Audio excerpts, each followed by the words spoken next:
Thank you. Well, welcome. Welcome to the City Council regular meeting for July 21st, 2026. We're going to do the pledge to the flag, and I am going to get an unknown, one of our athletes here. Can you bound on down here and lead the pledge for us? Do you remember doing that? Oh, that's great, too. Oh, great. That's right. I'm going to hand it off like a relay. Okay. Microphone. Okay, come on up.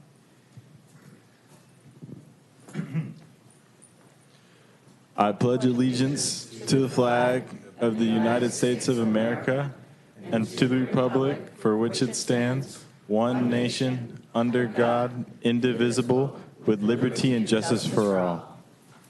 Thank you so much. Can you tell us your name, please? Mateo. Mateo? Max. Max. Okay, so Mateo and Max are going to be honored in just a couple of minutes for being CIF champions this last season. So.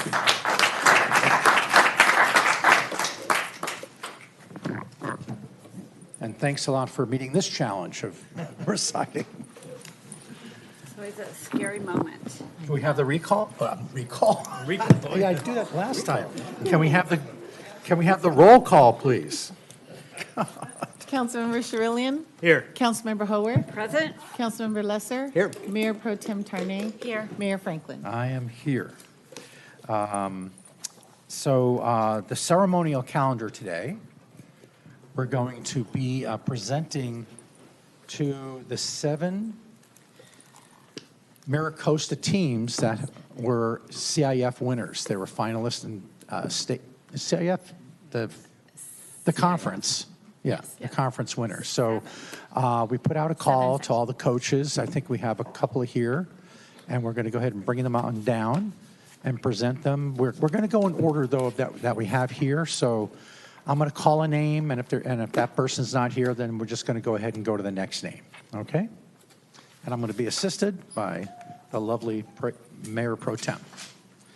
So we have the first one here is for the Mira Costa High School Girls Beach Volleyball 2026 CIF Southern Section Division I champions. And do I have anybody? Okay, so we have certificates that we'll make sure we get to them to Nancy Mason, to Kahi York, and then Tomer Hardar. And there's one more. Oh, and there's one more. Savvy Simo Corey. So there we go. One more round of applause for them.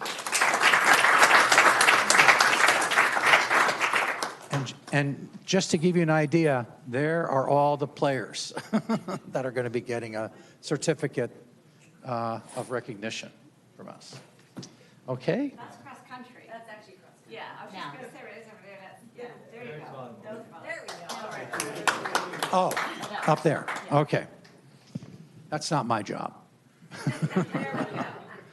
Okay, so following that, with the Mira Costa High School Girls Cross Country 2026 CIF Southern Section Division I champions.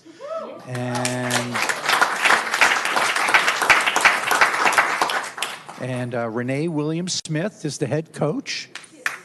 And you're here. Well, come on down. Just hold on to those. That's a new for you. Great. Well, congratulations. Thank you very much. And we have a pin for you. Oh, cool. So this is the America 250 Manhattan Beach 250 commemorative pin. And do you want to just share a few words?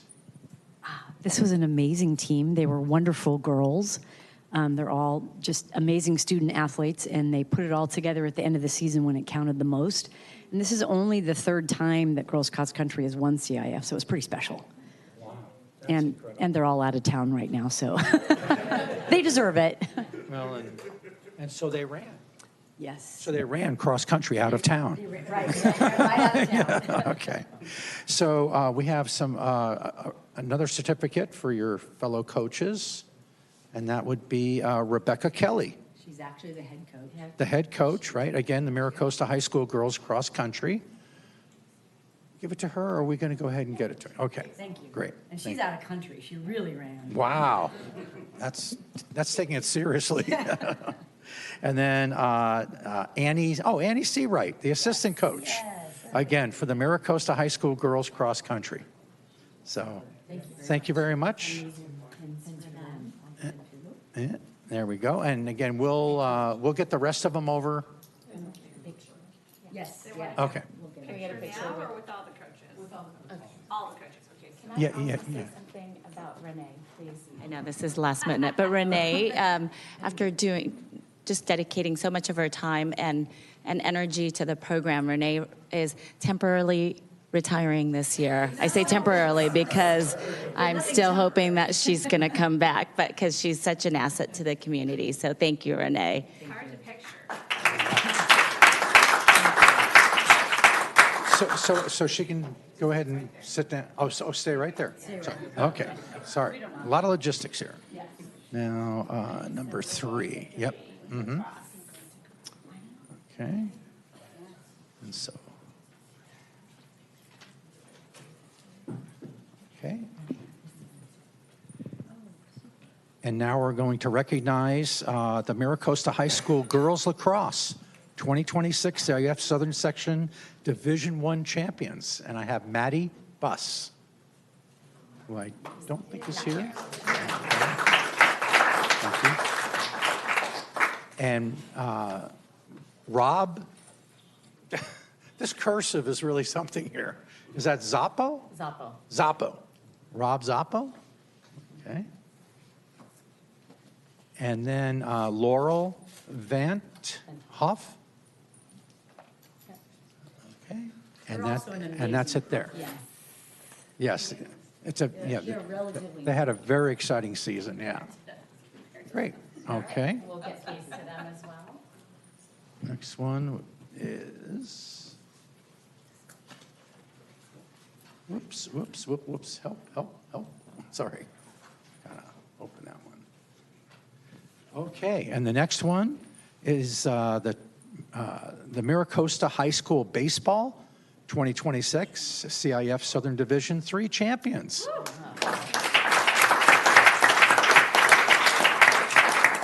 And we have Andy Diver, not here. He's going to have to run extra laps. Mira Costa High School Baseball, same, 2026 CIF Southern Section Division III champions. Assistant coach Derek Duarte. And then we have assistant coach Dylan Hatch as well. And then assistant coach Steve Fedor. Boy, our sons played baseball together a long time ago. So that's great. And then assistant coach Joey Acosta. And, one more. And we have another assistant coach, Brandon Marks. So congratulations to all of you. And we'll get those over too. Okay, so that's going to be, oh, did you? No, Yeah, that worked well. I'll hold it and I'll hand it to you. Okay, great. Teamwork makes the dream work here. Okay, and now we have a certificate of recognition for the Mira Costa High School Boys Indoor Volleyball 2026 CIF Southern Section Division I champions. That is amazing. So we have head coach Greg Snyder. I'm looking for tall people here. And we've got Mira Costa High School Boys Indoor Volleyball again, 2026 CIF Southern Section Division I champions. Assistant coach Mike Cook. Legend, absolutely. Okay. And we have assistant coach, is it Canyon? Seaman? Okay, Kenyon Seaman. Oh, heck, I could just look up. And then assistant coach Nick Sheftik. Wow. And then assistant coach Eric Fanomoana. Say that 3 times fast. And then another assistant coach, Ben Court. All right, so congratulations to them.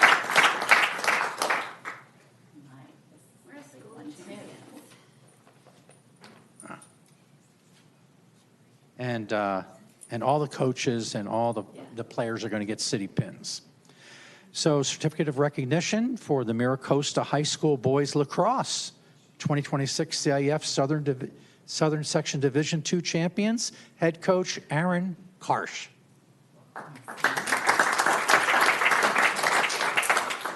And we got assistant coach Taji Mobley.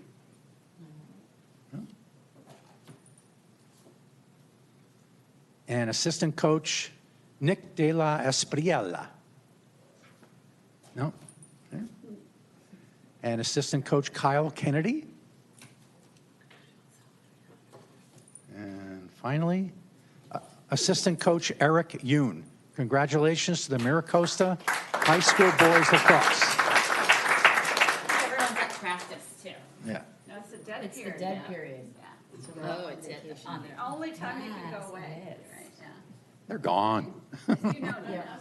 Oh, yeah, these guys. And now we have a certificate of recognition for the Mira Costa High School Boys Track and Field 2026 CIF Southern Section Division I champions, head coach Mo Russell.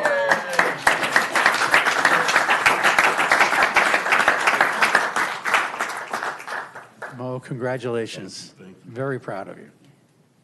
And then we have a pin for you, I think, too. Yes.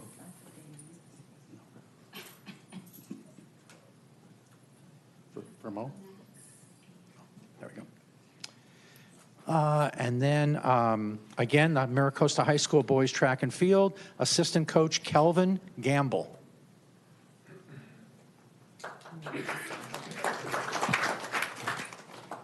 And assistant coach Hunter Johnson. So again, congratulations to the Mira Costa High School Boys Track and Field 2026 CIF Southern Section Division I champions. And then Mo would like to. Oh, sure. We have one of our coaches here outside of Coach Renee, Coach Murray Mead, calling him up, Coach, our pole ball coach.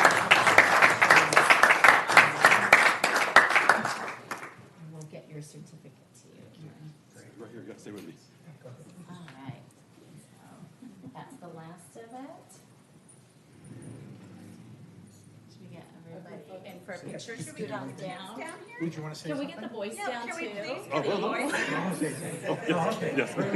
Okay, hello. I've been with Costa on the coaching staff for track and field for a couple decades now. And the last 2 years, 3 years, my fellow coaches, headed by Coach Mo, have been on fire. They've never worked harder, never pushed the kids harder. We've got such a great team. We went into the CIF Division I, which is the biggest division, the hardest division to get in of all of California. So it's the toughest division. We got in there with no long jumpers, no high jumpers, no triple jumpers, no shot putters, no discus throwers, and we beat Loyola and won it. So that's pretty awesome.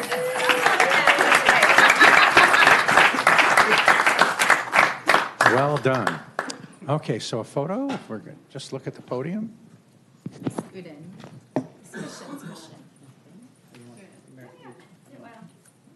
Okay, I'll get back to it. Okay. Yeah.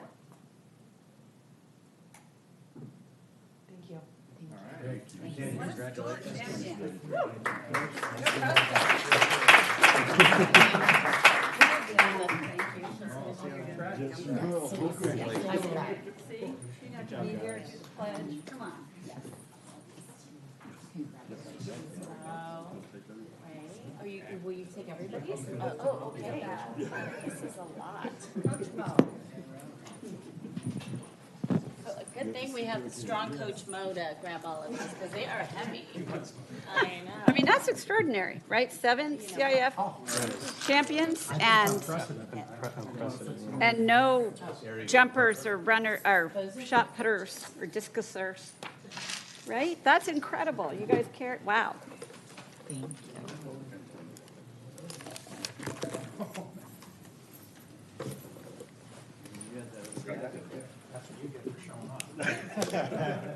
Thanks again. Thanks, everyone. Thank you. Expect you back here next year. Yeah.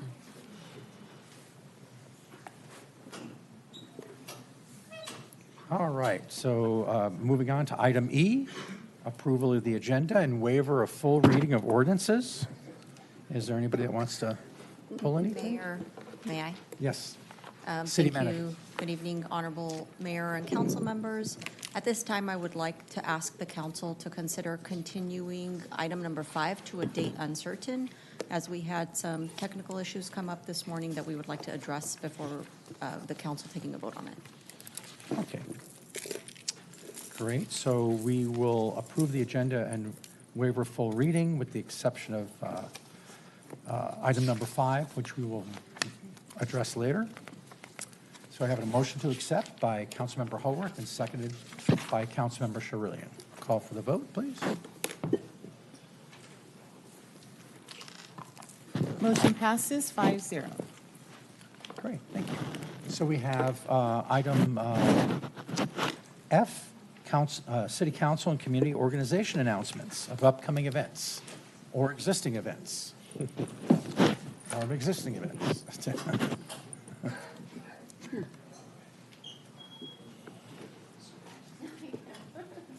Hello, Cassandra Sargent with the Manhattan Beach Library. I was coming to promote a music program we have going on Saturday, July 25th with Natalia Music. So she's Colombian-born singer and songwriter and performer, and her interactive presentation includes a lot of bilingual music. So we're targeting ages 0 through 6 and families. You don't have to sign up. Everybody's welcome to attend, so hopefully we'll see you there. Thank you. That's great. Thank you. I thought she wanted CIF championship or something.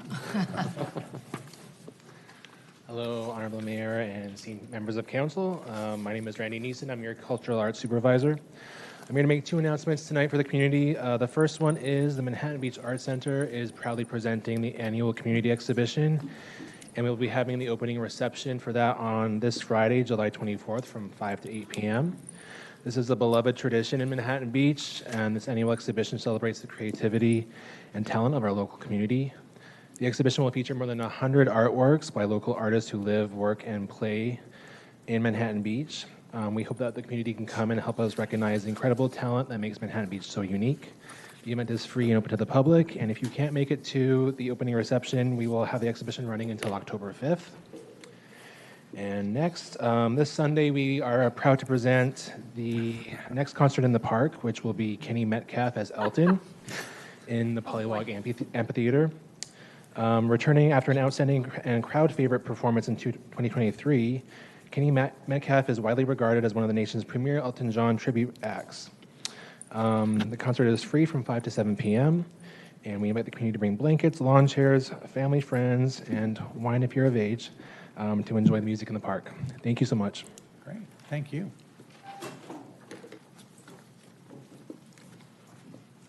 Honorable Mayor, Mayor Pro Tem, City Council members, city officials, my friends of Public Works, Coach Bobby, WM, Outreach Educator for Organics and Recycling. Just a quick heads up, because we won't have another meeting before then.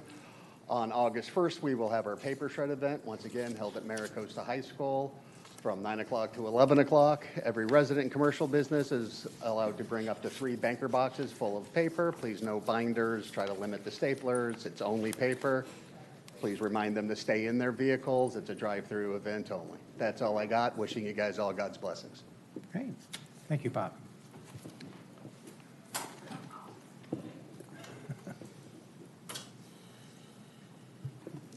Good evening, Mayor Franklin, members of the City Council, Archie Sherman with the Parks and Rec Department.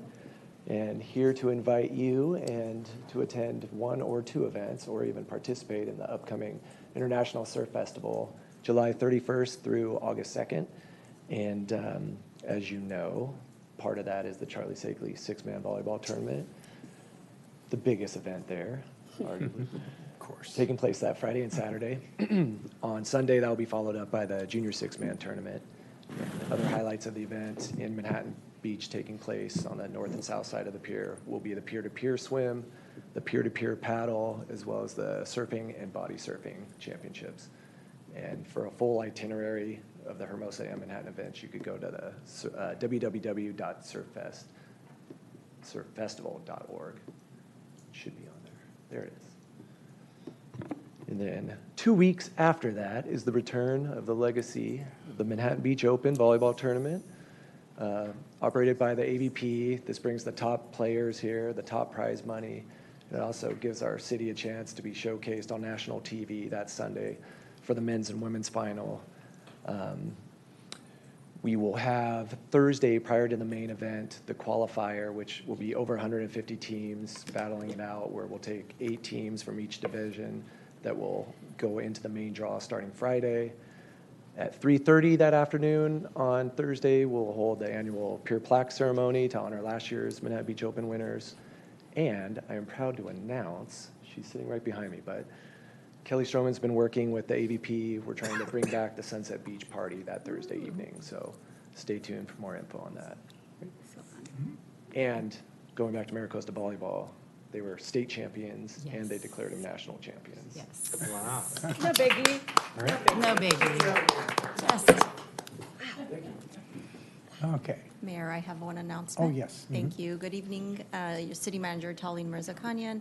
I'm happy to announce that after a year-long search, the city has finally brought on an official Public Works Director. And so I wanted to introduce Ramsey Awad, and I would like to turn it over for Ramsey to say a few words. Good evening, Honorable Mayor, Council members. I'm excited to be joining the great Manhattan Beach team. I look forward to serving a wonderful community and partnering with the various stakeholders. Thank you very much for having me here. Thank you. Welcome. She's still here.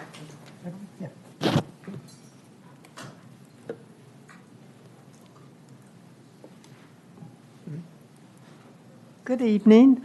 I'm Evelyn Schmidt, and I want to thank you for letting me make this announcement. I have an exhibit of 50 of my photos at the Palos Verdes Art Center on Crenshaw, at the Crenshaw and Ridgecrest. And the photos, half of them are Manhattan Beach, particularly the Manhattan Beach Pier. And the other half is my trip to Ethiopia. I did a lot of portraits of the women in the Omo Valley. They're very beautiful, very resourceful, very artistic about how they adorn themselves, and I'm sure you would enjoy that. So you're all invited to come and see the exhibit. It goes until August 22nd. So thank you. And I want to share that I had the honor of being there at the opening this last Saturday. That's Saturday night, and it is fantastic, and everybody loved it. So I just wanted to say thank you. Oh, and thank you. congratulations. Thank you so much.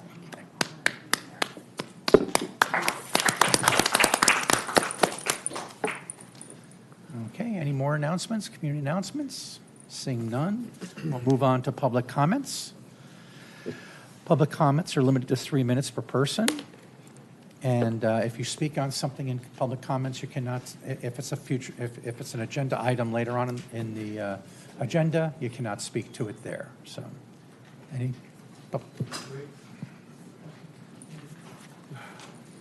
Good evening, Honorable Mayor, council members. For those of you who don't know me, I'm Stefan Kumpa.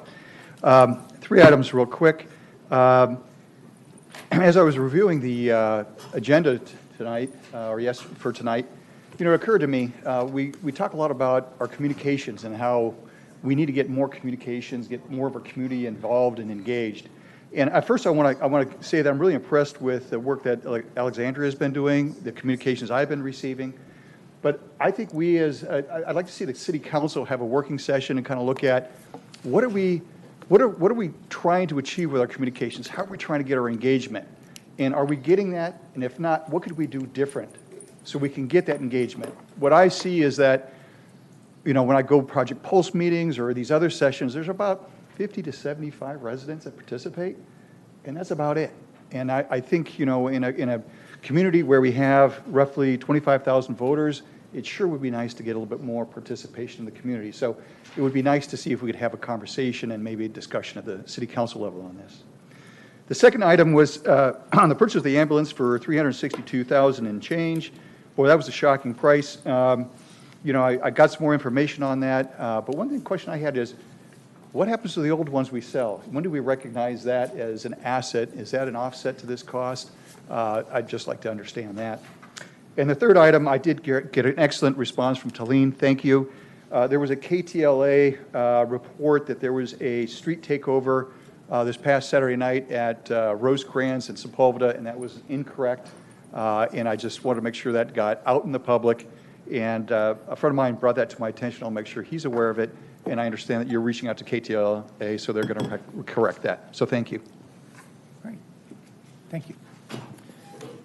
Mayor, may I address that last comment? Yes. Thank you. We did confirm with KTLA that they made an error. It was actually Sepulveda and Wilmington, I believe, in Carson. And so they are going to be reporting out that they made that error. Okay.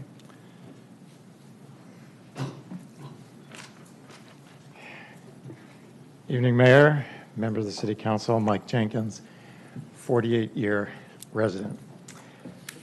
Three things also. First, I want to thank the Council for sponsoring the third annual Juneteenth celebration last month. It was a meaningful, joyous, and well-attended event, thanks to the hard work of Eric Brinkman and his fine team. So we look forward to next year's event. Second, several meetings ago, three of you directed the city manager to bring you an agenda item on the creation of a resident task force on housing. I'd like to know when that item will be placed on your agenda as an action item. And finally, as you well know, the City Council is being criticized repeatedly in social media and elsewhere for being fiscally irresponsible. And I haven't seen an effective response from you. I know that you are not irresponsible people. And I believe that the criticisms being leveled against you are based on incomplete, cherry-picked information. But I think residents are being confused by all of this tedious chatter, and that the city has not done enough by far to explain the city's financial position to the residents. Now, I know you've put a financial transparency page on your website, but honestly, it's hard to find. And when you get there, it's pretty dense. You need to move that financial transparency page to the home page so that when you arrive initially at the Manhattan Beach website, it's right there in a box that says, click on this if you want to read about the city's finances. And even that is not enough. Municipal budgets are not easily understood.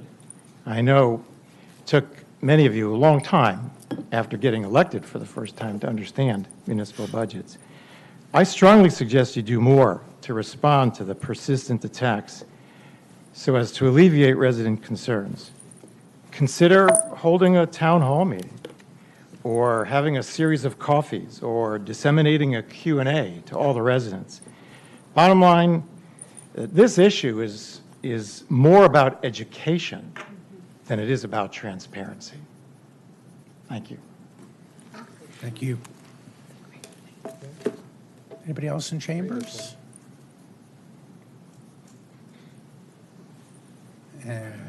about online? No requests on Zoom. Okay, and City Manager, could you possibly address the question about used fire equipment, or in that case, any equipment, and what happens to it?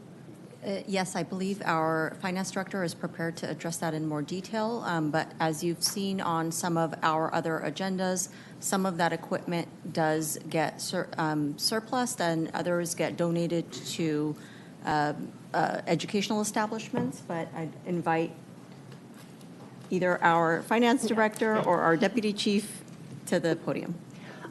Good evening, Libby Bredauer, Finance Director. So as Talene mentioned, sometimes we do surplus equipment or sell it to other agencies when we're no longer needing it. However, I wanted to bring up our Deputy Fire Chief, Anthony Gomes, to share some feedback on what their current plans are for the ambulance. Thank you, Libby.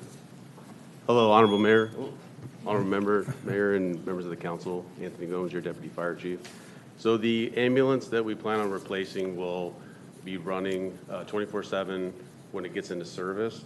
The current ambulance that we have, we plan on keeping that. That's a coveted piece of capital investment that our community and our council has given us. The replacement time on an ambulance is roughly 18 to 24 months. It's the same process that we had with our tiller truck. If you guys remember buying that, it was 48 months. So we plan on keeping that. We want to use that as a reserve piece of equipment, and that will allow us to put that in service when our frontline equipment is in for maintenance, or if it goes on a call, we have to decontaminate it. It goes out of service for multiple hours. So we want to continue to maintain that asset and utilize it to its end of life. So that's our plan. Great, thank you. Quick question Yes. for Chief. Yeah, colleagues? Chief Gomes. Chief, yep. Yes, sir. Really quick. We know prices have gone up, and yes, sir. This particular item was emphasized during the budget process, where one of the reasons that we're having to spend a little bit more money on expenditures is because something like this maybe was $150,000, now it's $350,000, and it takes 2 years to get. Question is the newer technology in these vehicles make it longer lifespan? Is that something that's you could address really quick, really high level? Yeah, it doesn't necessarily make it a longer lifespan. However, the capabilities of the new piece of equipment is, from a technology standpoint, is far greater than the current piece of equipment that we have now. And so our current rescue ambulance we got in 2017, so it's pushing 9 years old. If you look at the 24-month build time, we're now into the 11-month-old. We will have about a 60-day in-service and training component on top of that, so we have to stock it and outfit it. The technology that's going to be in the new piece of equipment will far exceed our current apparatus, but it's not necessarily going to prolong the life of that piece of equipment. But the due diligence that we do to maintain some fiscal responsibility is the general consensus is a 7-year for replacement. We go conservative and we go 8. We were able to drag it to 9 based on specific metrics that we use. And so on top of that, a 2-year, we're pushing this piece of equipment to 11. And so we're kind of at that point to where with the new one, we can hopefully do the same thing, but we're trying to get the most use out of it as we can. Thank you, Chief. Yes. Great, thank you. Mr. Mayor, I have a last-minute request on Zoom. Okay. I have Diane Wallace.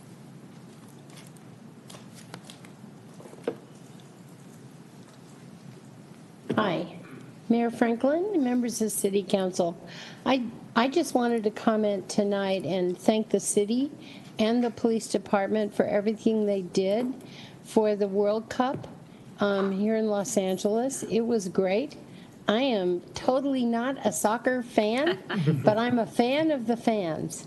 And I actually watched some of the games, but I thought what we did in Manhattan Beach was perfect. And I wanted to make sure that the police department and the city got credit for doing such a good job. Thanks. Thank you, Ms. Wallace. No further requests. No further requests? Okay, so we'll close public comments. And regarding consent calendar item number 5, the city manager requested a continuance. Yes, so we will bring that item back on a future agenda. Okay, great. So, city attorney, we've got a vote? To approve the consent calendar. Okay, great. So do I have a motion? So we have a motion to accept from Councilmember David Lesser and seconded by Mayor Pro Tem Nina Tarnay. Can we call for the vote, please? To continue the item number 5. It's actually the entire consent calendar. With the exception. of item 5. Oh, okay. Yes.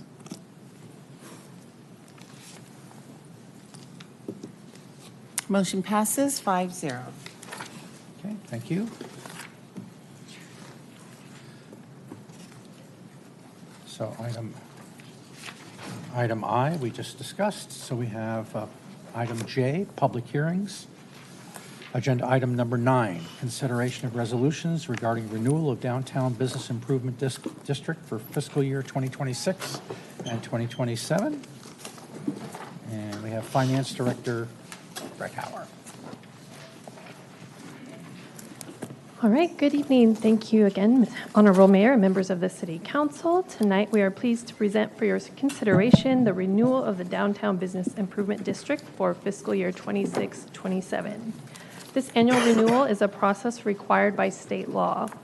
The process for renewal began on June 16th with the approval of a resolution of intention to renew and levy the assessment. The next step is to hold a public hearing to accept testimony for or against the proposed assessments, which we're doing tonight. Approval is based on whether there's a weighted majority protest by businesses paying 50% or more of the total assessment. This year, assessments for the district remain unchanged. The Downtown Business Improvement District is funded through an 80% surcharge on the annual business license tax, and up to a maximum of $600 per business. All legal requirements for tonight's public hearing have been met, including mailing copies of the resolution to all bid members, and a notice was published in the Beach Reporter. To renew the bid, several steps need to be taken by the City Council tonight, including holding a public hearing to receive testimony. Assuming insufficient protests are received, we need to adopt Resolution 26-79, authorizing the collection of assessments. Number 2, we need to appoint the nominees for the fiscal year 26-27 Business Improvement District Advisory Board. Number 3, we need to adopt Resolution 26-80, authorizing the city manager to enter into the agreement with the Downtown Manhattan Beach Business and Professional Association for the services outlined in the attached fiscal year 26-27 activity plan and budget, which starts on page 488 of your agenda packet. And finally, we need to authorize the disbursement of bid funds collected during the 25-26 fiscal year, which totals approximately $124,000. And those funds would be dispersed to the Downtown Business Professional Association for the activities outlined in the plan. So tonight, staff is here to answer any questions, as well as the current Advisory Board Chair, Michael Zislis, and Downtown Business and Professional Association Executive Director, Kelly Stroman. And we are here to answer any questions. And if none, we could open the public hearing at this time. Okay. Council, any questions?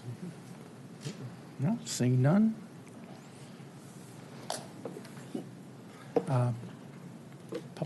Public comments.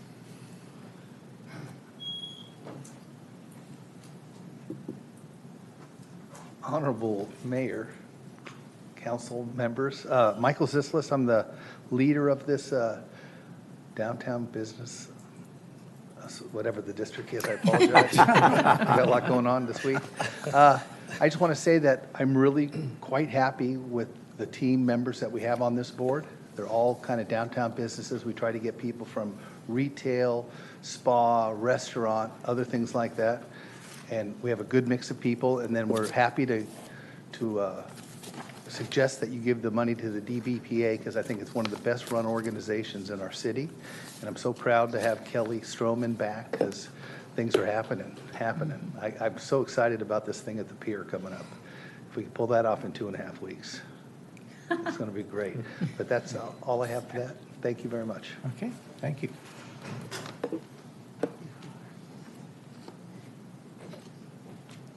Good. Good evening. I'm Kelly Stroman, Executive Director of the Downtown Business Association. First of all, thank you so much to all of you for coming out today to the 20th anniversary of the Farmers Market. It was really a special day and 20 years of celebrating in the community. So thank you so much.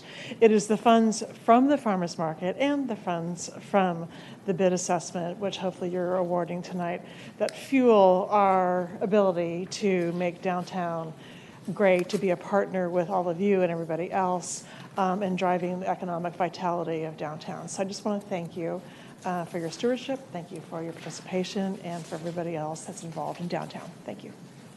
Okay, thank you, Kelly. Anybody else wish to make a comment? So we'll close public comments. Council, we're still good. Any comments? Okay, we've got a motion to accept. I just want to make sure. Maybe you heard something. Yeah. Ooh, Good press the comments. button. Right. They are a really well-run organization. Yeah. Here, here. So we have so with regards to what, adopting resolution, well, actually, Councilmember Sherillian, go ahead. Thank you, Mayor. Give you. Adopt Resolution 26-79 and 26-80. Can I say these all in order? Yes. Thank you. Appoint bid advisory board and authorize the disbursement of assessments collected through June 30, 2026.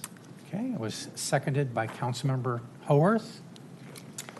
And it should be said that Councilmember Sherillian is the liaison to the Downtown Business Association. I'm the backup, the alternate, and that's, I think, we wanted to make this motion.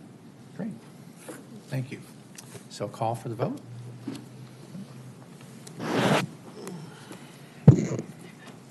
Motion passes 5-0.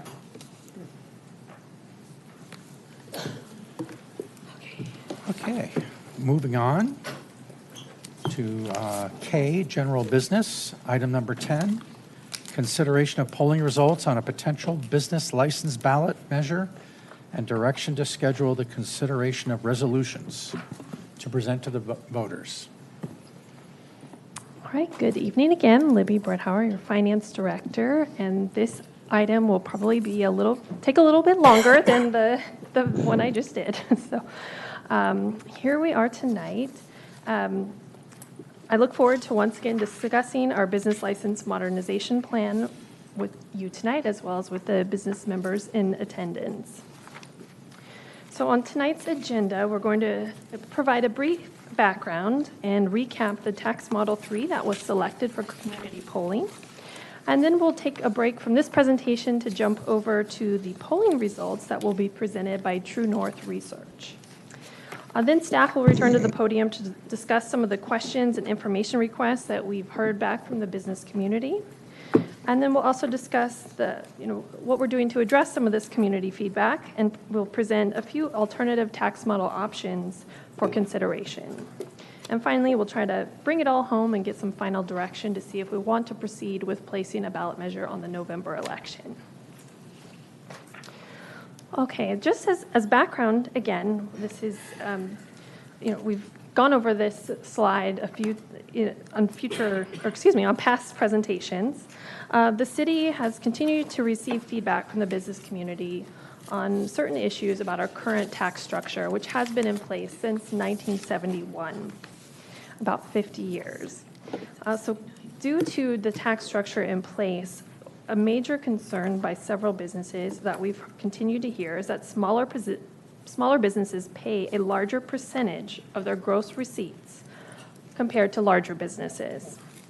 And even medium to large businesses, among that range, there are disparities. While a $5 million business currently pays the same tax as, say, a $20 million business. The current tax structure is also very complex for new businesses to understand and for city staff to administer and explain all of the nuances. In past meetings, we discussed at length there are 9 different ways that businesses are currently taxed based on their classification. And we're going to discuss in a moment again how this played into the initiating goals of this tax project that we've been on. The city conducted hired HTL consultants to do a tax study. And we also found that through that tax study that the concept of a uniform gross receipts model would refine our complicated tax structure that we have currently so that every business would be taxed the same rate.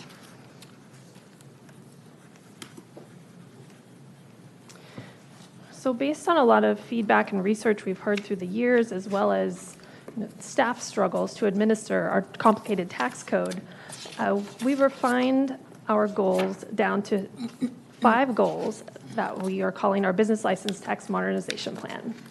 And these 5 goals were to simplify our code, clarify our code, modernize the code, make it more fair and equitable in the structure, but also maintain the city's fiscal sustainability.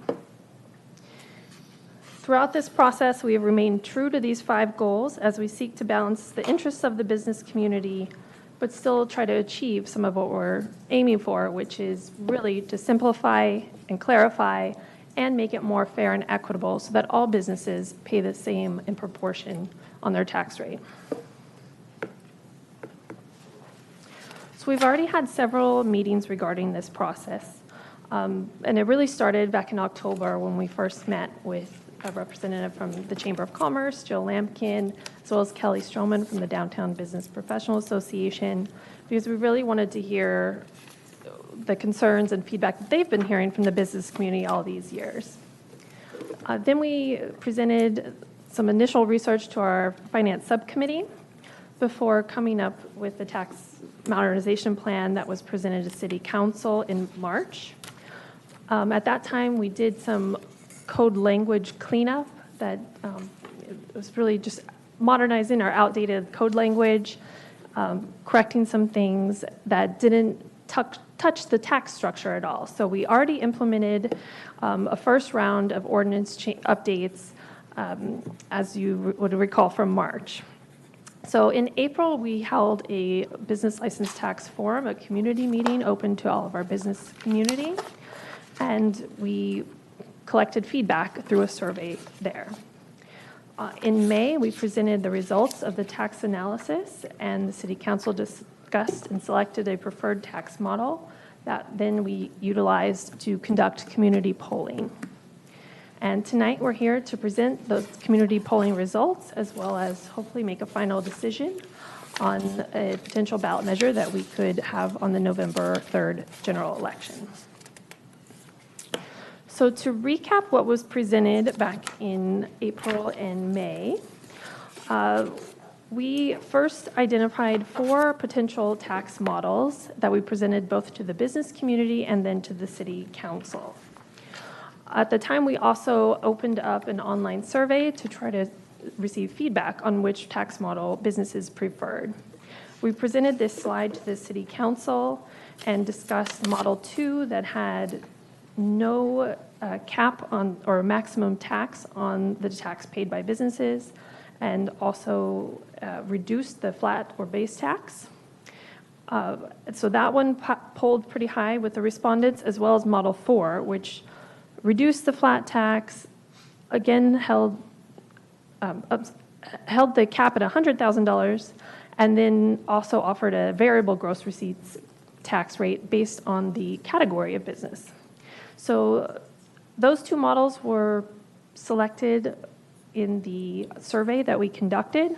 However, during the City Council meeting, we answered a lot of questions, there was a lot of discussion, and what was settled on was Model 3, or a modified version of Model 3, which reduced the flat tax, set the cap at $100,000, but then reduced the gross receipts rate. And based on the modified Model 3, as seen here, the projected business tax revenue increase to the city was estimated around $800,000. So the Model 3 that was selected was what we provided to our polling consultants, and we got to work to draft the questions and prepare the polling data. So again, the Model 3 that was selected for polling, the structure of the tax created a uniform gross receipts rate for all businesses. We did not move forward with the variable rate based on category. So There's a small flat rate tax of $100. It increased the cap to $100,000. And from our current 9 complicated different tax categories, we essentially have 2 categories, and exempt or non-exempt, all paying the same rate. So the outcomes of this model would be that it would be easier for businesses to understand. Again, the same rate would apply to all non-exempt businesses, making it much more equitable. It would slightly increase revenues for city services based on the estimates.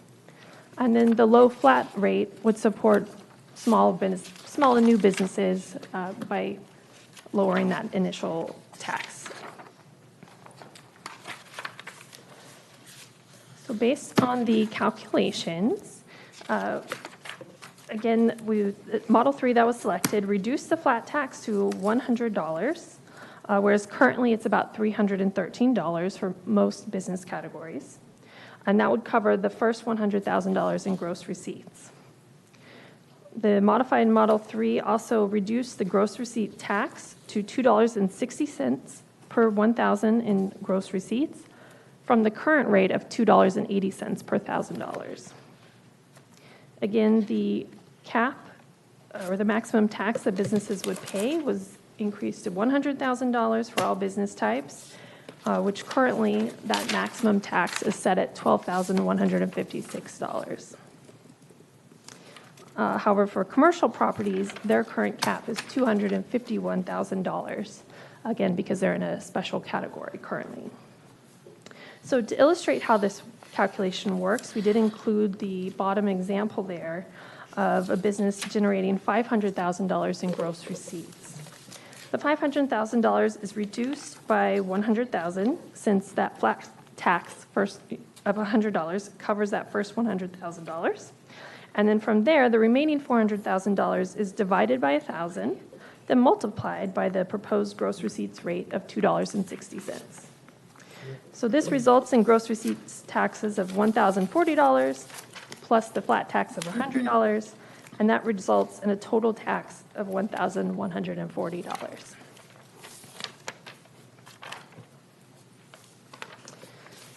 Model 3 reduces the business license tax payments for all businesses generating up to $4.5 million. And then from there, businesses would begin paying the same fair share in taxes. However, this model also applies a cap of $100,000. A business would reach this cap once they earn about $35.7 million in gross receipts, and any amount greater would pay the same cap of $100,000. Please note that this table does not reflect the current cap on commercial property or the research and development categories, which is about $251,000 if they report based on square footage. In some instances, the business license tax payment would go down for commercial properties and research and development firms. Later in this presentation, we'll explore some examples of how these tax models will impact commercial property and other business types. So at this point, now that we've refreshed everyone's memory on the tax model 3, which was again selected for the basis of polling, I'd like to transition the presentation over to Tim McClarney from True North Research for a presentation on the polling results. And also I forgot to mention that we have a few other people on Zoom with us tonight as well, including John DeCristina from Colantuno and Watley, the special counsel's office that we've been working with through this process. And then we also have Charles Heath from Team Civics, who is our ballot measure consultant. So they are also here to answer any questions you might have tonight. So I see Tim is teed up and ready, so I will turn it over to him now. Great, thank you. And good evening, Mayor and members of Council. Dr. Tim McClarney, President of True North Research.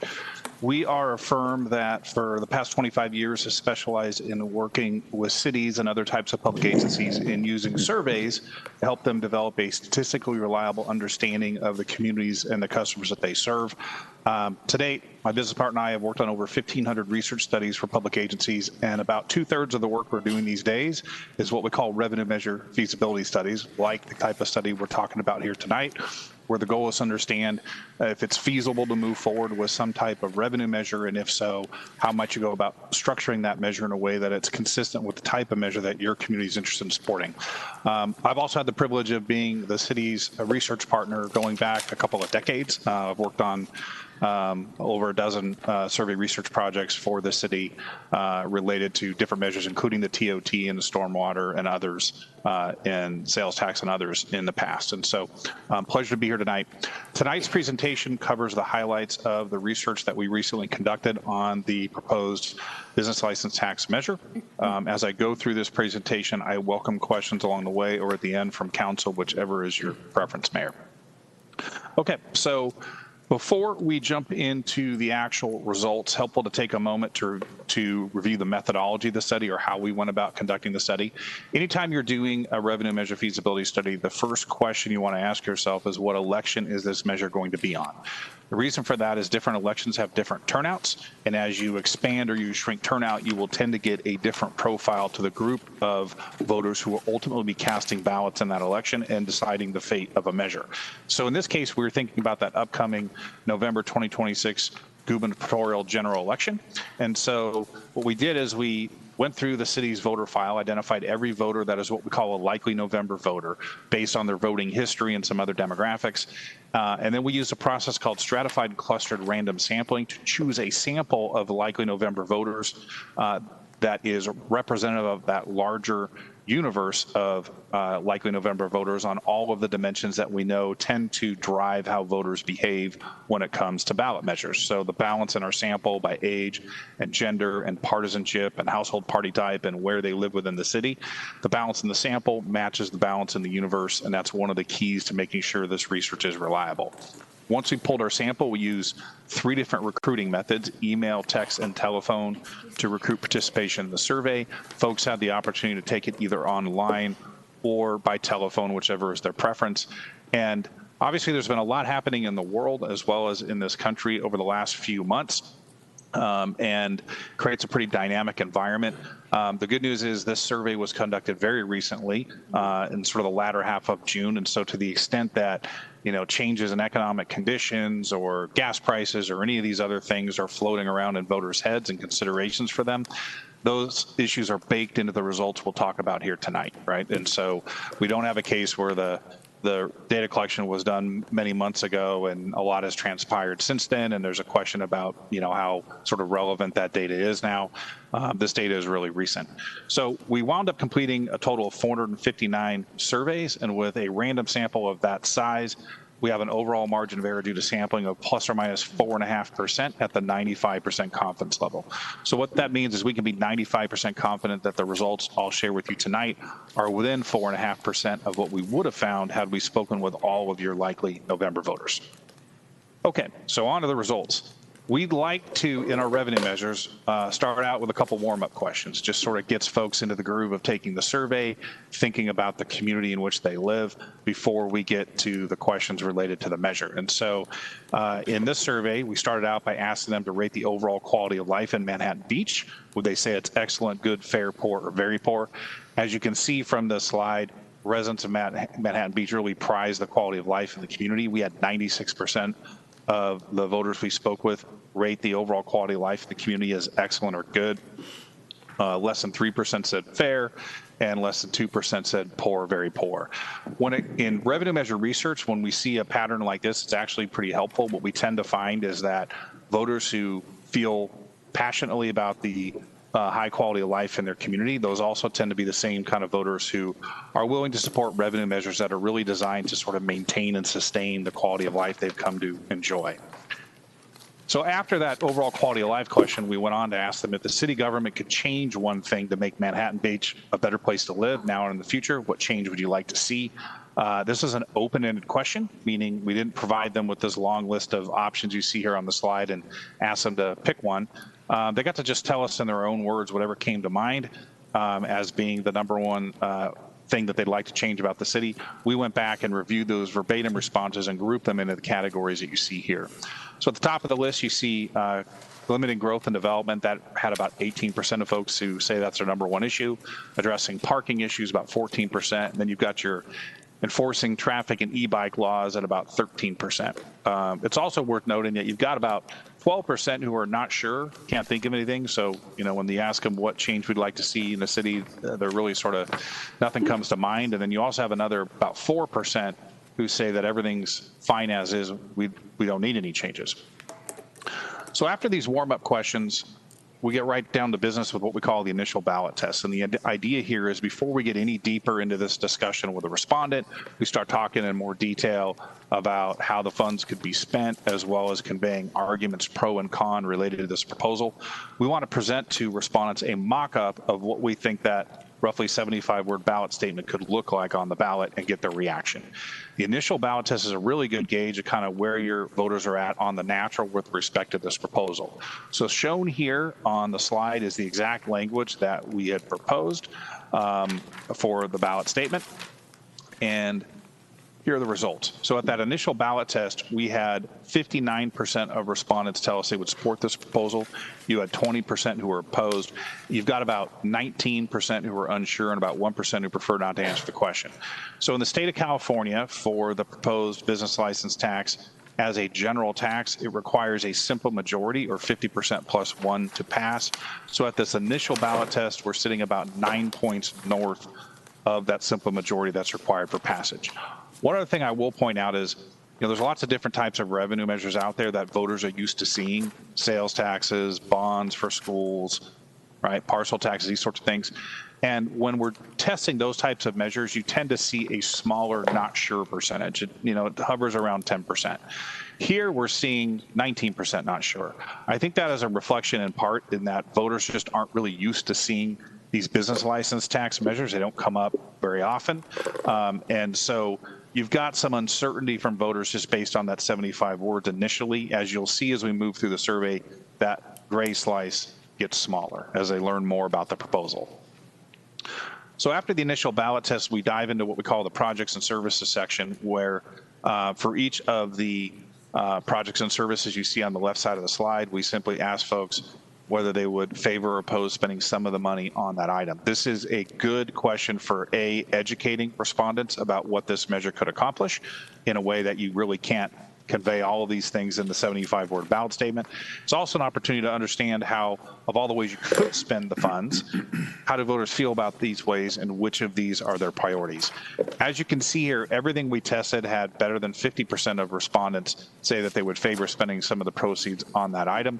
That said, as you get towards the top here, you tend to see the combination of things that normally rise to the top of the list when it comes to voters' priorities, and that is public works and public safety. So fixing street and potholes, keeping parks and playgrounds safe, clean, and well-maintained, quick responses to 911 emergencies, fire protection, paramedic, right?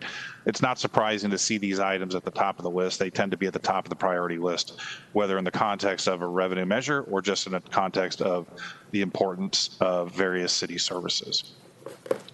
So after the projects and service section, we get into the argument section of the survey. And the idea here is if you as a council were to move forward and place a measure on the November ballot, there's going to be an election cycle. There's going to be a lot of discussion and debate in the community about various proposals, including yours.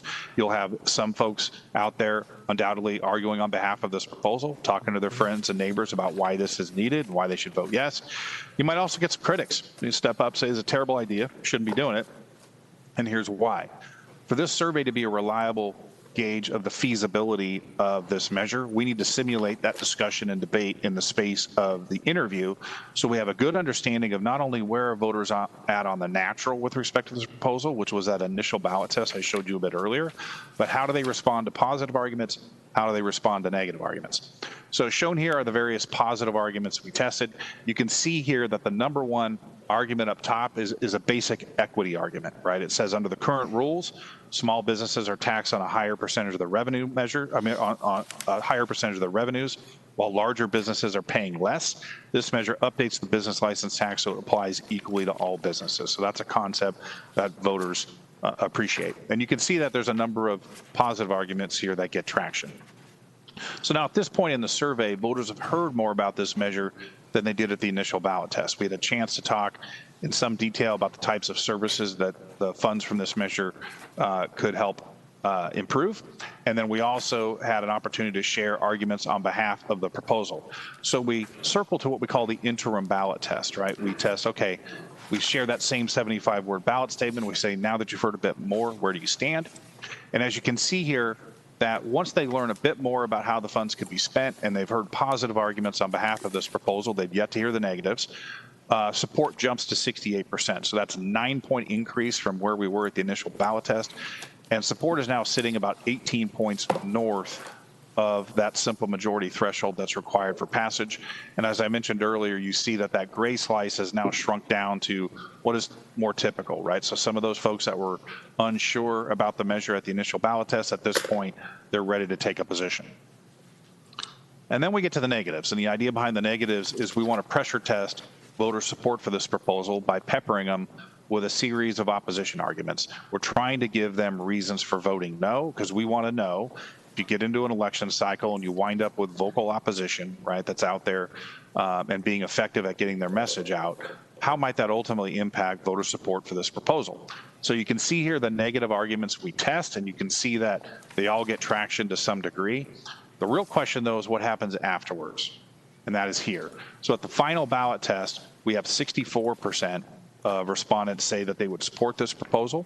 You've got 21% opposed, and you've got about 15% who are not sure or prefer not to answer. So at the final ballot test, we drop about 4 points in response to the negatives from where we were at the interim ballot test. We land about 14 points above that simple majority that's required for passage. All right, so what does all this mean? I've just got this slide in terms of conclusions. I'm going to circle back first to that kind of overarching question I mentioned at the outset as the main motivator for why you do this research, which is to understand, is it feasible? And what I mean by that is if you as a council were to choose to place this measure on the November ballot, does it have a reasonable chance of success? I think this is clearly a yes, but it's going to require, good communication and outreach moving forward. So why the yes part? Well, that's all the things you see in the bullets there under positive signs. We see that, voters have a really high opinion of the quality of life in Manhattan Beach. They see it as exceptional. But at the same time, they do see room for some service improvements that could be funded by a measure like this. Right out of the gates with just the 75-word ballot statement, no additional information, we found 59% support for this proposal. That's 9 points north of the simple majority that's required for passage. All the things that could be funded, but particularly the public works and public safety components, were popular with voters. We've got positive arguments that resonate. And importantly, at each point in the survey where we circled back and we said, now that you've heard a bit more about this proposal, where do you stand? We present that same 75-word ballot statement. What you see is that support was well above the simple majority that's required for passage. And that is even after we tested a series of opposition arguments. So when we see the kind of pattern that you see in the bullets under positive signs, that's the kind of pattern that we want to see for a measure to have, in this case, not just a reasonable shot at success, but a good shot at success. That said, there's also a few sort of challenges and external factors to keep in mind as you move forward. We do see that there is some receptiveness to potential opposition arguments related to this proposal. So, should you have active opposition and vocal critics, we saw that took a bit of a bite out of voter support for the proposal. We were still landing well above the simple majority, but that's something to keep in mind. The other thing to keep in mind is that, we're dealing with external conditions that are probably among the more challenging we've had in recent election cycles. We've got a war in Iran, spiking fuel prices, that just went up again the other day when I went to fill up my vehicle. You've got concerns about cost of living, tariffs, inflation. Consumer sentiment hit an all-time low in May of this year. There's also concerns as you get closer to November that, people will start to engage in more of a hyper-partisan kind of not only campaigning, but also behavior. There could be other measures on the ballot, right? We don't know exactly what the turnout's going to look like in November.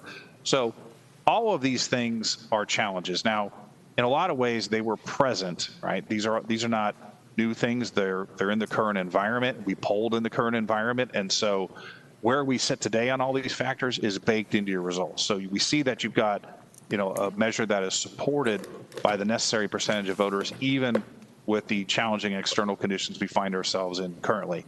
What we don't know, obviously, is what the next few months hold. And so I mention that mainly because not that these are insurmountable challenges for your measure, but you always want to put a measure on the ballot that is robust enough that it can withstand some headwinds, right? So should some of these conditions deteriorate, should we get more headwinds, say economic headwinds, let's say, you still have a measure that voters are a sufficient number of voters are going to approve. I think you have that measure here within the current sort of Model 3 framework. But again, we just want to keep these things in mind. So with that, that's the end of my PowerPoint slides. I am happy to answer any questions at this point about the survey or hold those for later, whatever is appropriate. Okay, council members, questions? I have a question about process, Mr. Mayor. Just So, that. Councilmember Howorth? Yeah, just a question. So we're asking, right now, it's questions of the pollster or of Tim or of Libby. Like, how should we? Well, I think we can ask both. Oh, I do have some additional slides Yeah. to add. But Tim's time may also be slightly limited with us. Are you I'm able okay. to continue? I can keep going. I can keep I going. believe he has another presentation tonight at another city, but so. Okay, Eric, can we ask questions of Tim on the process and the survey first, and then? Sure. Is that, instead of asking all the questions, is that okay? Yeah, I think it's probably best to ask Tim any questions you might have specific to the polling, and then if it's okay, I could jump in and complete the slides. Great. Okay. Did you wanna Councilmember Shirley? Ask for a process? Yeah, well, you could, or you can ask. I mean, I have Still questions. Oh, go ahead. Councilmember Howorth? Oh, okay. All right. Questions about polling. Well, actually, it's not a question about polling. It's a question about the political campaign, which I think so that would be later. I'll ask that later. I'm not going to ask it now. Thank you. Thank you, Tim. I don't have any other further questions. Okay. Councilmember Shirley? Thank you, Mayor. Hi, Tim. It's always a pleasure listening to your presentation. I have a quick question on page 5, and I feel the strength of this survey is that 75% of the local businesses will see lower taxes. Is that the question that was asked? Was it lower businesses for local business, or lower taxes for local businesses? Yeah, the wording that you see here is exactly the wording that we tested in the poll. So, yeah, 75% of local businesses.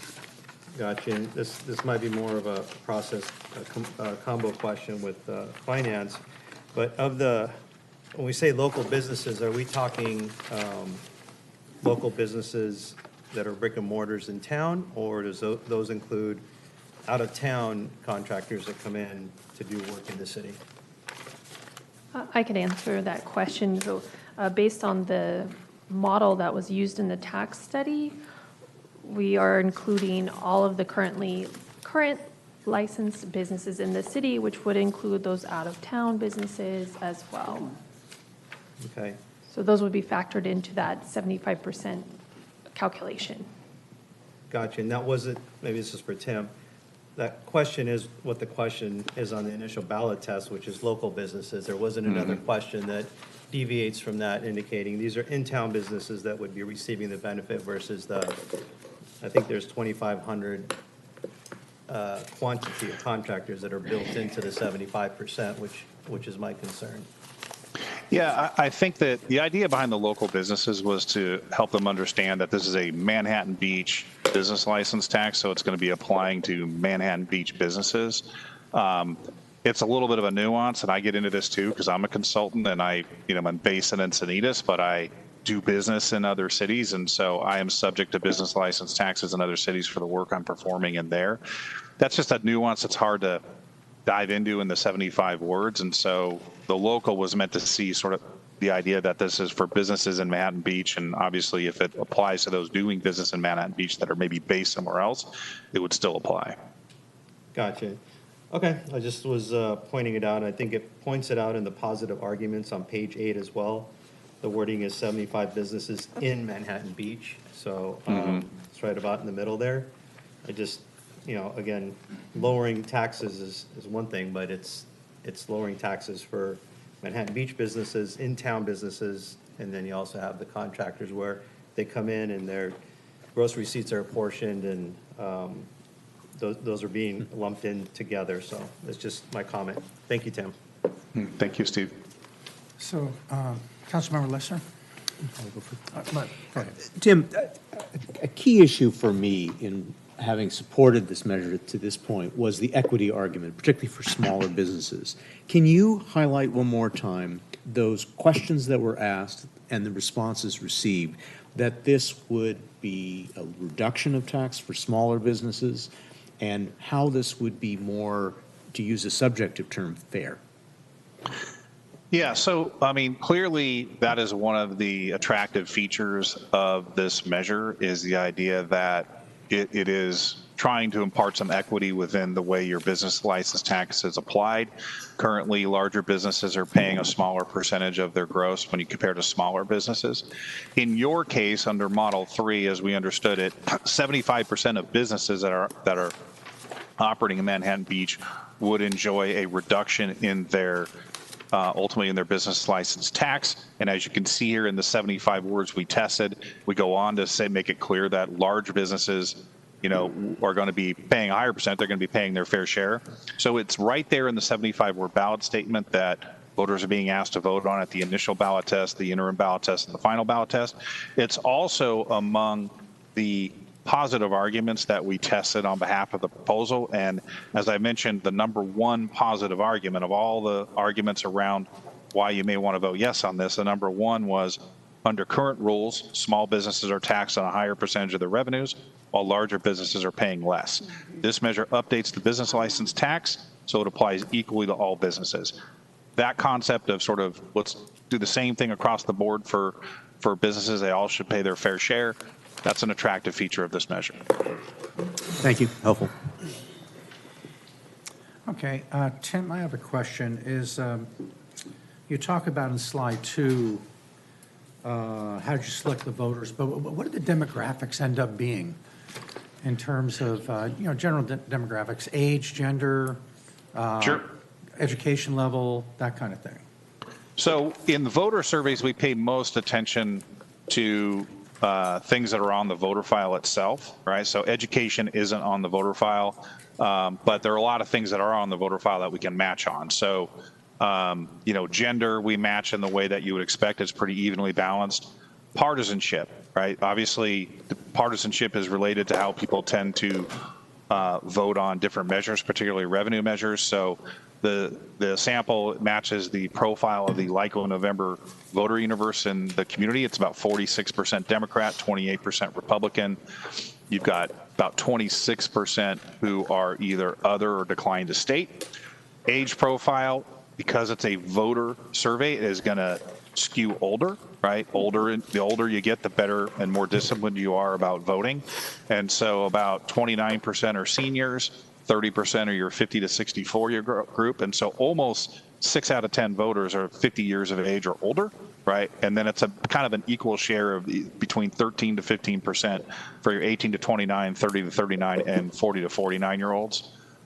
Most of the likely November voters that were registered, they're longtime voters in Manhattan Beach. They've been registered to vote since before 2012, about 70% of them. We have a whole breakdown based not just on partisanship, but household party type. That is actually the single best predictor of how people tend to vote on these types of measures. It's not just the partisanship of the individual that we're speaking with. It's if we know what the partisanship of the people they live with is, that's even more compelling. What you tend to find is that household dynamic really shapes how voters behave. So we have the right balance by household party type as well. 72% are homeowners, and yeah, so that gives you kind of a quick breakdown of the profile of the sample. And again, the sample that we have for our poll matches the sample of the likely November universe in Manhattan Beach. Okay, so I'm still having a hard time as far as partisanship, you know, determining what they would think of for business license tax. How is that nuanced? I really can't. Sure. Hold on one second. Let me scroll back up to my side. So When you look at revenue measures in particular, right? So whether we call this a business license tax, a parcel tax, a school bond, what have you, the single best predictor or differentiator in terms of how people vote on these things is partisanship and in particular household party type. So far more so than what your age is or what your gender is or whether you have kids or not in the home, right? If I know somebody's partisanship, that's the single best predictor of how they're going to vote. On this measure itself, you had a split. You've got about 67% of Democrats were in favor at the initial ballot test. You got about 49% of Republicans were in favor, and you got about 57% of your independents or declined to states that were in favor. That spread of 48 to 66 is actually smaller, and that has, I think, in part to do with the fact that, A, this is a business license tax. It's not something that the individual voter is going to be paying, but also because, again, built into this measure is this basic concept of equity. And so whether you're Republican, Democrat, Independent, there's some certain amount of attractiveness to that as well. Okay. When you were pulling off those stats, that's not in our report, right? You were looking at something Yeah, I'm else? looking at, I've got all sorts of detailed data at my fingertips over here. Sorry. All right. So I'm not going crazy here. Okay. Great. Gotcha. Okay. That's all I have for now. Any other questions? Shall we proceed? All right, thank you, Tim. Thank you. Thank you, Tim. So as Patty's pulling back up the other PowerPoint, we kind of left that on a note talking about the fairness and equity again, which does tie into our next few slides, where we wanted to bring to light some of the top questions we're getting on deviating businesses who do not currently pay on a gross receipts basis. Because again, we have 9 different categories who pay, some pay different structures. And so we just want to be really transparent that this uniform gross receipts model, if we're heading in that direction, then these deviating businesses would change the structure of the way they're paying, which would impact them differently. So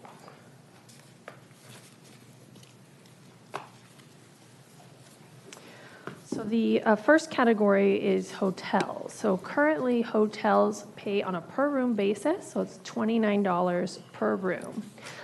This really got kind of sticky in the last few years as short-term rentals started operating in the city, and we obviously could not charge them on a per room basis. So we began charging them. Short-term rentals do pay on a gross receipts basis currently.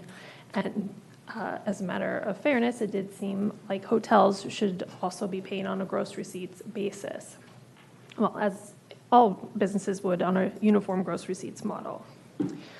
Secondly, administrative offices also currently pay a flat tax and then a per employee tax. So if you recall, we've seen that structure used in other cities where businesses are charged on a per employee basis. But again, the new models would charge them on the same gross receipts basis, which would impact the tax they pay, but it would be specific to each business's, detailed information. We also currently have a P.O. Box category, which is a flat tax of $164 per year. However, the new structure, the new ordinance would remove that category of P.O. Box, and those businesses would be paying using the gross receipts model, and they would be categorized or whatever type of business they are. So if they are an accountant who was sending all of their mail to a P.O. Box to pay this lower rate, they would instead now be charged using the same calculation that other accountants in town would, which would be the gross receipts basis. Another specific category we have is the rental of residential property. The language on this one is kind of interesting and outdated. It does specify condominiums currently structured to not be charged at all per year. They're required to get a license, but we have not been charging them. Additionally, the tax structure calls out dwelling units with 3 or more units per lot, and they are charged at a tax rate of $29 per unit annually. So if someone is currently renting out a single-family home, we do not require them to have a business license.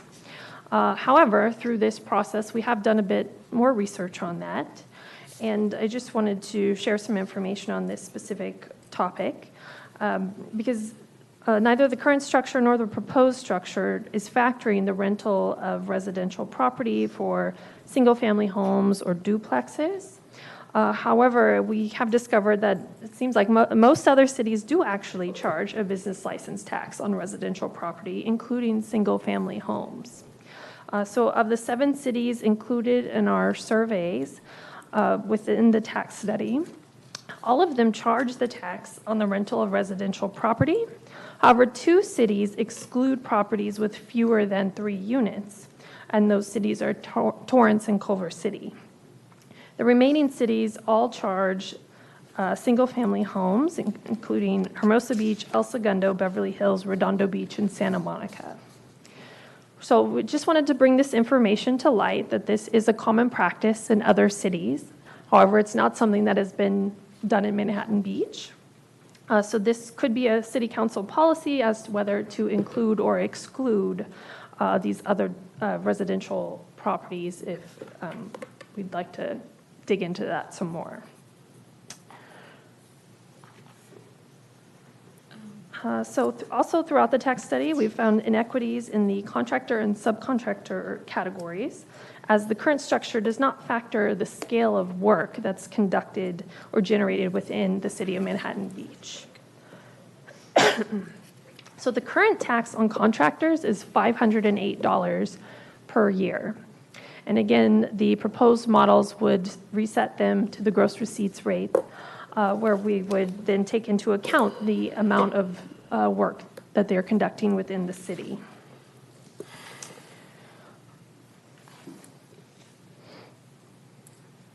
And similarly, subcontractors have a current flat rate structure of $254 per year, but the new uniform rate structures would also transition them over to pay the flat tax plus the gross receipts basis. And finally, we wanted to call out that a few business types are currently paying on a per vehicle basis, including gardeners pay $197 per vehicle, mobile vendors currently pay $420 per vehicle.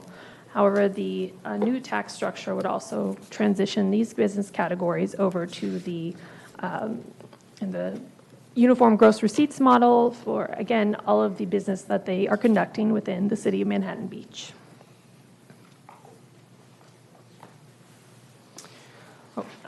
The last deviating structure are commercial properties. So this one is one of the more complicated ones with 2 calculations, and the business pays whichever is higher. So the first basis is on their square footage, and then there is a cap not to exceed $251,000 per year. Or the commercial property owners would pay a flat tax of $313 for the first $91,000 in gross receipts, and then that same gross receipts calculation of the $2.80 per $1,000, not to exceed the $12,000. Now, the interesting point on commercial properties here in Manhattan Beach is that the current tax structure also allows for a sales tax credit or deduction. And the consultants that we've been working with on this project have all indicated that they've never seen this before for commercial properties, because the retailers operating and generating that sales tax are not getting any type of sales tax credit or deduction. So this has been in place for many, many years. I'm sure there was a reason they implemented it the way they did at the time, but from our current research with our experts we've been working with, this is a highly unusual way or exemption or credit. So we are proposing to, again, move all commercial property owners just over to the uniform gross receipts basis to make it more fair and equitable.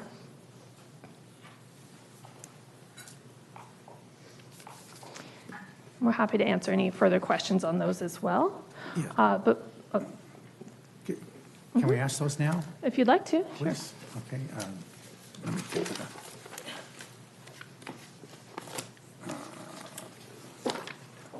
So let me see if I got this right. So with a commercial building, there's a tenant,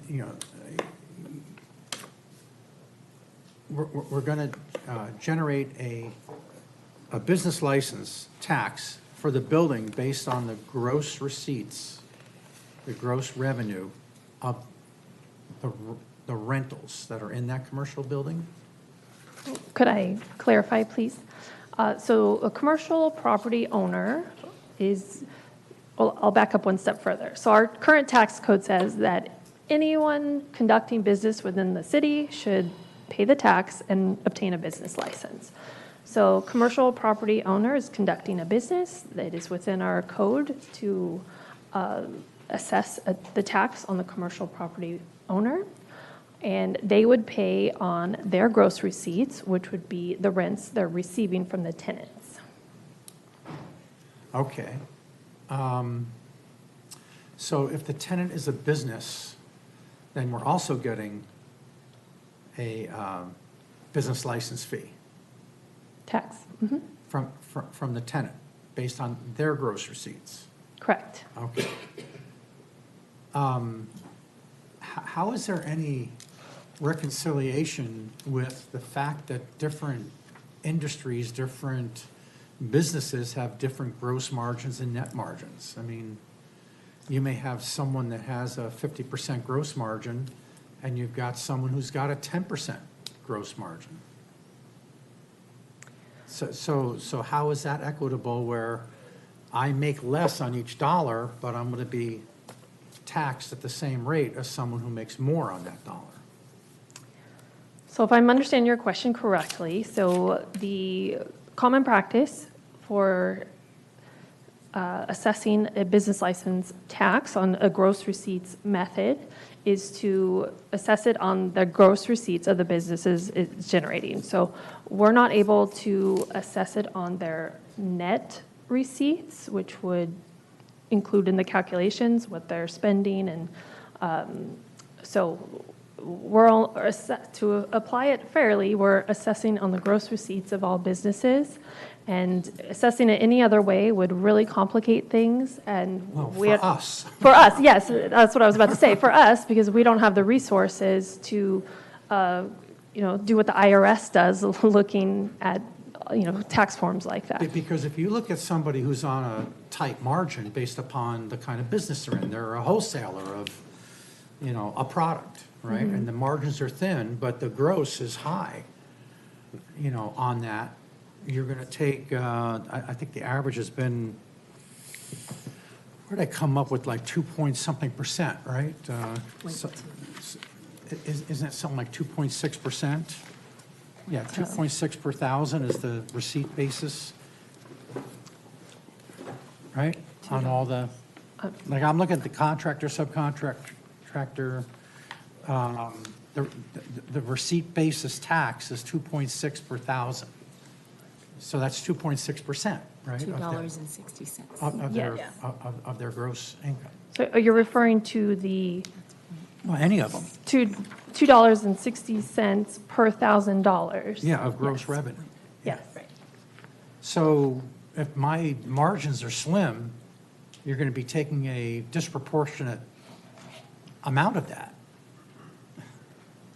right? Well, the way the tax models work, though, we're applying it on the gross receipts, and we're not taking into account any kind of net calculations of a business's expenses. So I'm trying to get to the equity of this, because that word pops up a lot, is I'm not quite sure how equitable this really is, because you've got different businesses with different margins, with different net margins, and you're going to be penalizing, or going to be having others pay a disproportionate or a different percentage of their income, right? My income is gross minus my cost, right? That's your income. Or the tax is assessed on the gross revenues. Right. So we're not necessarily looking at the net cost. Okay, but the business person is. Understandable. Okay, and, I'm not saying that we should try to find a way to, take into account, but to me, patently, it just seems unfair, because of, so take take the general contractor or the subcontractor, okay? Yeah. A builder, okay? So, the income of a builder is the labor plus the cost of materials, right? And then a profit margin on top of that, okay? So those margins can be kind of small, because it's a bigger dollar job, let's say, of building a home. Mm-hmm. I understand where you're coming from with these questions. Maybe we could ask John DeCristina, our special counsel, who's been working with us on this project, if he could possibly weigh in on the kind of the background and legal reasons on why business license taxes are commonly applied the way we're proposing to apply them here, and why it's the general and best practice that is used. Hi. Okay, sorry, I was trying to show video, but I guess I can't do that. So good evening, everybody. I'm John DeCristina with Cohen, Highsmith & Watley, law firm that specializes in municipal finance issues. So we've been assisting your team with developing these ordinances. And so I will say, Mr. Mayor, that gross receipts just across the state, it is the most common way to do a business license tax. So I do just want to let you know that just from that perspective, it is the most common. Also, I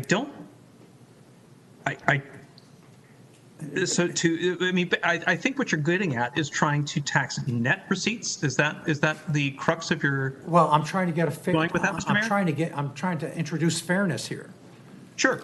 So what I'm trying to then say is that if you don't want to go with gross receipts, then the alternative would be something like net receipts, probably, right? Like in your examples of people with different margins, you're looking to go after, we're taxing what they actually bring in, what they actually bring home, as opposed to what they get in gross receipts. Is that a fair articulation of maybe what you're getting at? Yeah, I mean, and like what you say, what they take home. And Right. then before they get to take it home, then the city is going to be getting their 2.6%. And so the problem with that is there are legal restrictions on income. And so really administratively, this is why the most common way to go about it is gross receipts. Now, if you wanted to go on the edges of it, because I hear you, sir, and what I'm trying to articulate are legal parameters around your options as the political actor trying to be fair to your community. And so starting with the baseline would be gross receipts, but if you wanted to carve out exceptions, you're certainly, like, that would be a way to go about this, to try to get at people who to try to address the equity issues that you're raising. And I apologize that I'm being super vague about that, but until we get into like the details of a particular industry, like then you're creeping back toward the kind of differentiated model that you currently have, right? Which was probably built 50-something years ago to address the kind of things that you're describing, right? And instead of going after gross receipts, it looked at things like rooms for hotels, employee numbers, things like that. And so there's no like best answer here. There's only what you feel is best for your community.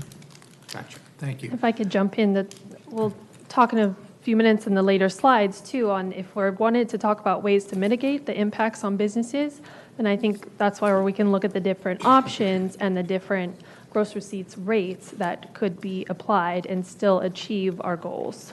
Okay. Councilmember Lesser. Well, I think council and Libby's response just now addressed my desire to try and flesh out what questions the mayor was asking, which really go to the heart of the difference between a gross receipts versus a net receipts taxation model. And I guess I wanted to better understand then, the alternative would then be to, as council just indicated, carve out specific industries? Is that correct? Maybe I'll ask council that. Is that, so just in other cities that have that model, does that mean, consistent with what we have presently, that very specific industries would be assigned a certain percentage which might differ from other industries? Yes, sir. I'm sorry, is that directed toward me? Then, Yes. yes, what you're looking at is variable gross receipts or other metrics to look at the proportion of their business activity that occurs in Manhattan Beach. And what are acceptable criteria for identifying the different rates based on industry? How do cities that have laws or codes that have been upheld approach that process of evaluating different industries? Right. They do something similar to what you have had on the books. And they look at, so they just look at metrics other than gross receipts. And so they do things like rooms and square footage, things like that. Okay. And what's been indicated, Libby, is that we will be discussing potential carve-outs that we might consider, which might end up with not the exact result, but something consistent with it. Well, some options. I would like to add that I think continuing our current model of with carve-outs, specific calculations for specific industries, one that does create a challenge as industries and the economy changes over time. What we're experiencing now is the result of a code that was set 50 years ago and hasn't been touched. And we know how much business has changed in that time, and unless we're redoing tax studies every so many years, re-looking at how the local economy changes, and constantly assessing this, then I would fear that we would again, it would become less fair and less equitable again, and be again difficult to administer. Great, thank you, Mr. Mayor. Councilmember Shirley. Thank you, Mayor. And Libby, I think I know the question is, but for the people watching, like slide 13, 14, 15, you can pick any one. They indicate $100 for flat tax, and then goes into any one of these, plus gross receipts tax. But it's $100 flat tax plus gross receipts tax starting at over 100,000 in all of these Correct. categories. It's not like, so that was just concerning that it didn't say the 100,000, but these, you still get the first $100,000 with your flat rate and then the gross receipts. Yes, thank you for clarifying Sure. that. You are correct. Okay. Just for clarification for people watching, not going like, what happened to the 100,000? Yes, I think to Thank you. condense the information for the slides, we accidentally left out. No worries. And Detail out. that's the only question I have. I'll have more, but later. Okay, great. Councilmember Howorth. Yeah, a quick question now, and then, yeah, there's lots of different pieces of these questions. When we were talking about carve-outs, I agree that what we're trying to do is create something that's kind of based on something, so you don't have to have a lot of carve-outs, but you could call a carve-out a variable rate. And if you look at Model 4, which was proposed back in May, that kind of takes your retail and restaurant, gives that a different rate. And then that also, correct? That does that. And then your contractors are also getting a higher rate than your brick and mortar retail and restaurant, correct? Yes, when the tax study was presented in May, we did include that Model 4 is what we called it, and you were correct that it had all other categories on a uniform gross receipts model, with the exception of the retail and restaurant, and that category also included hotels. Oh, okay. Didn't realize that. And that would have, we calculated a slightly lower rate for them and then indicated what the outcomes were for that. And if I could, Mr. Mayor, and if I could ask, is Tim still watching from the ether? And I'm just asking a question on Model. So when you did your polling and you were talking about, you weren't saying to people, hey, how about Model 3? correct? Or like, how about- Correct. All right, so, and so if we were to cobble together something new, or if we were to just have discussions and say, you know, Model 4 really is kind of taking care of some of these issues that some businesses may have and all of this, and Model 4, let's say, I mean, it would still meet the threshold or the measurements that you were doing about equity and lowering taxes for businesses, right? So that would, I guess what I'm asking is, do we have some flexibility here? I would say yes, within certain bounds, right? I mean, Yeah. we did not get into the specifics of each model, and nor would your voters if placed on the ballot, right? They're gonna look at the proposal you put in front of them, and they're gonna make a decision.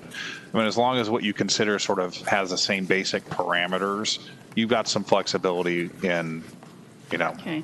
the nuances. Thank you. And I don't know if this last question is for Libby or our council, in terms of what the mayor's talking about instead of gross receipts, but net, right? Net profit, or, right? Does that veer into, and I don't know tax code, you know, but does that veer into an income tax? Or is that why this isn't, because I did research on this because I was wondering this too, because we got an email from a business, and one of the issues is, especially in downtown Manhattan Beach, the rents are, too damn high, right? So their rent's been increased, so their profit margin is shrinking, and I have a lot of, you know, concern about that. So I did research into, you know, what do cities in California do, because we have to, you know, be like for like. And it really was across the board gross receipts. But is there a legal thing in a tax code? Is it more about an income? Like, I don't know, not even about could we do a carve out, but is that the issue, that why we don't do it that way? It is one of the issues, yeah. It does get you into a legal gray area. I wouldn't say that it is absolutely black letter law an income tax as the Revenue and Taxation Code, the Constitution, would define it. However, it administratively, it's a nightmare for cities. And that's why you saw what you saw, is that it is, I mean, overwhelmingly, if cities like you, or cities across the state, want to go to an income-based model for their business license tax, it is gross receipts. And if you don't want to do this because of the issues that you've raised, you are certainly within your authority to choose a different metric. But you would go toward the kind of metrics that you've been using: rooms, square footage, employees, payroll, things like that. Mm-hmm. Thank you. So, Mayor Pro Tem. Thank you, Mr. Mayor. I just wanted to clarify a couple of things, because I was a little confused when you were saying it was 2.6%, and I just wanted to clarify that's $2.6 per 1,000 of gross receipts, so that's 0.26%, not 2.6. So that's right. You had brought that up earlier, so I just wanted to clarify that that's the percentage breakdown for the gross receipt.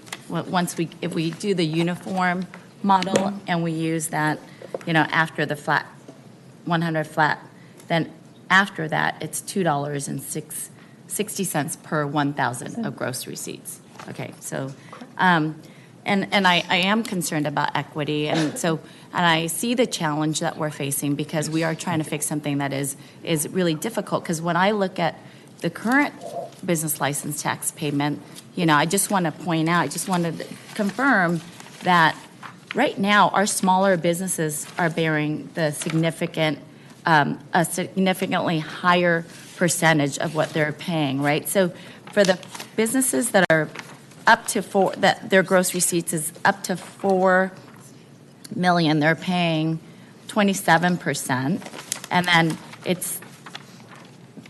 the cap is at $12,156 right now. So someone who's making $50 million, $100 million is also paying $12,156, which is significantly a smaller amount. Is that correct? Correct, and I have that in a few slides that I would like to go through that in a little more detail. Okay. when we Okay. get I there. just wanted That is to make correct. sure that that's how I'm reading it. That's correct? Yes.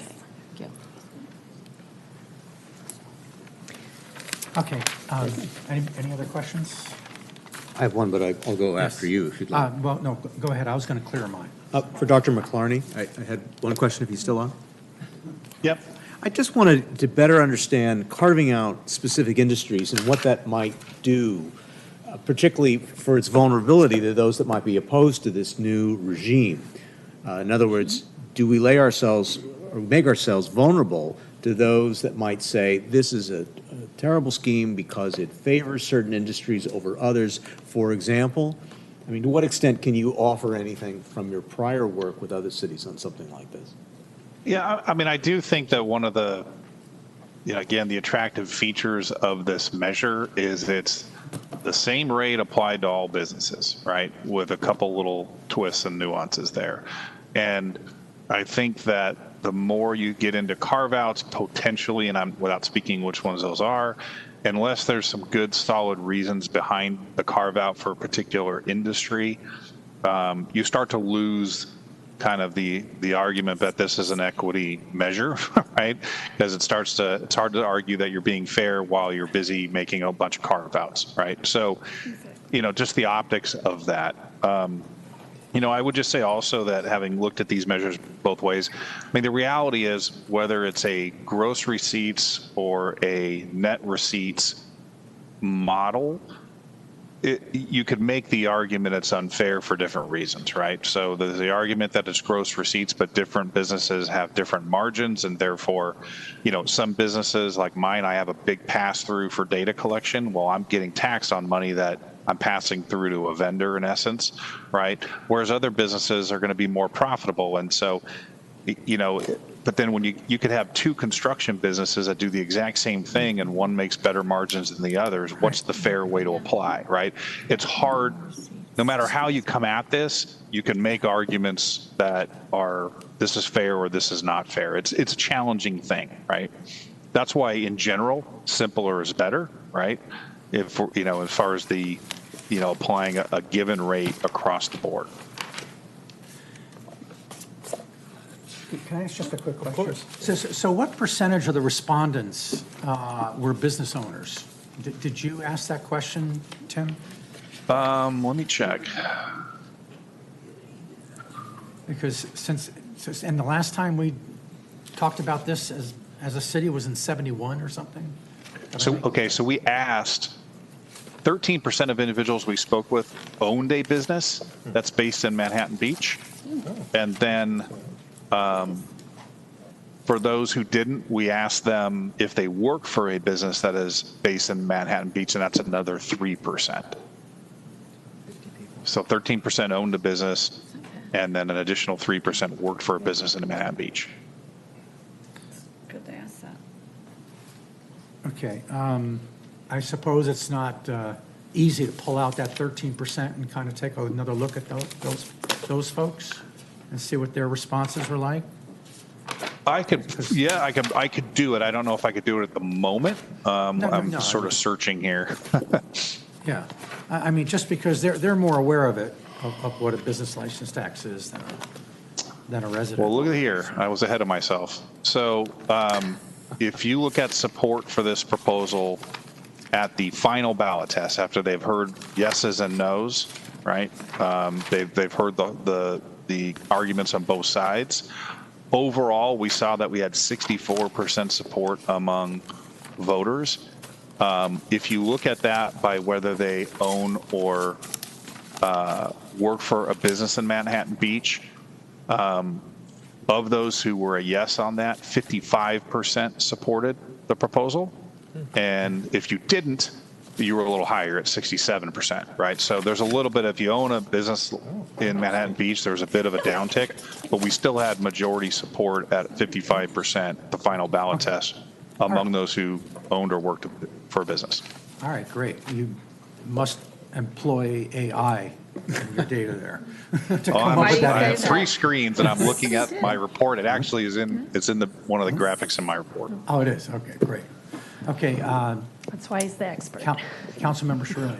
Thank you. Yeah, thanks for digging that information out, Tim, for us. It was good information. So I guess this is for the attorney that's on. Is it Michael? John John. is with us. Same thing. John, so I'm a proponent of all gross receipts. I think that's what the model is in California and what I'm used to over my years of experience. But do cities do different rates for industry? Or is that just, I know we're kind of regurgitating this, but is there a model that may work by industry more so than this model proposed? So nothing that will simplify the code, if that's your goal. But I guess I'm trying to understand your question as distinct from talking about the way that your code has applied to date, which is to categorize businesses, tax them differently by those categories according to different metrics. So beyond that, I apologize. What are we? That's okay. I guess what are you getting at in addition to that part? It would just be paying on gross receipts. I think that is the right way to go in general to tax, and just have a different gross receipts rate, not these other different taxing schedules, have different gross receipts rate that apply to different industries that kind of, and find a balance that is more per se equitable.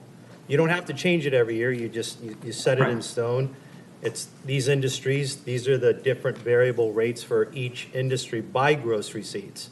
So you only have gross receipts but different rates. So it's not very difficult. More like Model 4 that we discussed. Yeah, right? exactly. That's what I was, yes, I was going to say that basically, sir, I think you're describing Model 4, which is, base rates, variable, gross receipts rate, gross receipts, variable rate for gross receipts based on the category of business. Great. Yes, that is absolutely an option. Model 4 as well. Thank you. And I didn't have Model 4 on hand, so I apologize. So thank you. Thank you. And just one final question from me. I think I heard something where if you're renting your home, you're going to be subject to the business license tax? Or is that just a condominium? Let me get back to that. Here we go. So currently, for condominium associations, we require they obtain a license. However, we have not been charging them. For dwelling units with 3 or more units, they currently obtain a license. We require a license if they have 3 or more units.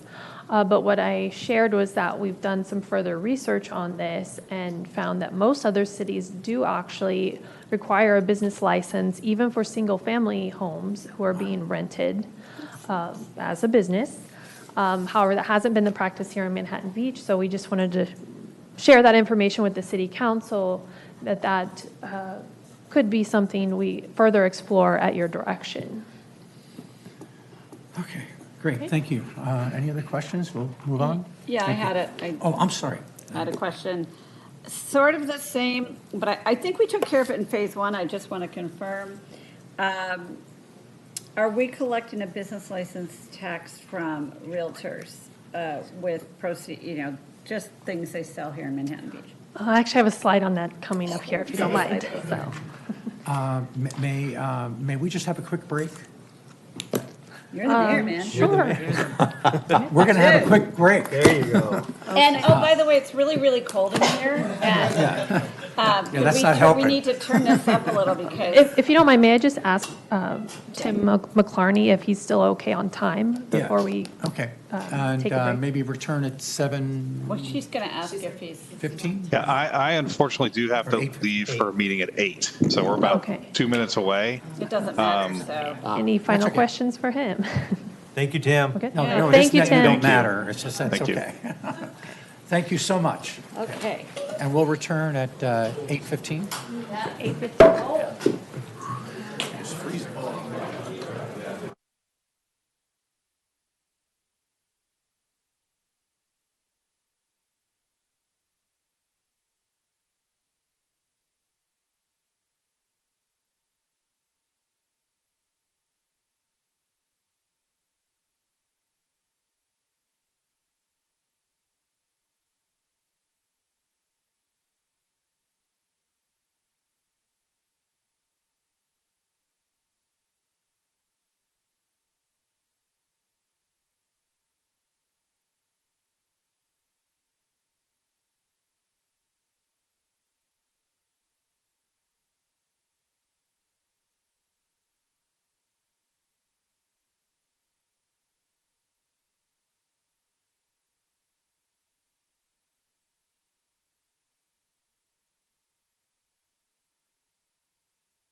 Pegasus, we're ready to go live. Tell 'em.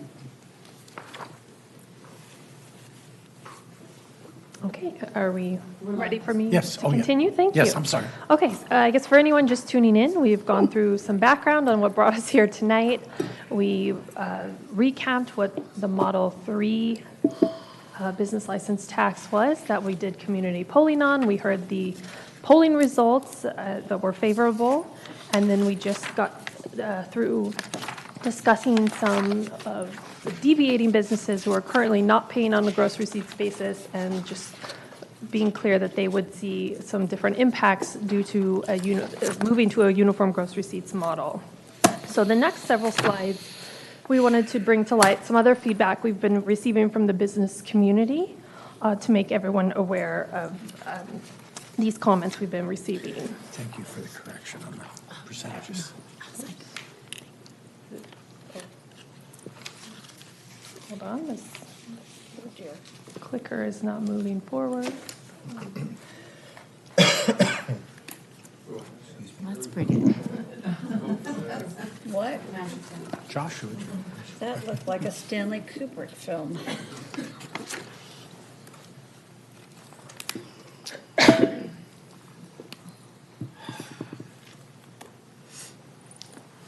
Slide 18. Okay, thank you, Patty. Oh, yes, okay. Okay, so one common comment we had been receiving from various businesses was that the impact to commercial property and how that might be passed through to tenants. So again, to reiterate, our current municipal code clearly states that every business entity operating within Manhattan Beach needs to pay the tax and obtain a license. So if a property owner or landlord is operating under one business entity name and the tenant is operating under a different name, then we would not consider that as a double taxation because it's two different and separate business entities conducting business and, paying their own separate taxes. So this concept of double taxation with regard to commercial property, we don't feel applies if there are two separate business entities. Now, I also wanted to note that landlords who are operating commercial properties and renting spaces to multiple tenants, our understanding through some further research that we've done is that landlords do often pass through their business taxes for restaurants and retail businesses and commercial leases for restaurants and retail. However, we have heard that it's less common in office spaces, so I believe that was maybe why we were hearing conflicting information for a while, is because we were talking about different types of commercial leases. So it's also my understanding that landlords who are passing through these taxes would be spreading it out to all of their tenants. So as we will see in a few slides, it is, again, it's very different depending on the commercial property's gross receipts. It's different, the tax that they would pay based on their gross receipts. So we'll see those impacts in a later slide. So we also wanted to bring up the concept of apportionment, which currently applies, and businesses should only be reporting gross receipts generated in Manhattan Beach that are for the business that's being conducted within Manhattan Beach. So there are some nuances to that too, but we're always happy to work with each specific business to understand the details of how they're operating and making sure we're in agreement on how they are reporting their gross receipts. And now we're getting to the real estate agents and brokers question that Councilmember Howorth raised earlier. So the current tax structure identifies both brokers and agents as being subject to the business license tax. So there is some other history on this, and I'll touch on that in a moment. So the draft ordinance that we're preparing could allow brokers to deduct third-party funds held in a trust or escrow account from the basis of their gross receipt calculations. And again, the law allows the tax to be applied to both brokers and agents currently. And if there's a concern about double taxation, the council could set a policy to allow brokers to deduct commissions that are paid out to the real estate agents. That way, agents cannot interpret that their broker is paying tax on their commission as well. So as we've worked to clarify our complicated tax structure on this, again, these nuances as to how we're handling real estate professionals has been discussed with our special counsel as well as tax experts at HDL. The other history on the item was that this issue was raised with a previous city council, the council members on September 21st, 2010. So staff at that time had begun looking into the issue after conducting tax audits and also sought out a legal opinion as to why the city was only taxing brokers and not agents as allowable in the code. And specifically, agents who are conducting business as independent contractors. So we're not talking about employees of a brokerage firm. So at the time, staff and the legal counsel concluded that the same thing that our current group of experts has concluded, which is that the business license tax code does apply to real estate agents working as independent contractors and who file their state and federal tax returns as self-employed as individuals. However, in 2010, the city council at the time, and again, this was on the heels of the Great Recession, I believe, so they were very sensitive to this industry group. The city council at the time directed staff to not pursue licensing independent real estate agents. So our latest research indicates, again, the same conclusion that they reached 16 years ago, was that we could not find a legal basis to not pursue licensing real estate agents who are, again, operating as self-employed individuals. So our opinion is that each independent business should be taxed based on the gross receipts per the applicable apportionment rules, again, what they're generating in Manhattan Beach, similar to the way that general contractors and subcontractors working in the city would be paying on an apportionment basis in the new gross receipts model. So as an alternative, the continued non-enforcement of real estate agents could be perceived as preferential treatment, as it would provide an exemption to the uniform tax to that business type, while other business types would be are required to pay. But it would be it could be a city council policy to continue administering the tax the way we have been. Mr. Mayor, can I ask a question about that? Yes. Mm-hmm. Thank you. So, and I sometimes get brokers and real estate agents confused, So if I'm an independent realtor, I'm not at one of the big Sotheby's or whatever. So I'm independent.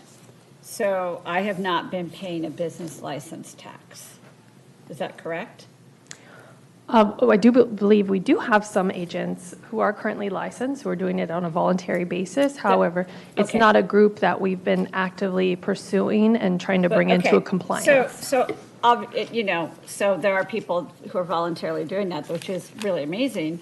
So, but I guess what I'm asking is, since 2010, you said we have not been pursuing a business license tax for realtors.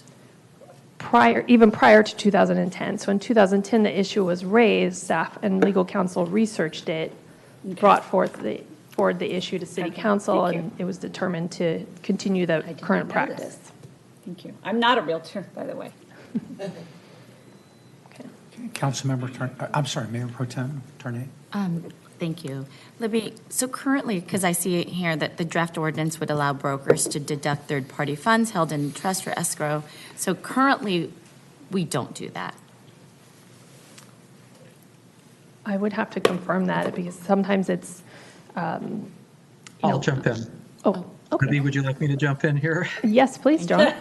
Okay. So, ma'am, what you're getting on there is something where really the broker was never in control of those funds to begin with. Those are true escrow funds that the broker is handling as an agent themselves for the people transacting the business. What we're talking about here with the commissions, that's more of an issue. That's a contractual relationship between the broker and the independent agent. So that is not the same the same kind of straight pass-through where the broker is really just a steward under the law, as opposed to their relationship with the real estate agent where it's a pass-through under the contract that they have chosen to make with the real estate agent. I hope I'm making that distinction clear.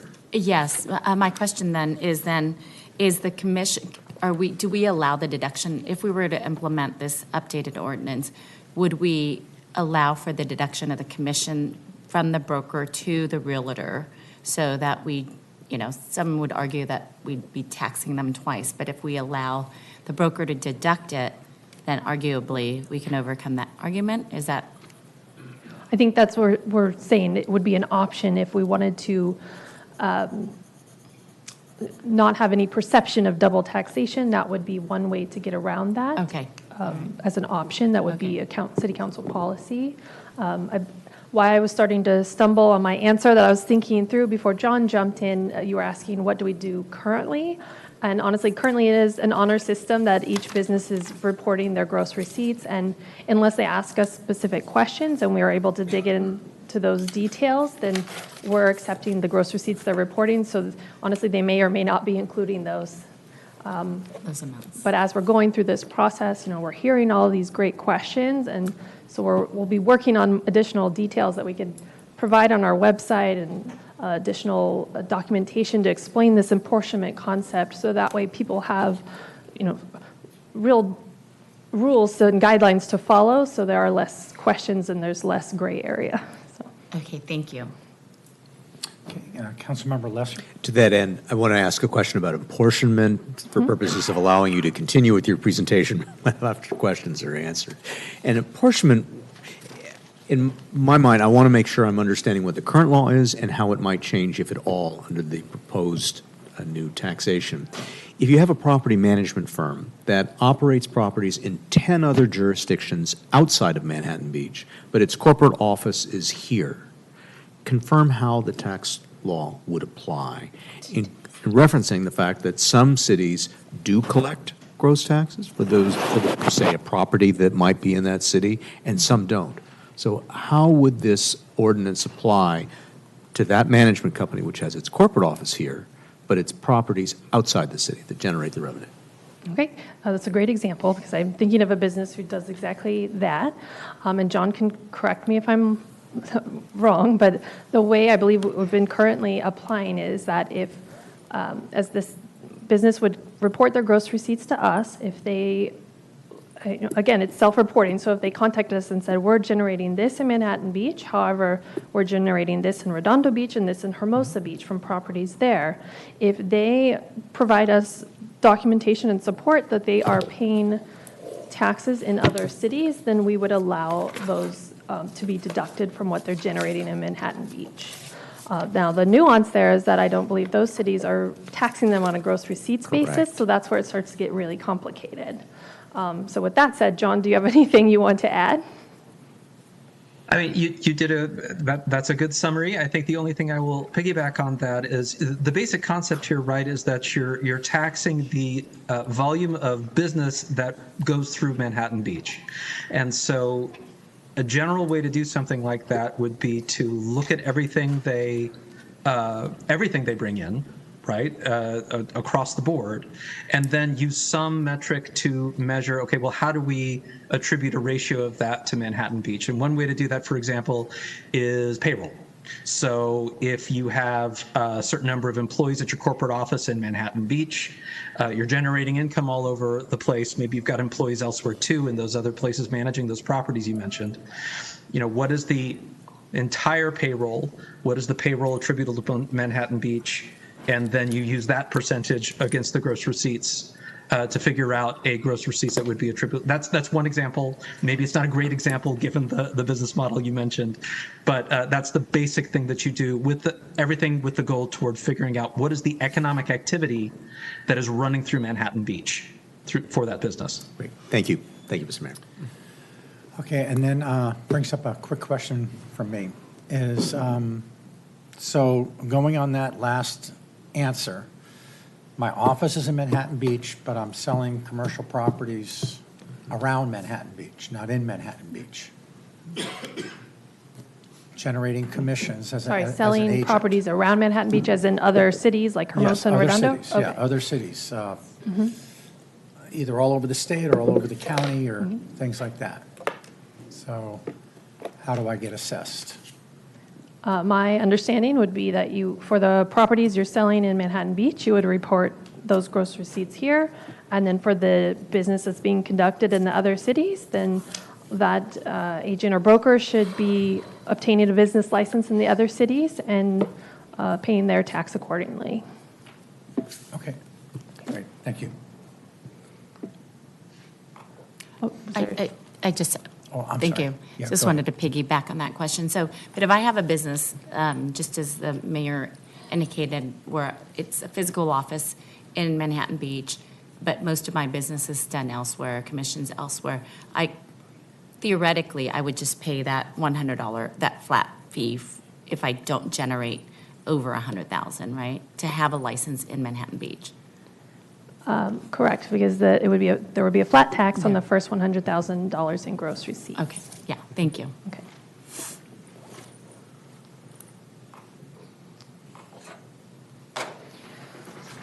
Okay, so getting back to the general concepts of double taxation and questions that we've received. Another, which we kind of touched on this a few minutes ago, but pass-through revenue. So one example that was raised was, say, attorneys who are collecting a settlement for their clients and then passing that through to their client. We would not require them to include that in their gross receipts. Or a travel agent receiving payment for a tour someone's paying for through the travel agent. That would not be considered within the business's gross receipts because they're immediately passing through that revenue.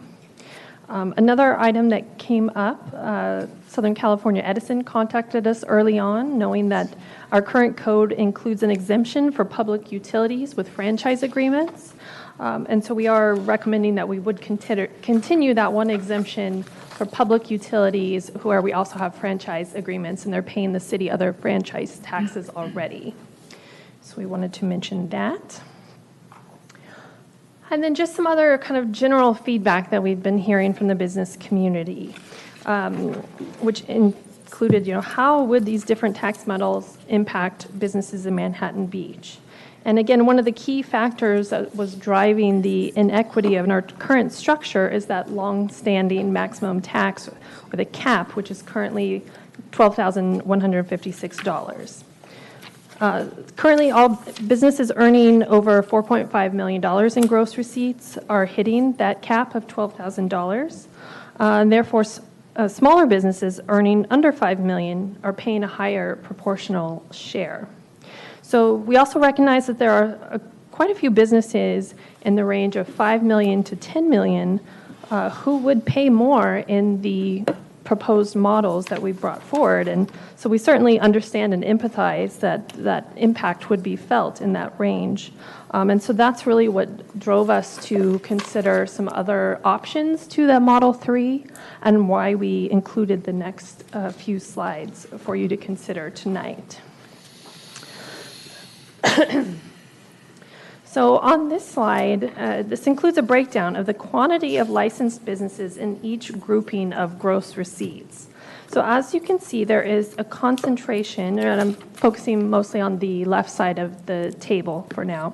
There is a concentration of businesses under $500,000 in gross receipts, totaling about 98%, and mostly due to the number of contractors and subcontractors doing business within the city. And then we have about 50 businesses in the range of $5 to $10 million, and about 19 businesses reporting between $10 and $20 million, and another 19 who have been reporting over $20 million. And I should note, too, that these numbers were all based on the fiscal year 25 tax year, which was looking at 2024 calendar year gross receipts. So those are the numbers that the tax model, tax study was based on. The white columns there show the current tax structure, which, as you can see, once you hit that $4.5 million number in gross receipts, then you hit that cap of $12,000, and that's what all of those businesses pay the same amount. And as was noted earlier, that equates to a different percentage of their gross receipts because it's the same dollar amount being applied to the varying gross receipts numbers. So then in the orange beige color there was Model 3 that we discussed on May 12th and that was used for the polling, which included that flat tax of $100 on the first $100,000 in gross receipts, and then a gross receipts rate of $2.60 per $1,000 over the $100,000. And then what was also discussed that night was still including a cap, but raising it up to $100,000. And so at that structure, we estimated about $800,000 in gross receipts, and then you can see towards the bottom of the table there, that equated to about 23%, businesses paying more than they currently do, and about 75% paying less than they currently do. So then, as I noted, we looked at some other options if we wanted to try to mitigate the impact on businesses kind of in that middle range who aren't the small businesses earning under $4.5 million, but they're also not the largest businesses who would be benefiting from the cap. So we have options A, B, and C here. And I'll share a few key points on each and then what the impacts would be. So on option A, the difference is we modified the tax rate to $2.50 per $1,000 over $100,000, kept the $100,000 maximum tax, and the impact here would be still 75% of businesses would see a decrease. However, the city's revenue is estimated to be reduced to about $636,000. And businesses with gross receipts under $4.9 million would see a decrease in taxes. Option B in green, we reduced the I'll start with the flat tax was increased to $150 for the first $100,000 in gross receipts. But we did reduce the gross receipts rate to $2.40 per $1,000. Maintain the $100,000 cap, but what you can see towards under the blue bar there, the cap scenarios, you see the city's estimated revenue then changes to $713,000. However, because the increase in the flat tax, the number of businesses seeing a decrease reduces to 66%, or about 2/3, instead of the 75%. And then in the last option we are presenting, in option C, we again increased the flat tax to $150 for the first $100,000 in gross receipts. We reduced the gross receipts rate even further to $2.25 per $1,000. And I should note, too, that we did calculate this to be applied equitably to all business categories in these models. So the lower gross receipts rate, $2.25 per $1,000, brings the estimated city revenue down to about $443,000, but we're still at about the same percentage of businesses seeing a decrease at 68%. So we wanted to present these as other potential options if we wanted to try to further mitigate the impact on businesses who aren't necessarily benefiting from the flat tax, but also not benefiting from the maximum tax of $100,000. And then also along the bottom, to address a question we received about the maximum tax of $100,000, we also did the calculations if we wanted to reduce that cap to $75,000, and you can see how that also changes the estimated city revenue, and then the number of businesses who would be benefiting from that change in the cap.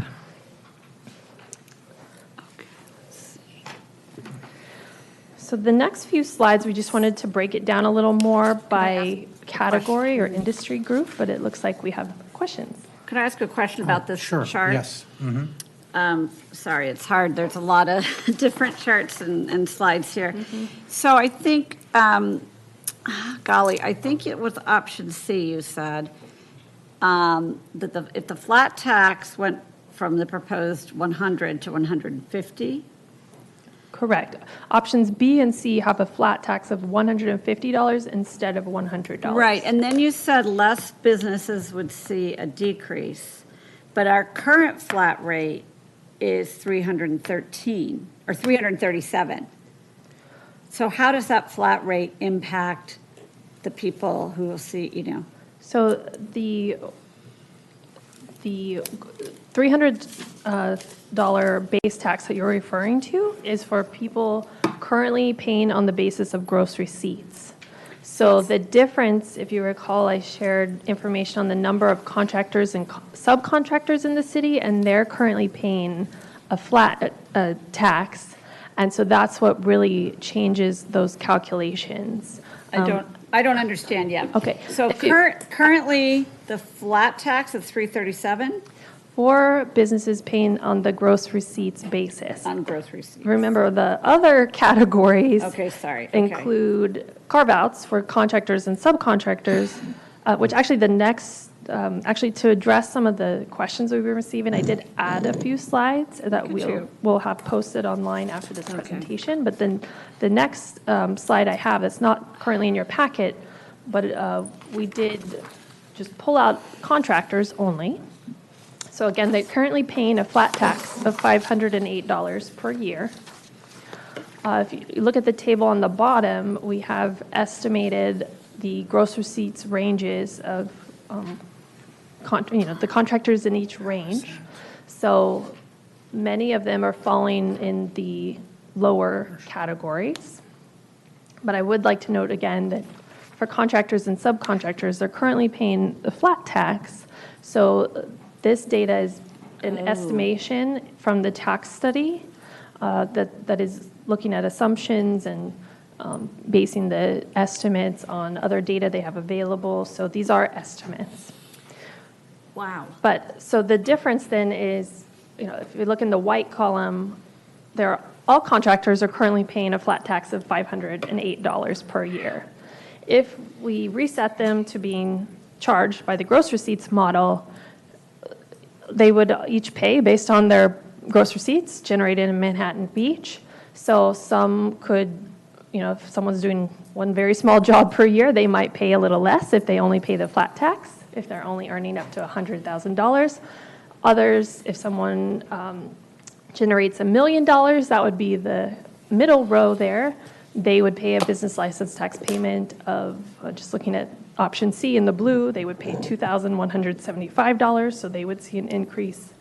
If it was a large contractor generating over $10 million, then they could pay upwards of $22,000 based on estimated gross receipts of $10 million. So again, the goal of a uniform gross receipts tax is that it would be proportionally applied depending on the gross receipts. Thank you. And the next slide I have actually breaks it down to just subcontractors, and they're currently paying a flat tax of $254 per year, but the same kind of method applies where depending on their gross receipts, they would pay more or less on a proportional basis. Would you like me to keep going, or do you have any other further questions? Sure. Yeah. Councilmember Shirley. Thank you, Mayor. Thank you for including these, Libby. I think they're valuable here. Can you go back to 23 for the contractors, please?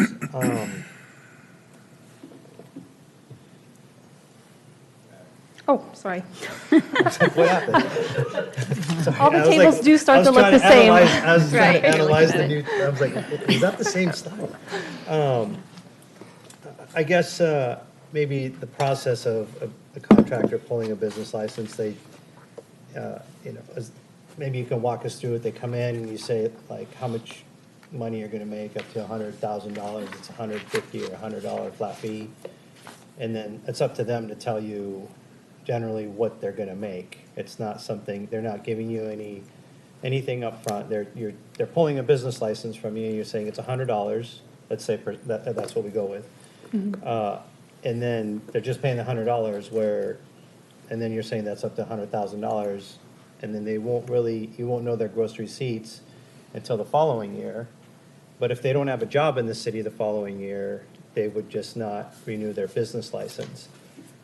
I guess just where I'm concerned is we're doing, and I have nothing against contractors, and it seems to me that a bulk of it, we're saying, there's 5,000 businesses, I'm rounding, about 2,500 of them are contractors, which is half of your population for this measure, and then a big chunk of that, I think 1,700 or 1,800 is going to pay a reduced payment as a contractor. So I guess it's more of a comment than a question. Looking at this chart, which I appreciate you including, I just for me, I take a look at it as, the study for internal business, like brick and mortar businesses, and the resources that are provided to them because they are paying a tax that goes into the general fund, and all the things that they're paying for in the city. They're not paying at a higher rate, but they are more than contractors might. I guess, again, it's just more of a comment, because contractors don't renew their business licenses. They're on a completely different model than some of the businesses that are here. So if they don't have business the next year, they're not going to be here. They're not going to be here. They paid you the $100. You really missed out on what they really made instead of just paying the base tax. So I think that needs to be more clarified in the approach. But Yeah, I hear and agree with that complication, definitely. Just for everyone's benefit, what currently happens when any business comes to the city to be licensed for the first time is we ask them to estimate what their gross receipts will be on that first year, and then the following year and years after, they would be reporting the actuals. So as the council member noted, it gets tricky for contractors and subcontractors who may be out-of-town businesses, and they're coming and going, and each year they have different jobs in different cities. I think what also complicates it is that we are fortunate to have several contractors who their primary location and business is here in Manhattan Beach. So then, they would also be benefiting from a different rate. So it does get very tricky, and I'm not sure if there is a way to fairly apply it there. And John, if you could jump in here as well, but my understanding is that we would not be able to apply a different rate to out-of-town businesses compared to in-town businesses. Correct, John? That's correct. That's the Commerce Clause of the federal Constitution that goes all the way down to local governments. Libby correctly describes it. Thank you. Right, but I guess you would be able to do it if you did something with the industry as part of your taxing schedule. Is that correct? If you did it by industry, by gross receipt, by variable rate. Yes, I believe so. Because you wouldn't be using disparate treatment, it would be all across the board, variable rate. But again, that's not even my concern. My concern is like we're rewarding, the contractors and lowering that rate. So that's all. Councilmember Lesser? I'm trying to remember the original presentation we had in the spring where we looked at other cities, because the council members' questions are relevant to the extent that we were an island. But if we are looking at how other cities approach the same issue, can you refresh my recollection as to how many other cities have this gross receipts model, so that we're looking at adopting something that would be consistent with other cities, particularly as it relates to where the work is generated, which might vary from year to year, et cetera? Yeah, I would have to relook at the slides to give you an exact number. Maybe Amy might have it pulled up here, though. Maybe at a minimum, we could just simply ask council to what extent there's more commonality in the gross receipts approach. John, do you have anything to add there? Well, this goes back to our earlier discussion about and actually I appreciate the opportunity to maybe circle back. Occupational hazard of my job is that if you haven't handled a question in a while, sometimes you don't have an answer ready to go. But this gets kind of back to the net versus gross receipts discussion we had earlier. And one of the reasons, the basic thing in that discussion is that you can't tax income. Okay, and so that doesn't mean that taxing net receipts is necessarily income, but it does mean that state law has carved out something for you that says gross receipts are not income, right? And so because state law has provided that safe harbor, overwhelmingly cities across California have jumped on that. And the reason state law did that, if you're curious, is that you're not allowed to tax income, but you are allowed to tax the volume of business that comes through your jurisdiction. And so the idea is that, net, that gross receipts really does, it can be a metric for that volume of business that comes through. And, it's the wonderful distinctions that say that's not income. But because of that, the direct answer to your question, sir, is that because of that specific carve out for gross receipts, cities jump on that. And so I don't know the specific number, but there are 400 something cities in the state. I would guess it's probably 400 cities around that. Thank you. And so we were looking at the previous comparison that was presented in May, but it doesn't give specific details. If your question was specific to contractors and subcontractors, we would have to further research that.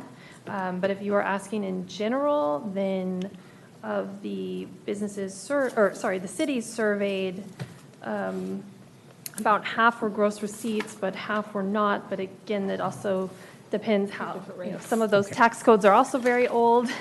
So, and they just haven't looked at updating them yet. So Okay, that's helpful. not a simple Thank you. answer, I'm sorry. I have a question. Councilmember Howorth? Yeah. Thank you. Sorry, and I just said it just in case you weren't looking. I have a question. We're saying contractors. So does contractor mean someone who's like building a house or working on plumbing, or does it mean someone like myself who contracts out, as a 1099 for consulting up and, Oh, we would be, when we're saying contractors, we mean building homes and things like that. Thank you for General that. contractor. No, and I mean- would classify other independent contractors as likely having in the professional services Right. category. Okay, no, I appreciate that, because to Councilmember Sherillian's concern, which I share, or not, I think it's your point. Sorry, what was that noise? Sorry. That, that they're in and out of our community. They have a lot of impact on, parking and traffic and impacts to residents. But they're not our brick and mortar, right? So I do understand sort of bifurcated or variable rates based on that. But anyway, continue on. So, so let's go ahead and proceed because I'm anxious to get to public comments. So. Okay, thank you. So I just have a few more slides here. So commercial property. So wanted to address this because, again, we heard this from several businesses who initially, and it even came up at the forum in April as well. So the initial concern was that if you tax my landlord more, they're just going to pass that on to me. But what we wanted to present was, if we could focus on the table at the bottom, that of all the commercial properties in the city, which the tax model included a count of 212, a majority of those are reporting gross receipts under $3 million. So that would mean, based on the options presented, 95% of commercial property owners in the city would actually pay less in the models. So I would hope that if they were going to pass on any tax increase, that they would also pass on this tax decrease to their tenants as well. Now, of course, the bottom of the table shows that we do have some large property, commercial properties in the city, as we know. However, again, it's my understanding, based on our research, that any tax increase that they're passing on, they're at least likely passing it on to multiple tenants to kind of spread out that impact. So it may not be as large as people are maybe afraid of, but again, we're happy to discuss any specific tax questions with specific businesses, in a confidential matter. So the last couple slides, we also wanted to separate out retail businesses in the same way. So we currently have 738 licensed retail businesses. We don't have So this is also an additional slide that we added to address certain questions. So this slide and the next slide, and we'll again post these after the meeting. So 738 retail businesses in the city, 94% of them are reporting gross receipts under 4.5 million, which would mean that in the models, they would pay less than what they're currently paying. Now, of course, the other larger businesses generating gross receipts over 5 million, they would pay more in the models, on a proportional fair share. So the last slide that I added was for impacts to our restaurants. So we currently have a total of about 141 restaurants licensed in the city, and a very similar story that a huge majority of those restaurants are reporting gross receipts under 4.5 million, so they would also pay less in the proposed tax models. Of course, we do have some very successful restaurants in town too who would pay more, a proportional share. So we just wanted to highlight those specific categories and show it really is a range of businesses seeing a decrease or an increase. And again, it's all based on their gross receipts, and the proposed taxes would be applied uniformly across everyone so that with the goal of being more fair and equitable. So finally, getting to the last recommendation slide, we would recommend the City Council discuss and provide direction on the final decision points and which tax model you might want to pursue, and whether to proceed with placing a ballot measure on the November 3rd election. And if approved, we would actually be returning in 2 weeks on August 4th to present an ordinance and final ballot language, a resolution to call the election, resolutions for the ballot measure submission and filing of the rebuttal arguments, and then also to select the ballot letter designation for the ballot measure. And then we would also be providing any additional outreach to residents and businesses to address any other final questions. And that concludes my presentation. We're happy to answer any additional questions or open it up to public comment. Any additional questions? Mayor? Yes. I did have one, thank you. Councilmember Shirley? I did not press my button.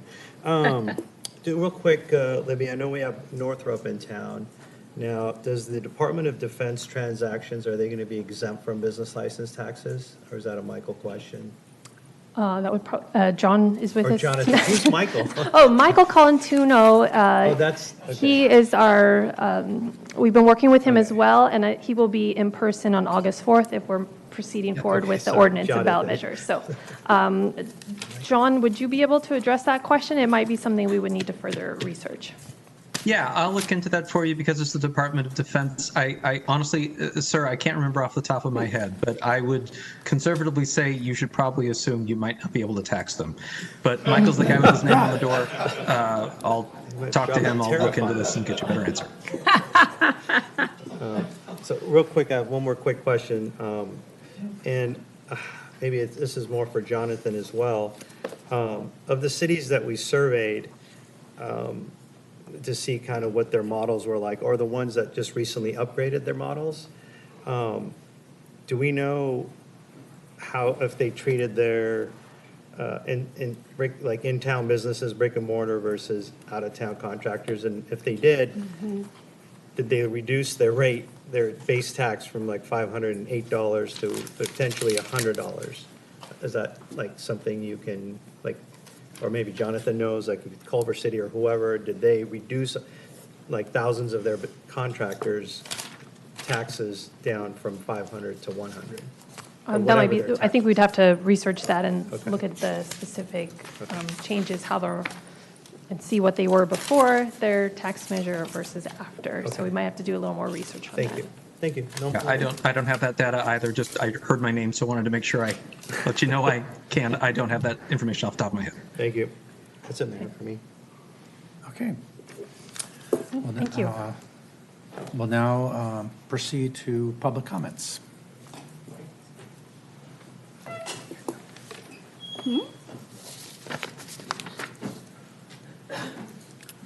Well, you'll be given 2 minutes, I think.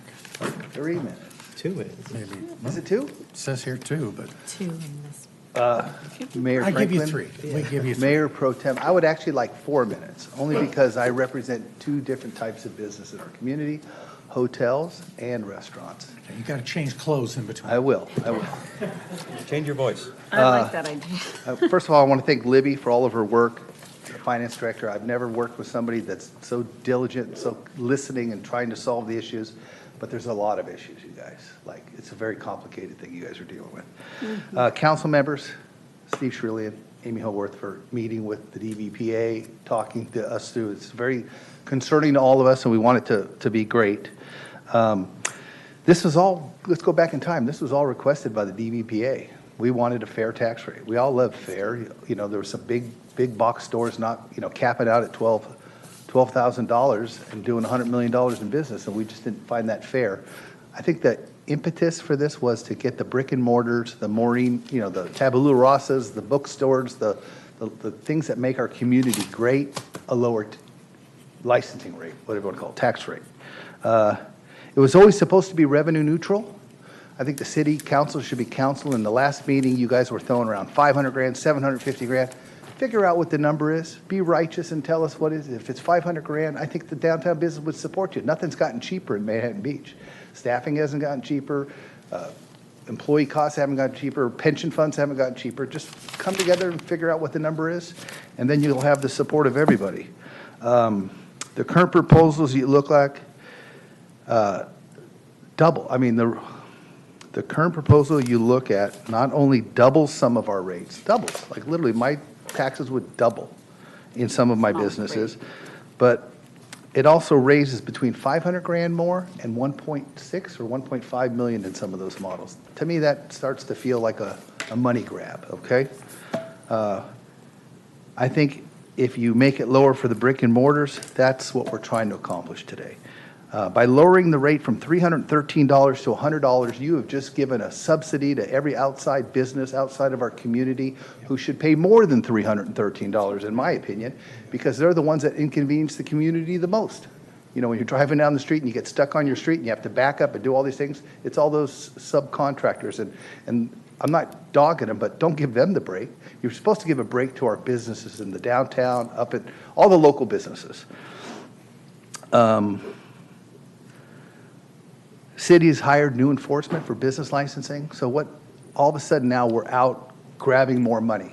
So we're saying like the landlords weren't paying. Well, now the landlords are paying. They are passing it down to us, but there's a lot of people that aren't paying. So I have a feeling that if you just kind of focused on enforcement and getting everybody to pay their fair share, you might not have to change anything. That could be one thing.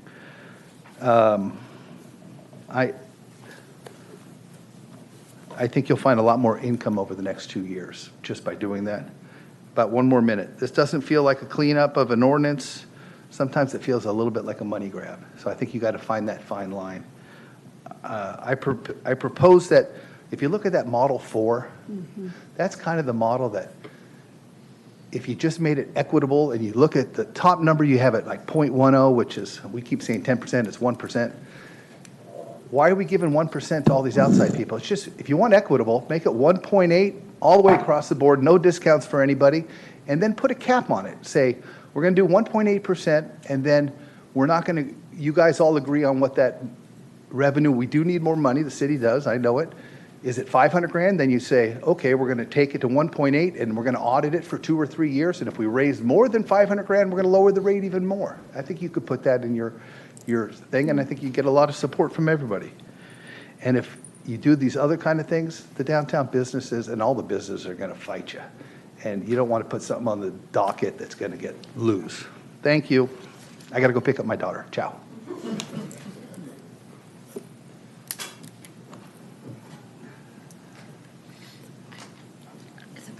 Good evening once again. Stefan here.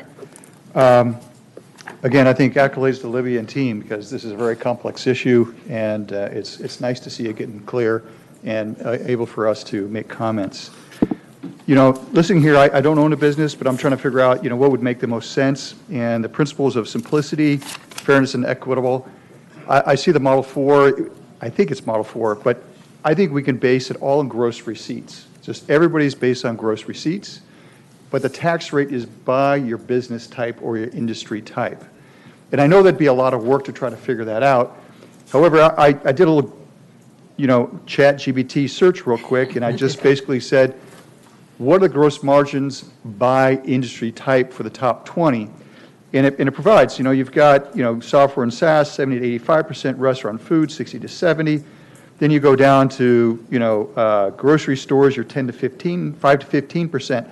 So that can provide a guideline right there. Boom, you can start getting your rates by that guideline. So that will help you get to those rates. And I think that will make it very simple, very easy to understand, and very easy to communicate to our community. On the broker-realtor side of the house, I'm not sure why that's our problem or your problem, because there's only, they're making one fee. The realtor is getting paid by the broker. Don't make it your problem. Just it's the broker. If they want to pay them, give them a different percentage of the deal, that's their issue, not your problem. On the example of the businesses that are headquartered here but doing business elsewhere, give them a lower rate for just being a business in town. And then if they do business in town, they're going to pay an additional piece for that. I think it's solvable. On the contractors, Steve, I think, as I was thinking about this since break, the small guys, they're not going to be making a lot of revenue, right? And if they're not going to stick around for a year, okay. The big guys who are going to make the big revenue, they're going to stay in town, they're going to continue. They're going to pay the rate, and they're going to show it. So I think that problem is going to solve itself. Thank you. Thank you.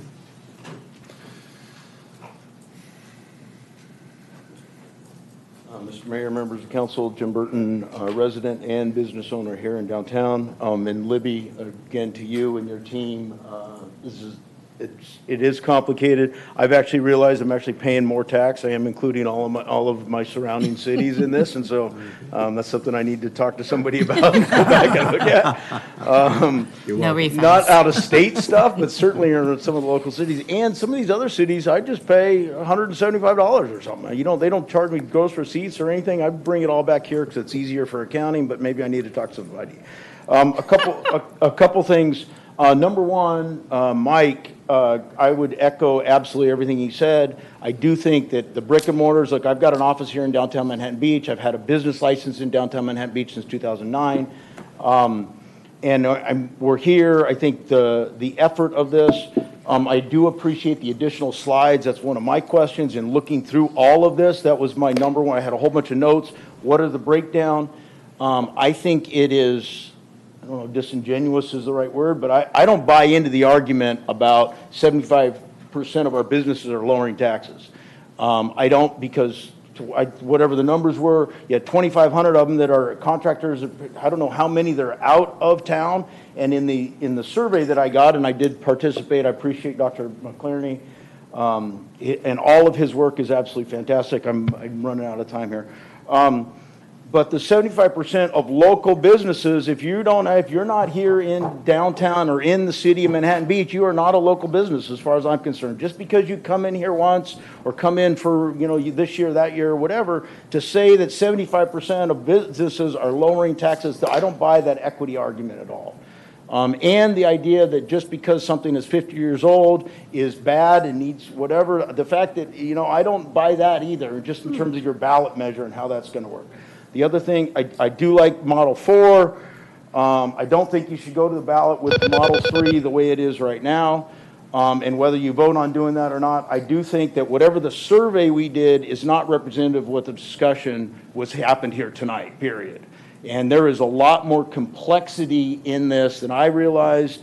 Certainly you've got a lot of work to do. Those are my 2 cents. I will not waste any more time. Thank you. No waste. All right, thank you.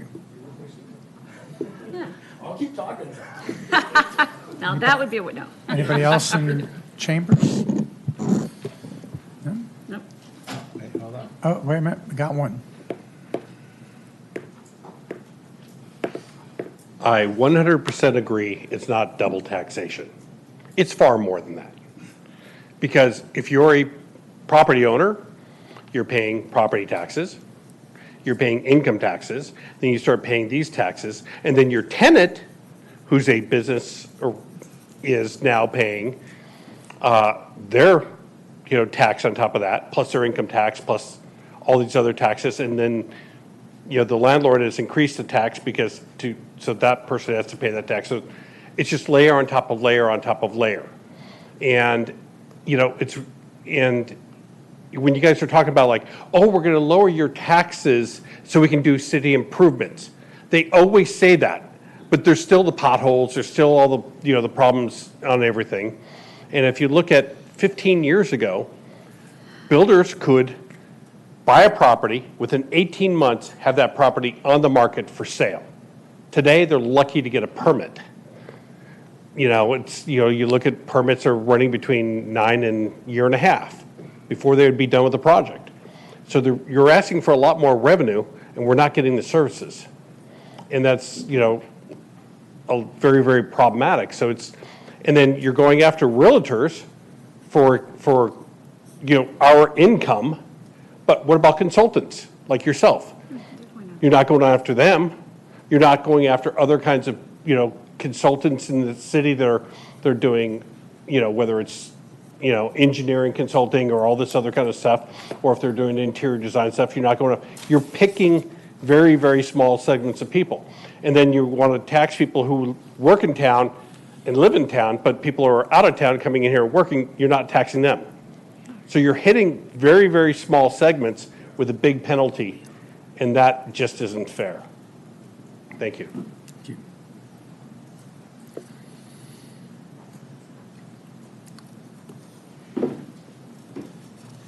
Any comments online? No requests on Zoom. Okay. So we'll close public comments. Your Honor, can I just real quick ask a question of our city attorney? Mm-hmm. Thank you. Sorry, I saw your. That's fine, go for it. Just for clarification and for the minutes, before we start further diving into this now, for those of us that have a business license and pay a business license, for the record, can you just please clarify what to do, or how do we move forward? Yeah, so you're essentially asking, do you have a conflict of interest? In English, yes. Yes, the answer is no. There's an exception that for things like taxes, et cetera, it affects the public generally. That's the term that they use. It affects everyone who has a business.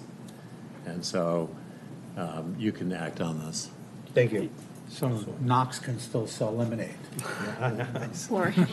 Yeah, and I have just a quick question, not a comment now, or it's a clarification to Mr. Joseph's comment. I do pay. I have a business license. My category is professional, so I'm not suggesting going after some folks. Well, I don't pay a business license tax. I want to correct that, right, for the record.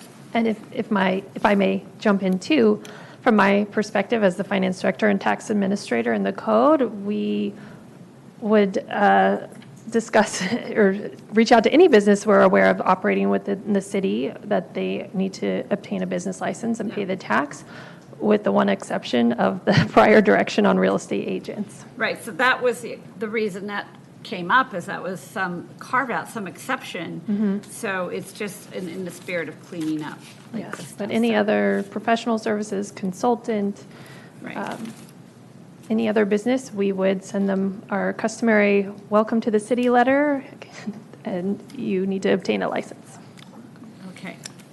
And I just have one quick question before we go to our discussion is, how is this enforced? I mean, is there active enforcement? Is there?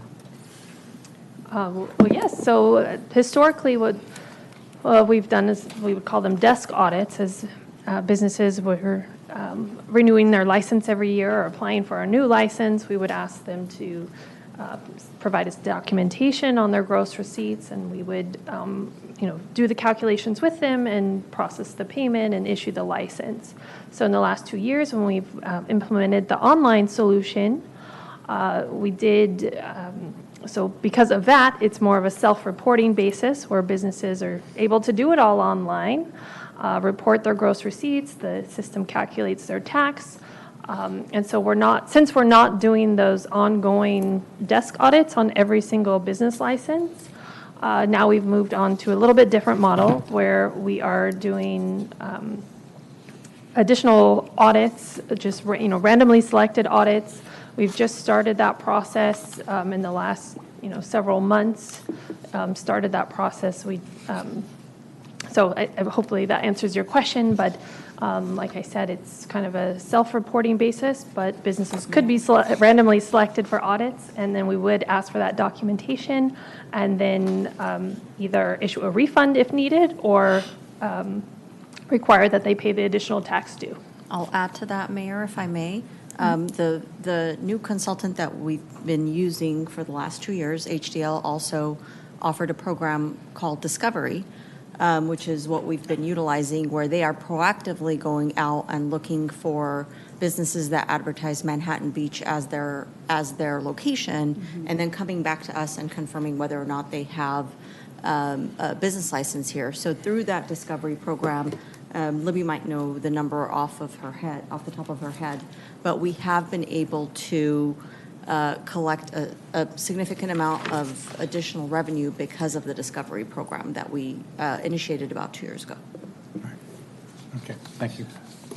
And that revenue number has exceeded the initial expectations of about $500,000 or $600,000, and I believe we're north of $800,000 just from those Discovery accounts, as we call them, that they are now in compliance and will continue renewing their business license every year.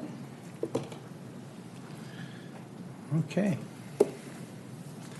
Fellow council members, discussion. Who wants to start? I think it'd be helpful to get some framing questions answered in terms of, so let me go ahead and ask some and see if it represents all of us. Yeah. If council were interested in exploring other models, help us understand what the timing would be, because council gave direction on one model that was explored with legal counsel, explored with the pollster. So what are our realistic options to the extent that I believe this has to be on a general election ballot if we are to move forward, working backwards from November, is that right? You are correct. So if we were to reach the November 3rd election, we would the city council would have to approve the ordinance language by early August, so that our next meeting on August 4th is the date that we would have to, you would have to approve the language, because then we have to get signatures, and it has to be submitted to the county maybe August 8th or something, that Thursday. So I think as to your first question, like what flexibility do we have now that we had this certain model, we did the polling, and I would think the answer to that would be it depends how far we're deviating from what we polled on.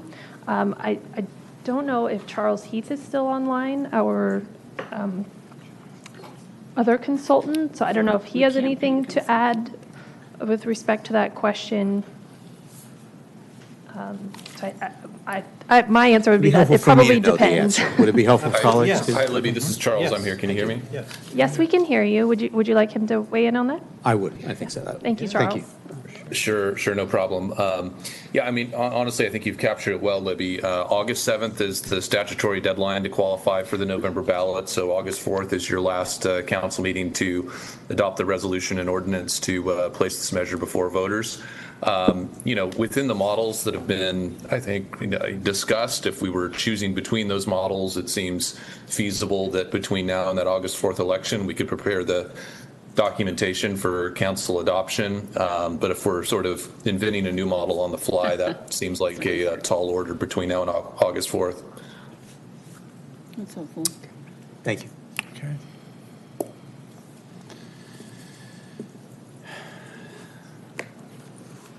All right, Councilmember Howorth. I mean, I'll start with some initial comments. I probably have questions here too. Oh, I do have a couple questions. In one of the slides, and we got this in an email from a resident about micro business, and I think they want to know what a micro business was. Can you define that? We'd have to see if there's a technical definition of a micro But what were you, business. what were we thinking of it? I'm sorry, I can't find the slide. I can't remember where it was. might be in the staff report, or it might be, hold on, I'll try to find it. Yeah, Because we got, wait, I think it's back in the text. Yeah, No, so no, no. according to our quick search here, it looks like micro businesses are typically generate up to $250,000 per year. Okay. And I know I recently did some research on what would be a small business with the Small Got it. Business Association. And I want to say that was in the couple of million range, but we'd Okay. have to confirm that as well. Because the owner who had emailed us was concerned, and, I'm just representing what somebody, communicated to us, that it's like, listen, I don't care if the person selling sandwiches out of their cooler gets a break, right? And that's not what we're talking about here. We're literally talking, we're talking about, possibly my hairstylist, we're not talking about that. So just wanted to, okay. Yeah, and if I could, I think that was another reason why we added some of these extra slides with retail businesses and restaurants, showing that we do have quite a few restaurants generating, say, under 5 million in gross receipts. So Yeah. That's the majority of the count in the city. Yeah.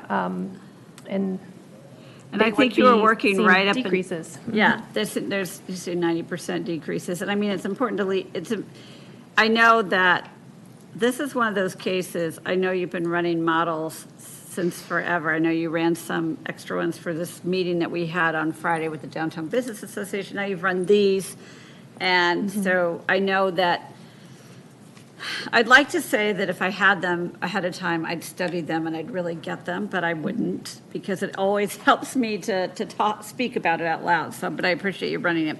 So another question I had before a few more comments. So I know, for instance, I believe Pages, the bookstore, and don't look at any models of income because that's what we don't call that out, but I believe that the person who runs Pages also owns their building.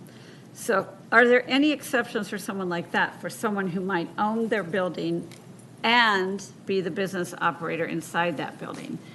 Could there be, because that does seem like one of those cases, right? Well, and John, feel free to jump in here as well, but we have had some instances pop up because, as Talene mentioned, we signed on with this discovery program, and HDL made us aware of several commercial properties in Manhattan Beach, and we sent them letters to obtain a business license. Right. Although, we've always had this part in our code that commercial properties should obtain a license, and several had, but there were several others who just weren't aware that they were needing a license. So that's why this has been percolating so much in the last year. And I don't know the specific example off the top of my head that you used, but if someone owns their property and then has a business at that property, and the ownership entity is the same name, and their taxes are filed under that same name, then we at the city would also consider them to be one business and would not be requiring them to have 2 licenses. Where it gets tricky is that, and I'm assuming it's for very specific reasons that they've decided on with either tax or legal advice, that they have a property owned by one business entity name, and then the retail business might be a different name. And that's where, we feel stuck because we're trying to apply it fairly and saying you have 2 different businesses here, both conducting business, they would both need a license. And I noticed in the original ordinance, and it might still be in this one, that there is some discretion that, so perhaps, I don't know what had to be written in, but I mean, that would be something that I would want to explore, that, you're right, they could have it a different legal name, but it is the same exact, so I don't know. Yeah. It's just a question. It's definitely something we've been It's going to be thinking very about minor. too. Yeah. And then I'm also aware of kind of like ownership groups who might own a property. Yeah. And that's where I start to really spin out of control because it's like, well, what if Yeah. that what if that person owns maybe 1/10 of it, and then how are we supposed to try to say, like, is Right. that truly the same entity or not? It gets really sticky. Yeah, no, I So- understand. So let's not, I think that whatever the decision is, it should be for the majority. It's not for, you don't make policy and law for the exceptions, right? Mm-hmm. At least I don't. Do you have a way to put up business model 4? Do you have that slide from May 12th? Let's see if Patty oh, does. look at our, easily. because and it's slide number, there's slide 40 and slide 41, because I know we talked about, we came to an agreement on Model 3, and I think I mentioned it to Councilmember Shirley at the break. This has been so interesting because it's taken at least 2 meetings for us to really work through it, right? And to really kind of flush out the nuances and stuff. And as I look at Model 4, which you guys don't have in front of you, but I think we're looking for it. It does this thing where it gives a different rate to general and retail, which also includes the hotels. Yeah, so Thank you, there Patty. it's $2, $2 per thousand or and then contractors are higher, professional higher, property rental higher, services higher. So then if you go to the next slide, you can see, so that oops, page 40, I guess, is that? This slide? Or? No, the analysis. So then this one is the one with the 2.8, with it's everybody but the general hotel and restaurant or whatever. And this is one where you see lower taxes. If you can just look, I don't know what the percentages are, but it doesn't get higher till you get up to line 6 with the 5 million. But it doesn't jump so hugely as Model 3 does. I mean, I think what I was hearing from business community people, or if you look at line 7 in this model, it goes, or is it, which one? Are you looking at these? So this slide that I'm showing right now is all of the other categories. So contractors, professionals, which would include, say, medical offices, dentists, things like that. People like me. Property Right. rental and service, or professional services. Right. The And then go the following next- slide Right, is this is the general one. retail category. And in this model, this was meant to be a very broad category, so including retail businesses, restaurants, and as I mentioned earlier, hotels would also fall into this category. Right. So in this one, when you look at line 7, which is 10 million in gross receipts, they're making a climb. It's still more money, and it's like 7,000 more rather than double, right? And it just feels it's acknowledging the brick and mortar is what this one is doing. It's acknowledging these are the people. There used to be this Muppet. There used to be Sesame Street. These are the people in your neighborhood, and that's what these are. These are the people in your neighborhood. So to the extent, and but it seems like, and it is an increase for those at the higher end. But again, when you look at those tables. And it's, it's very uncomfortable talking about all this, especially some of us are thinking about, serving again. But I also know that we are lowering taxes for such a large percentage of people. And it's not, I really appreciate Councilmember Shirley's discussion about contractors, out of town, all this. And to me, this takes care of that, right? Because you're still giving them a different rate. So that's kind of what I'm looking at right now, but I'm, and I've got other questions, but I'll give it up. Okay, Councilmember Shirley. Happy to sing anytime. Thank you, Mayor. Yeah, I'm just kind of stuck somewhere between Model 3 and Model 4.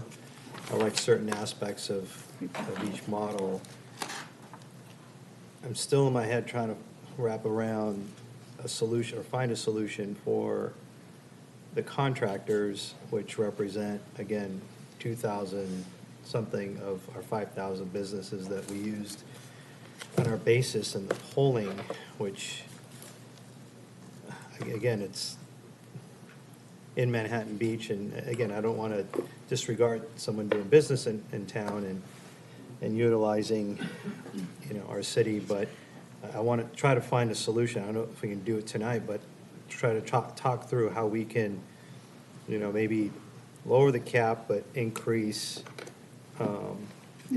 the business license tax somehow to, again, I don't want to do it like for industry, it's going to get a little sticky, but I guess I'm asking for some help to kind of find, for me, what's the stickler is about 100 businesses are either going to double in taxes on their cap or 10 times their taxes, depending on where they are, from 5 million to 4.5 million to 10 to 100 million.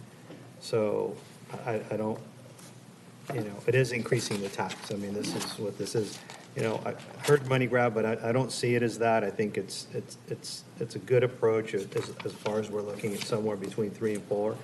But if we increase the cap, and a business license, even if it's 10 businesses are paying 10 times the cap, we're raising the tax by 10 times on some businesses.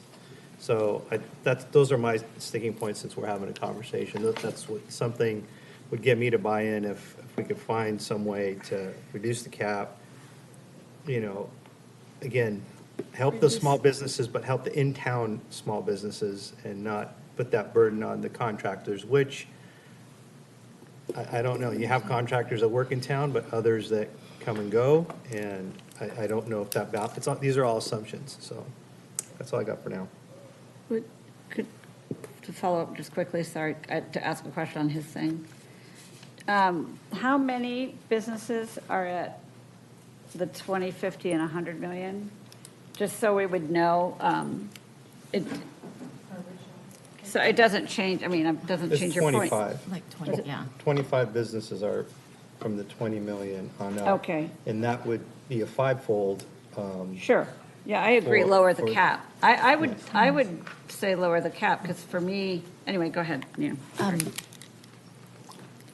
Thank you. Thank you for everyone's input. I think this is a great exercise because we're hearing from so many different perspectives, which only shows us how difficult this task really is. So I commend staff for trying to find a fair and equitable solution that works for everybody. And primarily, my main interest is, helping our local brick and mortar businesses. So I think we all have that in mind because we can all agree that that's, those are the businesses that make our city great.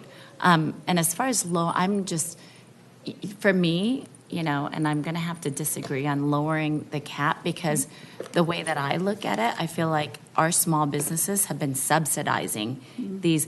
These are a huge discrepancy. It is so much harder for a small business, and the margins are, the percentage is so much. They've been carrying the heavier weight to begin with, and so while I understand the number doubles, triples, quadruples, tenfolds, or whatever the number is, that's how long they've had over the 50 years that since we've updated it. To me, I look at that as we've been subsidizing these businesses. So, and we're talking about $100 million, $75 million, and they've been paying 0.01%, 0.02%, and we're moving them up to 0.10, 0.13, 0.20. We're barely getting them close to where our local small businesses are. So that's going to be a calculus that I think we should keep in mind. And I know it's a matter of perspective, right? Like how we're looking at the changes that we're making. I think at the end of the day, I do see the differences between the type of industry people are in and how certain margins, and I'm amenable to considering option 4 again. So I think I'm open to those discussions, and I understand Councilman Sherrillian's concern about the out-of-town businesses that come in, and it's just a really hard carve-out, and I worry that we're going to open up a can of worms and really, I don't know how we can distinguish it legally between a person who does the same business, we can't tax them at different rate just because they live out of town. So, those are things that are weighing in my mind as we're trying to make this decision. It does, to me, I appreciate that even though it will capture some of these out-of-town businesses, the percentage of businesses that will see a decrease is significant for the smaller businesses. So, that's why I think, and Mike Zislis brought up, this wasn't the exercise this is not a revenue generating discussion. This is an equity discussion. This is about finding that balance that works for our businesses, and then really trying to get the larger $50 million, $25 million businesses to pay a proportional share to what our smaller businesses have been bearing. So, thank you. Could I make a quick comment on that as well? I think you reminded me of something Mr. Zislis stated, or he brought up the idea that, and I want to reiterate, that these are estimates on the amount of money the city could generate. And I think you raised the idea of if in 2 years, like what if we do generate a lot more than what's expected, could we revisit it? And to that I would say, yes, I do believe we would. And that what if voters approved a certain gross receipts rate, like legally we cannot charge one person $1 more above what voters approve. However, it's my understanding, and John can correct me if I'm wrong, but the city council could then have a policy to charge less. So I do believe that would be something we could come back and look at if the estimate is, or if our actual revenue generated is higher than expected.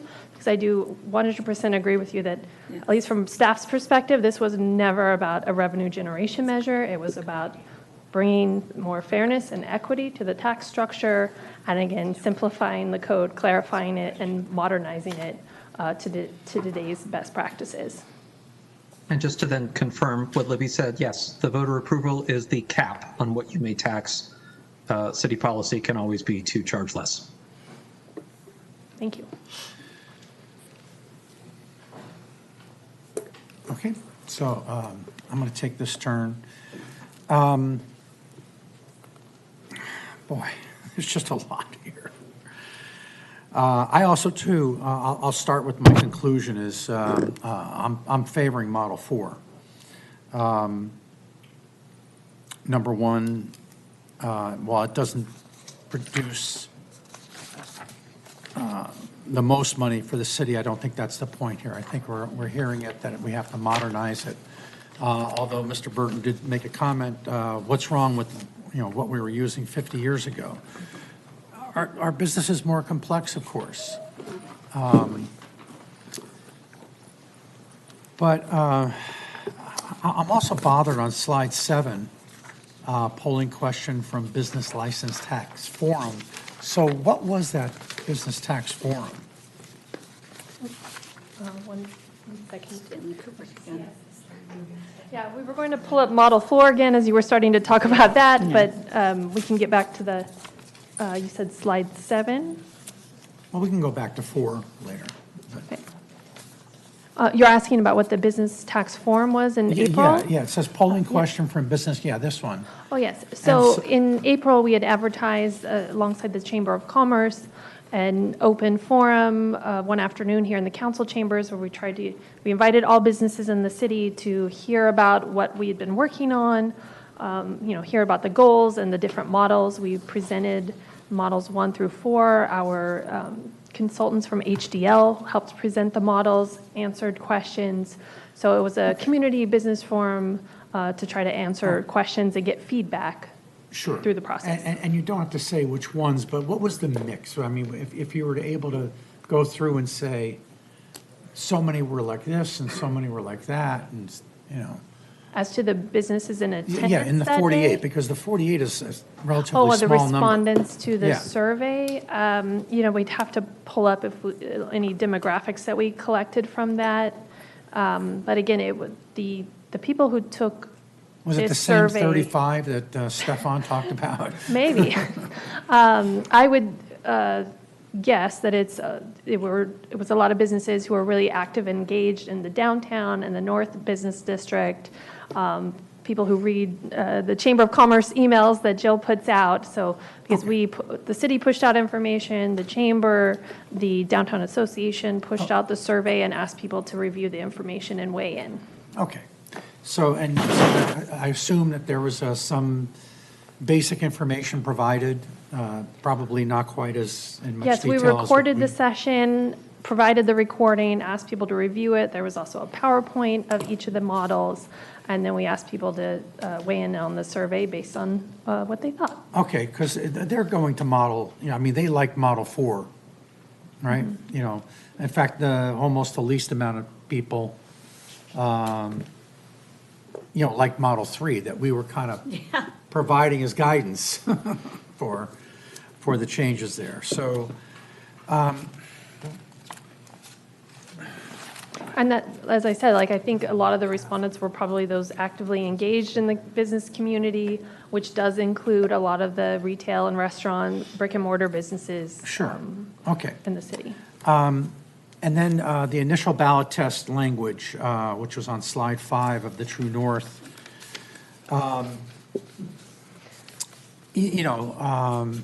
We're not wed to this, right? We're not. So The again, whole purpose we of this is to maybe come with the modification, or the next meeting I saw is when we really have to fine tune the language and make that decision to get it onto the ballot. We would like to receive any direction tonight, so that way, on August 4th, we would be coming back to you with a red line ordinance, with the resolutions. To your question about, are we married to this? We do have some flexibility. It looked like our city manager wanted to jump in. I will say, though, and Charles can contribute to what I'm about to say, we are very limited on the number of words that we can include. Sure. And so we have very specific parameters that we must stay within. And that's why we get help from our consultants to try to address what's the best way to word these, the verbiage for the ballot specifically. But depending on where the council lands tonight, we would then have to go back and speak to our consultants about how to frame that language with any additional direction from the council. And prepare educational materials as well. Yep. I'll add to that. Yeah, the ballot question is strictly limited to 75 words with some specific word count guidelines. I would suggest that we don't try to wordsmith that tonight. I think if the council can give us direction on the, general model approach, goals and intents of the business license tax update you'd like to do, we can go away and draft language that reflects that. I would just keep in mind that, as Dr. McClarney emphasized, what we think voters were responding positively to and what was proposed to them in Model 3 was the idea of simplicity, fairness, relief for some smaller business owners, ensuring big businesses pay their fair share. The more we deviate from those big picture concepts, the less reliable our polling becomes. Right, got it. Okay. So generally, I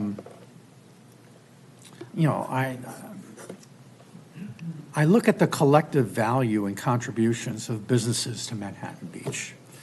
Their advertising dollars and marketing efforts drive people to the city. Okay, so they're a very necessary partner. This is their money. I want to keep as much of this money as possible in their budgets and in their pockets, because they're the experts. They're the sales experts. They know what's going to sell. They know the pricing of the items and things like that. It would benefit the city the most to have them keep as the most money here and not cost an inordinate amount of money.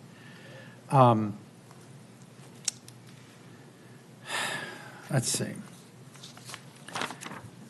The city also benefits from property taxes, right? So in the case of contractors, they add value because it's happening on our street, well, it's happening a lot, but it's happening right now. There's like 5 homes, that were, the lots were, sold for $2.5 million, but the ultimate property there, so there was a bump in the property tax, for Manhattan Beach. And why are people doing this? Because it's a desirable place to live. Why is it desirable? Because we got great public safety.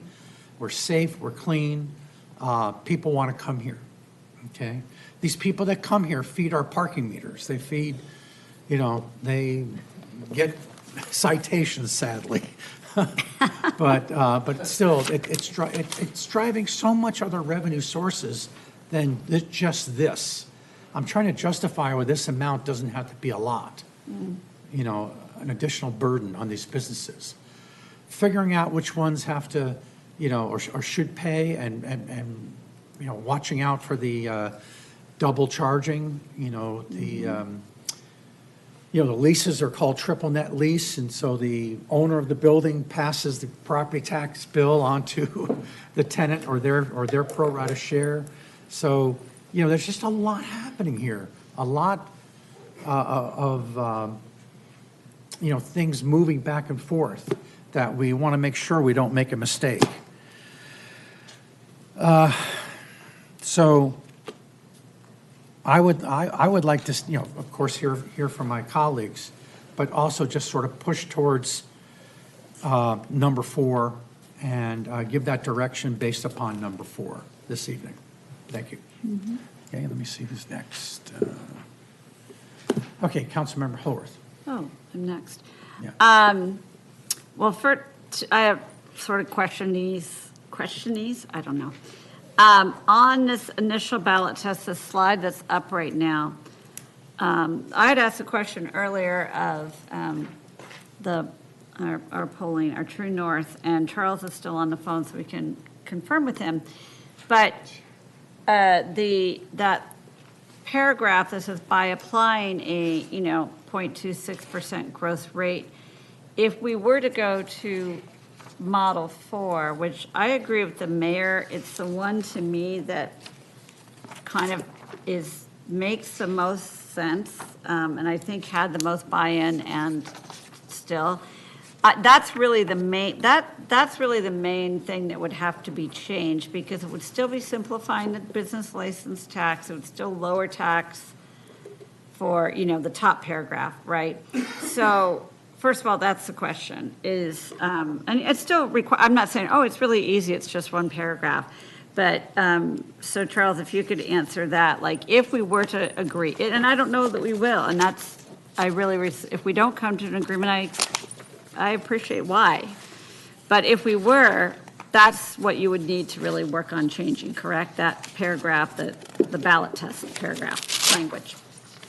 That's right. We would have to accurately reflect the rate structure in Model 4, and then we would also have to make sure that we're accurately representing the impacts of that statement about 75%. I'm sure that would probably change under Model 4. I don't know what the exact number is, Right. but yeah. Okay. May I? So if you'd like, maybe we should put Model 4 back up, just so everyone can refresh their memory before we go down too far. But we do have that estimation. So I guess, Patty, right now I'm looking at slide 41 on that May 12th. Excellent work, Patty. Yeah. My goodness. DJ Patty. She doesn't even shake. She's just like, yeah, I got this. But and Councilmember Lessard asked this question earlier, like, well, if we do Model 4, would we still be able to come back in 2 weeks? And that's what I'm trying to get at, that we would. If it's not grossly different. Grossly? That's sort of, and I still have another question, but. I don't think it's going to be that. Sorry, slide I think it's going to be less, 40, actually. I think it's at 41, but slide 40. I mean, it's less is what I'm revenue, and I looking think at. it's going to be less. Yeah, so I just wanted to just make sure everyone's on the same page. But so some of the key features of Model 4 as presented on May 12th and at the tax forum in April was that a flat rate of $100 would be applied to 5 simplified categories. Yeah. Sorry, this is what I was looking for. This is the one. So the $100 flat rate up to the $100,000 in gross receipts. And then we would have 5 simplified categories compared to the 9 or so categories we have now. So contractors, general retail, professional, property rental, and services. And so if you notice on the right side, the rate per thousand for contractors, professionals, property rental, and services was calculated at $2.80, which is what businesses paying on the gross receipts basis currently pay. But the general retail category was calculated lower at $2 per $1,000. Again, this is all over that initial $100,000 where you're just paying the flat rate. So that was the structure that was calculated then. And then this slide gives a little bit more on the impacts on the estimated gross receipts in each of those categories in that middle column, as well as the number of businesses in each category. And then the variable gross receipts, the estimated revenue, and the overall estimated revenue to the city at about $500,000. So you can see there who goes down, like it can show you certain things going down right there too, some of it. Anyway. Yeah, the property rental category, that one, that's really the interesting one because of that the current structure there, where some who utilize the square footage basis are paying up to $250,000. So that's why you see that big decrease there, because again, one of the goals was to simplify it so that they're all paying the same gross receipts model, but at a different rate. And we're going, I mean, again, for my colleagues, and I don't know if we need to go to the next page, which this actually doesn't show you like the general retail, how much less they're paying. But we could figure that out. It's still like a large person. It's still at least 75% that are paying less, I believe. Specifically that general retail category? Or Well, everyone? in total. Oh, in total, the model indicated 73% would see a decrease. Okay, 73%. Okay. The other thing I want to be sure we don't lose sight of is, and to find out if we do come to agreement on a model,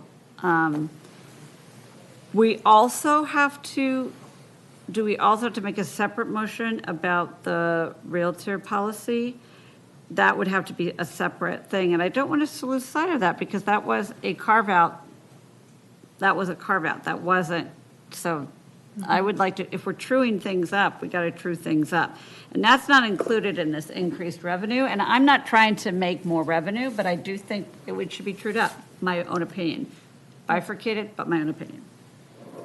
It would be difficult, or we just don't have the data to do a true estimate because we don't know exactly how many realtors are and out I'm not there. saying- And then also, if you were going to go down the path of the brokers being able to deduct the commissions that the agents would be paying, then maybe the revenue would almost be neutral there. Yeah. But we'd have to see how it worked out. Councilmember Lesser? Well, I need to take a step back. There's a reason why the city has not addressed our business license tax in a number of years, and we're experiencing it tonight, particularly after having given some direction and then realizing that there'll be some winners and losers, those that will be paying more and those that will be paying less. I agree with Councilmember Tarnay as what motivated me and why I think this has been a worthy process so far, which is, as someone who certainly has been paying business taxes in our city for 28 years, I was looking for something that had more equitable applicability, more fairness, and greater simplicity. And that was why Model 3, I think, was attractive in general. What concerns me is we've heard there's an August 4th deadline. There's already been polling with the model that was already directed by council, and then something that's in the staff report printed but was not presented. And that is any increase in the business license tax must first be approved by the city council through at least a 2/3 vote of all members, 4 out of 5 council members, and then a simple majority vote in the next municipal election in November 2026. So I want to make sure that there really is going to be enough time to evaluate if we go back to Model 4, which I share the comments of my colleagues. I think it has benefits. I'm hopeful we would get more buy-in, but that's an assumption. So I guess I'm asking the question, is this enough time to do the sort of necessary due diligence? But the question, I don't understand the question, because we already have we had Model 4, there's no more analysis that we would do on Model 4. There's no analysis that would be done. My understanding is polling was done based on Model 3. Is No, that but correct? if they said that would still work with Model 4. So, and Charles, maybe you could jump in here again, but. They don't have So to we do more have the polling. data points and the calculations done. Those were already presented in May. So it would just be massaging that ballot language, plugging in the different numbers, and then, the one nuance to this is that this is no longer, it would no longer be a uniform gross receipts, it would be a variable rate. So that's what I don't know about fitting Ask that Charles. within the 75-word limit. So Charles, do you have any thoughts on that? I do, and I think Model 4 is similar enough to Model 3 that our polling results are still applicable, because the general concept of what we're trying to achieve with the update, the simplification, the fairness, the reduction for the vast majority of businesses stays intact. I have written ballot questions for other business license taxes with variable rates, and based on what I'm seeing in Model 4, I do think we can capture that in 75 words. Helpful. Thank you. Okay, who's next? Councilmember Shirley. That's Mira. May I ask, just to be sure, that if we were going to stick with Model 4, you would be proposing to stay with these proposed rates of the $2.80, which again is what it currently is, and then the overall rate of $2 for that general retail category? Yeah, I didn't see, personally, I didn't see any change, but.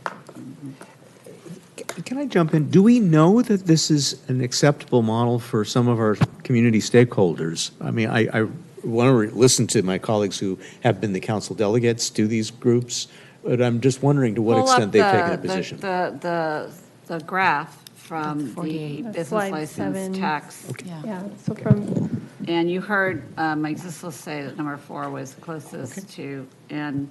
Yeah, 3 was low. I almost disagree. I think we were focused on this Model 3 with the different options, and I look at Kelly to maybe clarify it. Does the Downtown Association have any thoughts on Model 4? I'd rather her speak to it than Mike. Can she jump in? We have to reopen the public hearing But I think if Kelly wants to speak.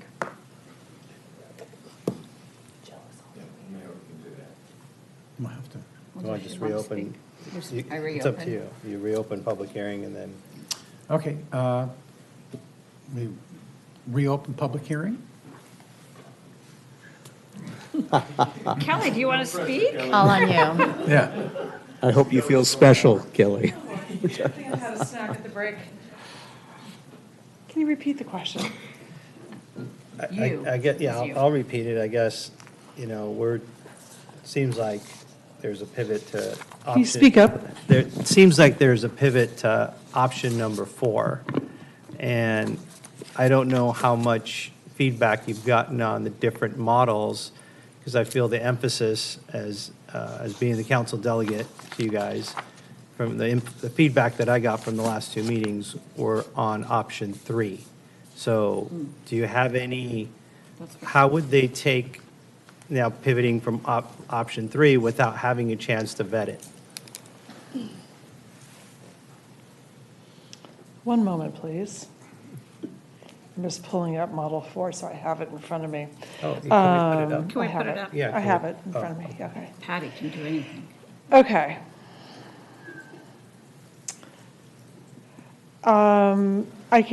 This is what I can say. Are we good? Oh, time. I'm just asking, do we need to put the timer? Do we need the timer? It's just, No, let's just let Kelly, do we need the timer? We don't need No, it. we don't need the time. Timer, a gong, anything? Yeah. Okay, this is what I can say.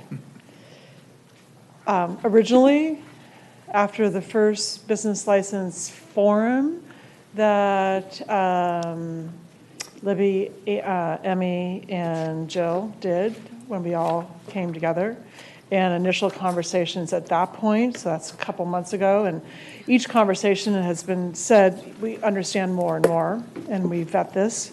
After that initial conversation and our board meeting, initially, they were all in favor of 2 or 4. They were not in favor of 3. That was modified, Model 3. I know after Model 3 modified was decided upon and has moved forward, we've had a flurry, I think that's a nice word, to use of comments, discussion, vetting, meetings with Libby and Emmy, who've been fantastic with our council reps, which we're fortunately had to have 2 because there's been a transition. And they're very unhappy with Model 3, modified.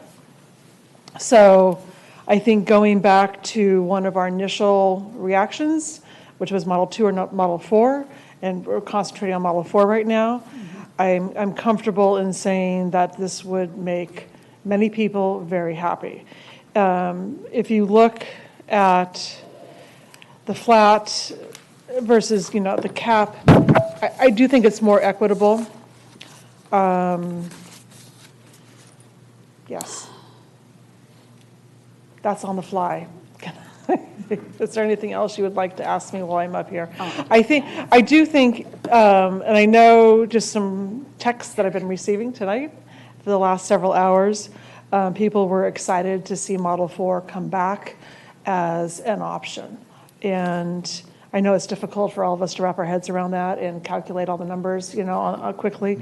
But we definitively have not been happy at all with Model 3 modified. So Model 4 is a little ray of sunshine.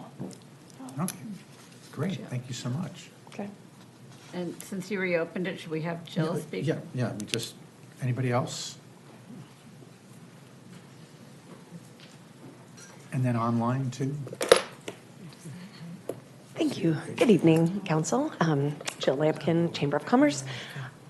Kelly and I are both in kind of an awkward position because our boards are all over the place. And I shouldn't say all over the place, but they're coming from a lot of different perspectives. And so we didn't have a board position on this particular item. I will tell you one concern that I would see with this one. I also preferred 4 from the very beginning. That was, I thought, the preferred model. So I agree. I think that's great that we're reconsidering it. But if you listen and think back to what Mike Zislis was saying earlier in terms of the rate per 1,000, this is the highest rate again now. So we're back at a much higher rate here. So that would be something that I would want to have considered in terms of how much more revenue that would generate than and I'm trying, again, without all of the numbers in front of me right now at this moment too, I'm just thinking to what a lot of comments were the actual rate being as high as 280 per 1,000 versus what we were discussing in the modified was 260, and then they went all the way down to 225 in one of those. So that rate per 1,000 may be an issue depending on how much extra revenue is raised. I also want to echo the sentiments that everybody has said about the finance department. Steve, when I started my job downtown, I came and met with you about this 7 years ago. This has been going on for a long time, and these guys have worked so hard and taken so much feedback and sat down for hours on end with the spreadsheets on the thing and us playing with numbers and asking people and going back. And I can't even, the amount of time that you guys have spent on this is a fraction of what, has been put into this. And so thank you for all of your hard work and for listening. And that to me was the most important thing when we had that business license forum. You guys gave the businesses a chance to give feedback, and you're continuing to do that. And so I thank you very, very much for that. That would be my main concern. I think 4 being open as an option is a great thing, but the 280, I think, is my only concern. Could I ask a question of her, or can I point something out, or that the Model 4, the total revenue right now is $552,000, which was the least of the models, I believe. Well, in the modified 3s, there was one that was 400 something, I believe. My bad. I will say, though, that I want to make sure that we all realize, because we were just chatting about it, the general retail category includes restaurant and hotels. Correct. So a vast, a lot of those people. And then the 2.8. Is it possible to see the revenue slide for Model 4, just so I didn't? 39. Yes, it's 39 from the last one. Good. We're getting there, guys.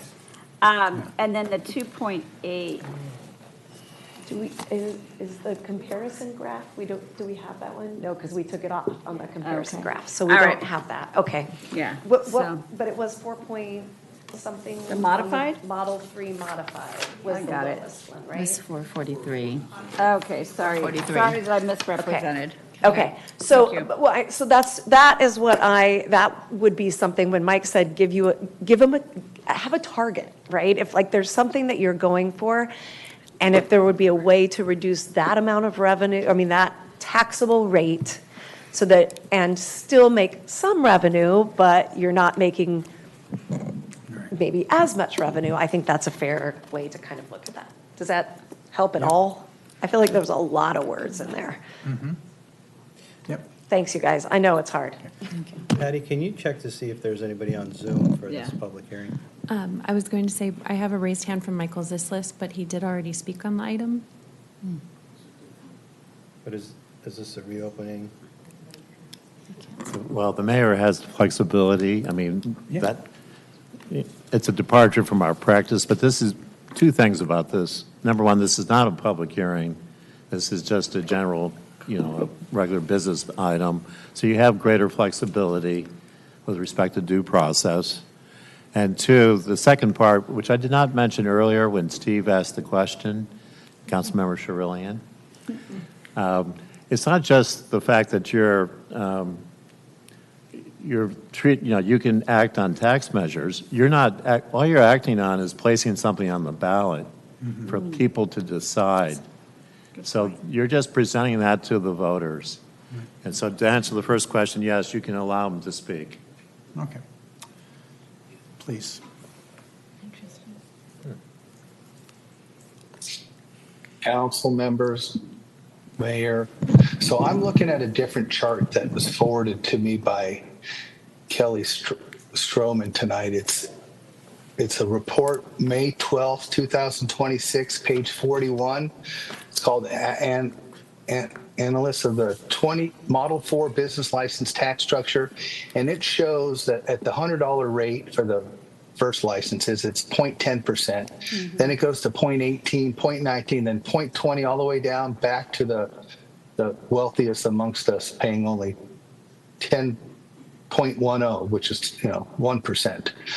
I just think that if you use that, if you can find that slide, you guys, We got it. and you made it all 0.18, I think you would find that it would be fair to everybody, and you would make, and then put that $500,000 language in there so you can lower the rate. But I think at this 0.18, you will lower the rate for more than 75% of the businesses, and I think everybody would support it 100%.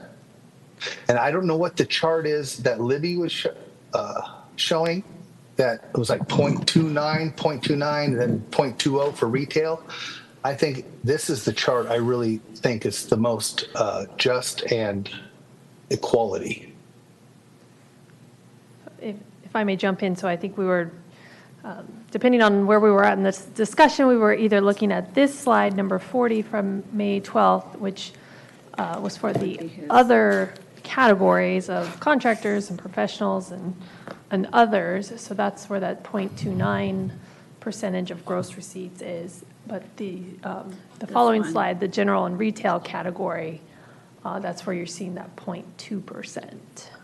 I think that chart right there, if you made them all 0.18 and you ran the numbers for council real quick, I think that would be the winning combination that everybody could get behind. As I recall, when we dipped below $2 per thousand, that's where we started to, the model actually went negative, or we were so, very close to where, we couldn't reliably say that we weren't going to lose money on the changes. Yeah. Well, people will say it's close enough. Okay. Okay, let me just double check for anybody else that wants to speak. Okay, Mayor Pro Tem Tarnay? Oh, close public comments.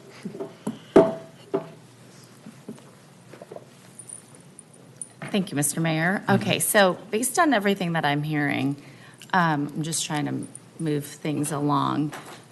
So it sounds like all of my colleagues were okay with number 4 and discussing the parameters of what in number 4 we're okay with, right? So based on, can you pull up the like that $2 and then $2.80 rate? This one? Sorry. Yes. So based on what I'm hearing from the public and from my colleagues, if we ran the number, if the rate structure was $2 for retail, general retail, and then we lowered it to the 0.225%, so $2.50 or $2.25 for the rest of the categories, would we be okay? Like, what would our revenues look like there? Would we be, yeah. Thank you, Councilmember Tarnay. Emmy Rose Hanna, Financial Services Manager, and thank you for the question. So factoring a variable rate structure, setting a $2 rate for general retail and setting a $2.25 rate for all other categories based on the flat tax of $100 covering the first 100,000, it would result in a negative reduction in business license tax revenue, around 16,000 under the current. So it would go below. So there's a threshold. Once you adjust the rates in different, methods and you adjust the flat, it would go backwards and reduce the revenue for the city. Okay. So I think for me, it would be finding that number, right, that works for my colleagues to come to an agreement on. What about $2 for the general retail and then $2.50 for? I can calculate that in just a moment. Okay, Thank you for the question. I have a scenario where all the other rates are $2.60 and the general retail is $2, and that results in 347,000 revenue generation. So very minimal. I will caution that this information that was echoed from our tax consultants that once you get close to a net, like neutral $0 amount, it could go either way because it'll depend on how businesses report their gross receipts. A lot of the tax study for the categories that don't report their gross receipts, they're built on estimated gross receipts that they would report. And it's a conservative estimate. And so it could go either way. There's a margin of error where it could dip below. If it's close enough to zero revenue generation, that it could go the other way. Okay, thank you. Okay, so I would propose us discussing the possibility then of keeping that general retail, so structure number 4, general retail at $2, and then for the other categories at $2.60. Why? Just so that we don't get to the point where we would inversely, negatively. But why not keep it at 2.8? Or we could do it 2.8, so, yeah. The 2.6 would still be a risk is what Emmy was trying to Oh, explain. I see what you're saying. 2.6 is still a risk. Yeah, I going see. negative. Okay, okay. I mean, this is proposed, but you had your, sorry, you had your button pushed. Yeah, Sorry. so Councilmember Sherlin, please. Thank you, Mayor. Just torn. Torrance? Not Torrance, a good city, but torn. Yeah, I guess, I am concerned about it, the additional revenue being so low that it just doesn't make sense to go forward. Again, I don't see, why contractor would stay at 280. That's something that, we can talk about and maybe increase to, 320 or whatever is the right number to get you more revenue. The other part of it is, you're basing this on a $100 flat tax. Why not do a $150 flat tax or a $200 flat tax? Your $100,000, your line one on whatever page it was, your last slide, for Model 3, I mean, you're looking at 2,305 people at the 100,000 gross receipts and 2,312 people at the 500,000, which 2,500 of those are contractors.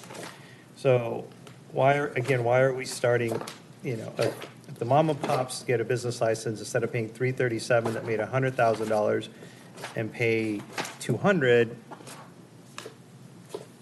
then, so I'm looking at my charts, looking up, but I mean, I guess without throwing too many variables, I want to get your revenue up, so it makes sense. But, I have concerns about the contractors not paying their share, not being in town, and that's what we surveyed. I have a bigger issue with that. And then I think the cap, needs to come down from 100,000 to 75 for me to get behind something. So there was a question in there, like, what would it be? I guess it's maybe for Emmy. So- If you raise the base tax, what's the comfort number for you, for finance as far as revenue? And you kept all of them the same, I think, as Councilmember Tarnay said, maybe do $260 and then $2 and then do $320 for contractors per se. I'm just throwing a number out there, and then increase the base tax. Because people are still getting a lower tax. You said they're lowering their tax, but now you didn't give a dollar amount. That could be, I got you. Thank you, Councilmember Sherlin. So in terms of the overall business license tax modernization plan, we never intended to have like a goal of revenue generation in mind. So we have not been updating the models to back into a grand total. We have been looking at the impact of the base tax and the impact of the gross receipt tax upon all the different businesses and the percentage that would see an increase or decrease depending on the adjustments to both of those factors. And so I hear what you're saying, that we could look at further manipulating or further modifying Model 4 to be even a greater variable where it's not just one category is a different rate, but what I'm hearing is you're proposing contractors, subcontractors get an even higher gross receipt rate of I believe you said 320? just whatever makes sense, a higher rate, but increasing the concept here is increasing the base tax. So we do have that figure. So if we adjusted the 100 flat tax to 150 under the same scenario of a 280 for all business types with $2 for the general retail business, that would result in a net increase of 800,000, Right. about 808,000. But if you were to just tweak it a little bit and do what Councilmember Tarnay indicated, the 260 and the $2 And 150. and Right. 150, I mean, that should get you to about 650. 605. Very close. Wow, you're good at math. But the question, well, Can I make a procedural motion, please? I'm looking at the clock, so I propose to make a motion to continue our meeting as necessary. Past the Okay. cutoff time. So proposed by David Lesser and Seconded by Councilmember Howorth. Indeed. Calling for the vote, please. Okay. Thank you. But don't leave with your. Motion passes 5-0. Because the question. Well, if we could Go continue ahead. the thought or say that, I'll jump back in. Absolutely. Just adding to the comment earlier where adjusting the flat tax by increasing it, it inadvertently, it reduces the decrease to applied all, or that's, it reduces the 75% decrease that's applied to all businesses. So instead of 75%, it would be about 65% of all businesses would see a decrease. Because again, we're increasing the flat tax. And so I hope that helps add perspective when we adjust the flat rate. It does, but my concern is that that number is changing because it's somewhat, again, diluted because it has so many contractors and subcontractors. I don't think you're hurting. You can't answer that question for us because you don't have the analytics, but maybe you do. Maybe, I can ask the question, but it's a diluted number because that number now is putting, 10% of the subcontractors that only pay $200 and some odd now, it's popping them over 250. So but we need to make that clear because it's not apples to apples where we're saying business licenses in town are decreasing or increasing by a percentage. I think it's somewhat arbitrary, but. So I hear what you're trying to do. I mean, I really like what you're trying to do, but, and there's a but, the point, and I mean, all of us, I think we all want to do the same thing, and so we're all trying to make it so it's not too much revenue, and as I really appreciate, you saying we didn't try to back into revenue numbers. That's, I think, really comforting, and I, trust that.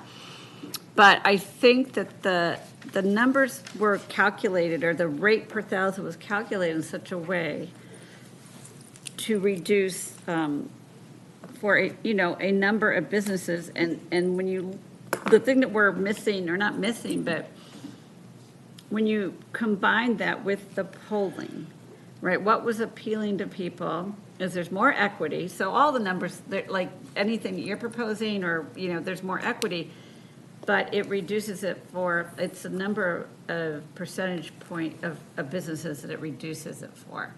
And so that's when we start, intelligently talking about different rates, and Emmy and the magic spreadsheet can, change, give us the answer up front. That's really great, but it's not, what we're not figuring out is the number of businesses it's going down for. And what the polling doesn't capture, and I'm not sure it would matter to people actually, it's not about out-of-town businesses versus in-town businesses. Because remember, some of the small businesses that are owned by people who aren't residents, right? So that's not the factor. A lot of them are owned by residents, obviously, but the factor is the number, the percentage, right? So that's what's getting us the high polling numbers. And maybe that doesn't matter to you, and maybe we don't do it, but I'm just saying that's where I see the difference. So I personally, even though I understand what you're doing and agree with it, I think that we kind of have to work with this if we want to go for this now. If we all say, we're more comfortable waiting, that's one thing, but I think we would have to go with Model 4, the way it's presented, and that may not be enough for you, but that's kind of, the difference is figuring out, the percentage of businesses it decreases for, I think. Yeah, I think if we were going to entertain the idea where contractors as a category would pay a different or higher rate, I would like to hear from our experts on the line too, if they saw any concern with that, because if we're acknowledging the fact that many of them are out of town and then we're choosing to charge them a higher rate just to confirm if they might see any concern with that. And then also, I think Charles mentioned it earlier, that the more we would deviate from what was polled on, the less reliable the polling would be. So if we are going too far away from a simplified structure where most businesses are paying the same rate or category, and then it might really impact the success of the measure if we are the more we deviate away from a fair and equitable structure where everyone's paying a uniform rate. So I just might need more analysis is what I'm getting at. Could we come back in a week, like with a special meeting, like to get Steve's, to get these numbers, to figure out what it would be, and then to figure out how many businesses, and to figure out, and then we would still have time to come back before the August I don't know meeting.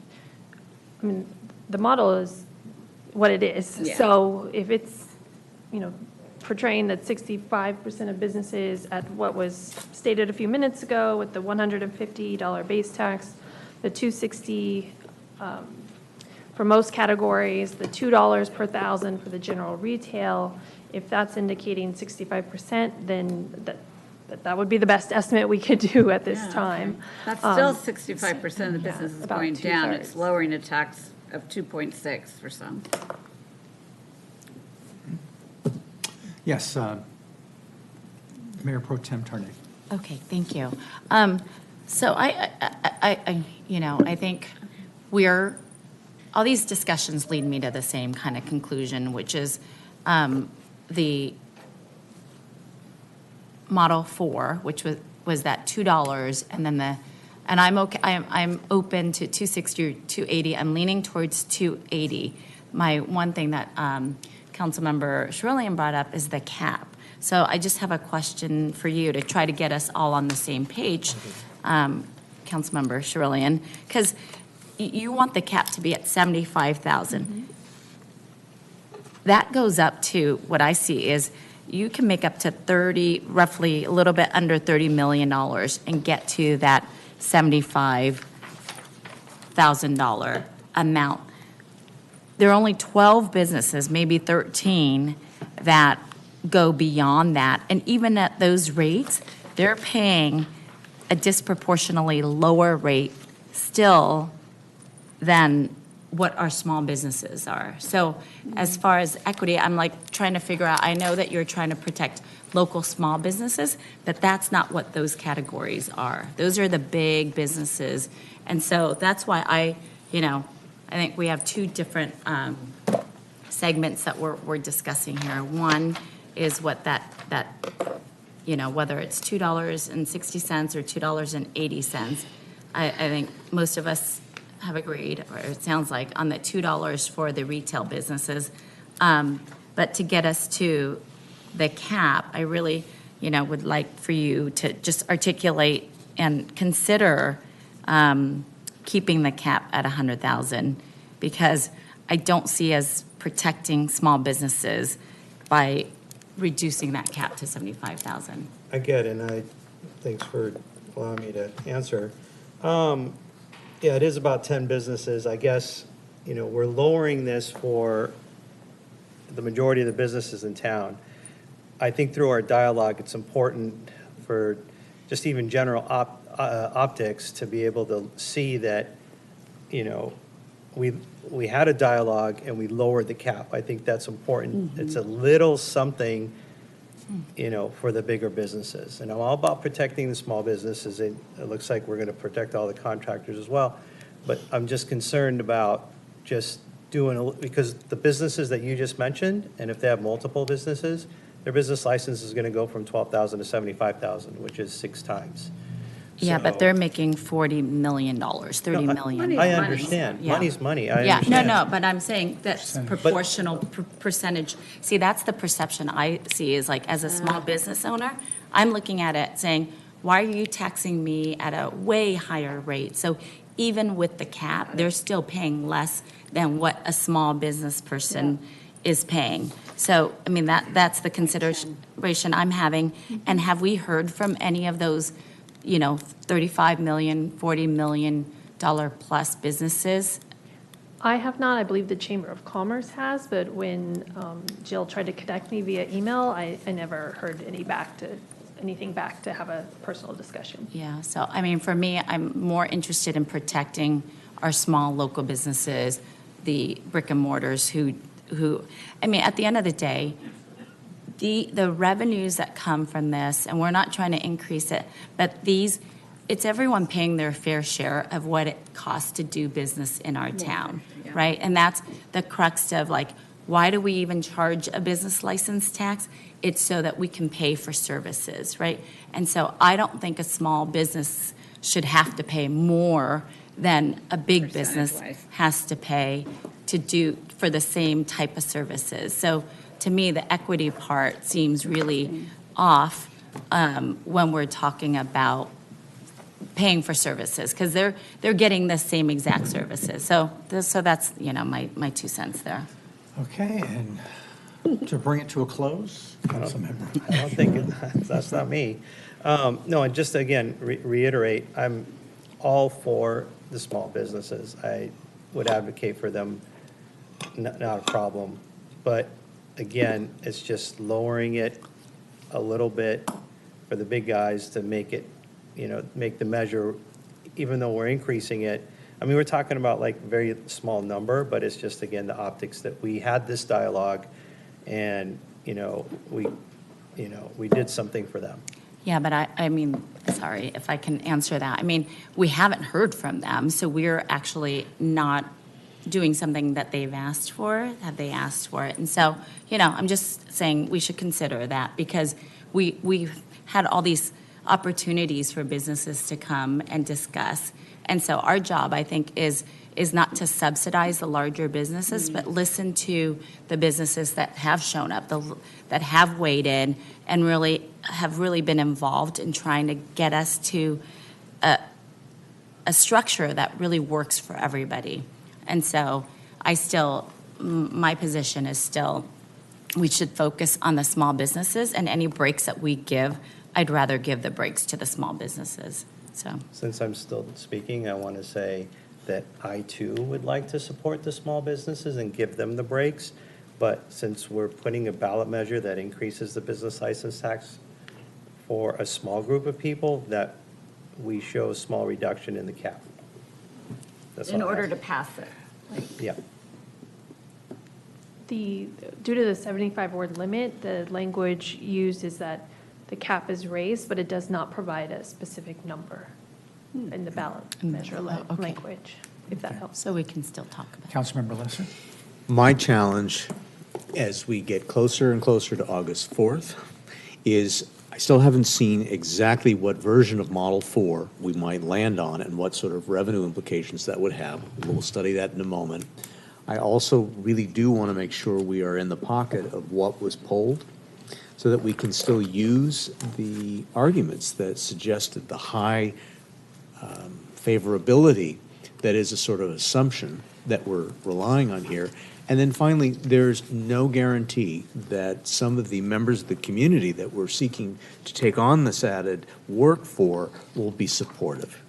We're assuming that by virtue of flipping to Model 4, that based on some of the selections we're making tonight, that they're going to be supportive, and I'm not sure if that's correct, and that is a concern for me.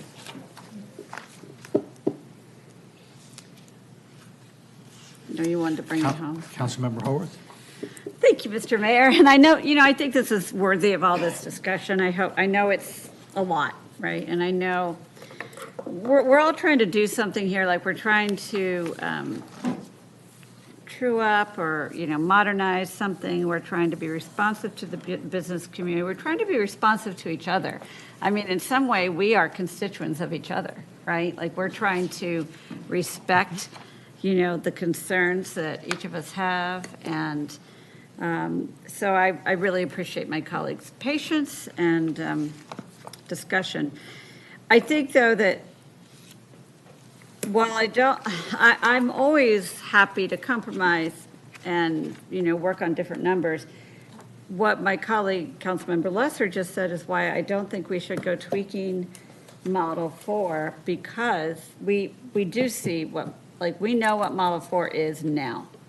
And we are being told that the consultant doesn't see a problem with that, okay?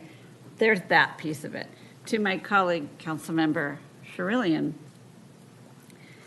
I don't disagree with what you're saying, but I think it's more about what you're feeling. Like you want to show, I think, and if I'm putting words in your mouth, I'm sure you will. Keep going. I think that you're trying to show that you're also being responsive to larger, revenue generators, that you're not just being responsive to a smaller one. And so you're saying, in a way, it's like, well, if we keep the cap at 75, not 100, see, we went down a little bit.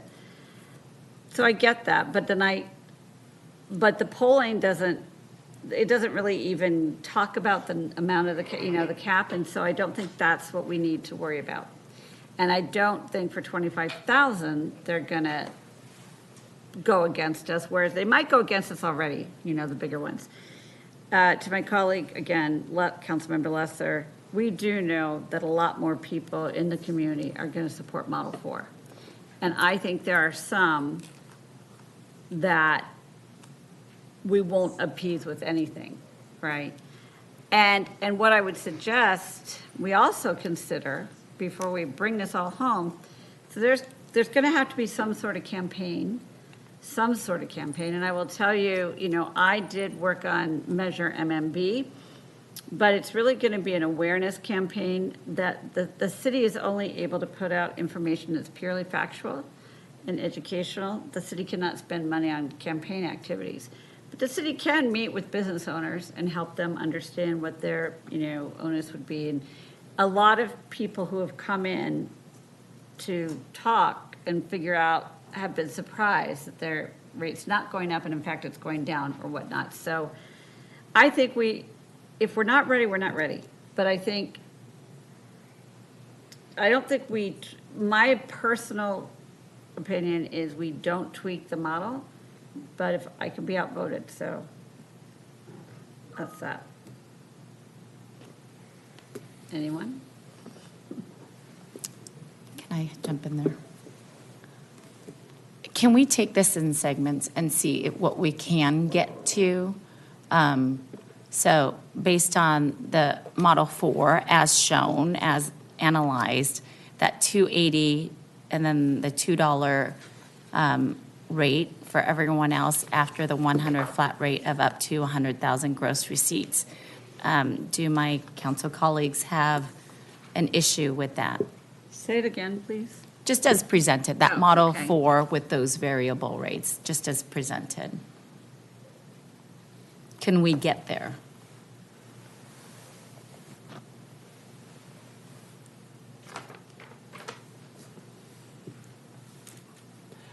I have just one question, and then I really want to hear from other colleagues who focused on Model 4.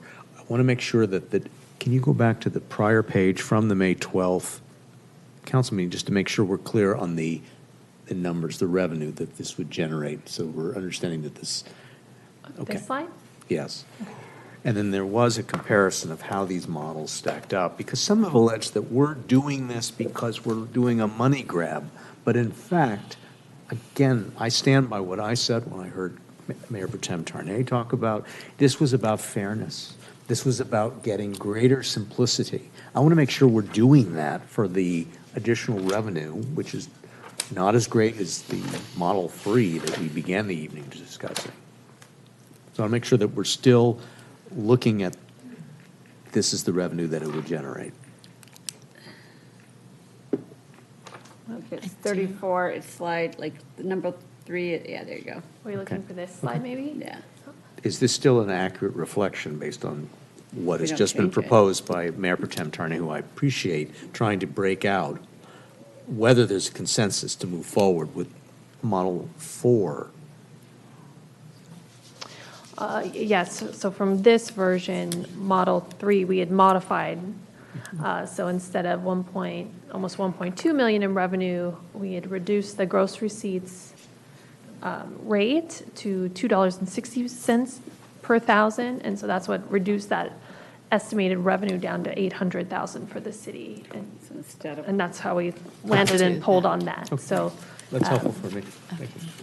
Oh, can I ask a follow-up question? So just to flesh out, Councilmember Cerulean's, if we lowered the limit to 75,000 and roughly, I think there's 10 businesses that would be impacted, that'd be 25,000 each of those. And so times 10, would be 250,000. So now we're back to closer to being that dangerous territory. Yeah. Is that correct? Yeah. Yeah. Okay, I just wanted to confirm, like, just trying to weigh my decision. Okay. So I don't know if this will be helpful, but this was raised both by Libby and also our special counsel, and specifically with respect to the cap. If you go with the cap, you could always, the next following year or the year after, actually reduce the cap If we, if you okay. have too much money. I don't know if this is, it's just something to consider. That might be a way to get, because you need 4 council members to agree.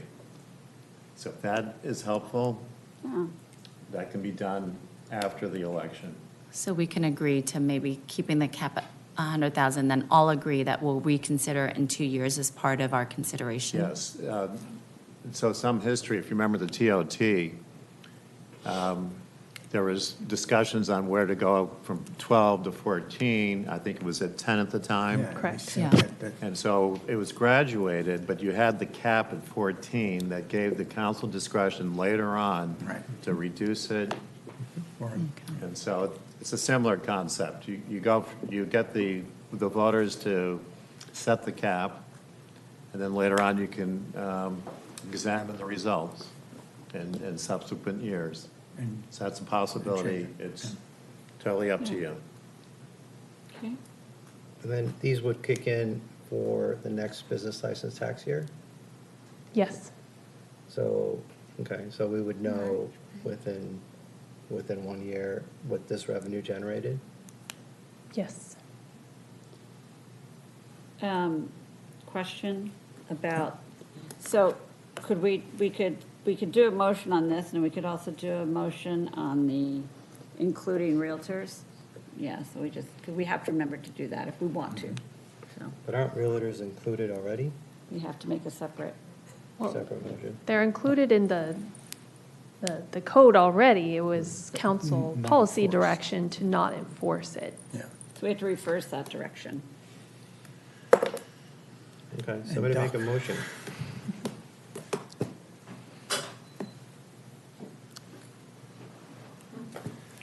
So what's the motion? Okay, so I would, Recap. I Gonna would go with move, Model 2. yeah. Throw everything out and go with Model 2. I'm sorry. So my motion would be, just based on all the input that we've received, valuable input, and the analysis that really staff has spent a tremendous amount of time, and with the help of our consultants, it sounds like, and it's, there, as Councilmember Lesser, there are going to be some winners and losers, and this will be we'll see how things play out once it gets implemented. But my motion would be, based on everything that we've talked about, to go with Model 4 as presented, which was the $2.80 for all the other categories except for retail, general. That would be a $2 rate per thousand.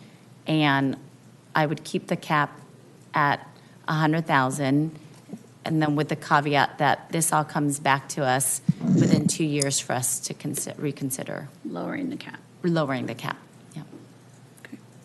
That stated. If I could add, we would be presenting our business license tax revenue numbers, just like we always do. So you would be kept apprised of our revenue generation throughout the year, and we could address it earlier if the council decided. Yeah, so 2 years at the latest, but Yes. earlier. Yeah, the only thing I would ask is if we didn't put a timeline on the reviewing the revenue. Since they're Sure. going to come back maybe Absolutely. annually at the budget. Yeah. They provide us with, these are the excess, maybe, I'm just saying if the motion could be without, I'm just asking my Adding counsel. for the Mayor year. Pro Tem. Oh, so later than without year. adding that to, I'm sorry. No, without adding the within maximum of 2 years, just ask them to bring it back with the budget. Sure, Well, we would brings always it back. present yeah. revenue numbers with the budget, but at least for next spring, by the time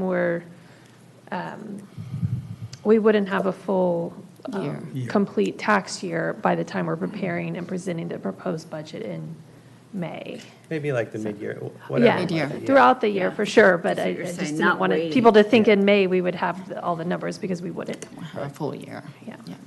Okay, so that's my motion. Okay. Anyone going to second it? Nobody wants to do taxes on the second, so I can understand that. Come on. Need a second. We need a second. Okay.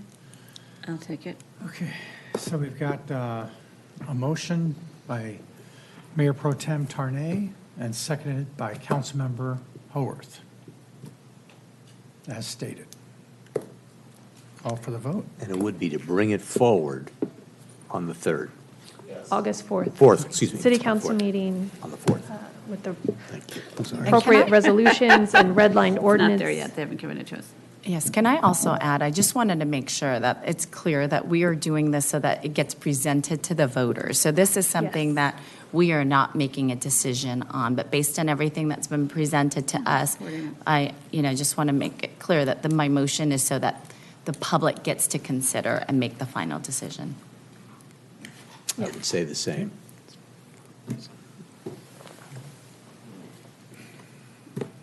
Motion passes 5-0. Was it almond? Okay. Little break. Wait, I was going to make a quick, Realtor. I would like to direct staff to enforce the full ordinance. How would we state it about the Realtor policy to, because it was always supposed to be part of it. In 2010, there was a carve-out.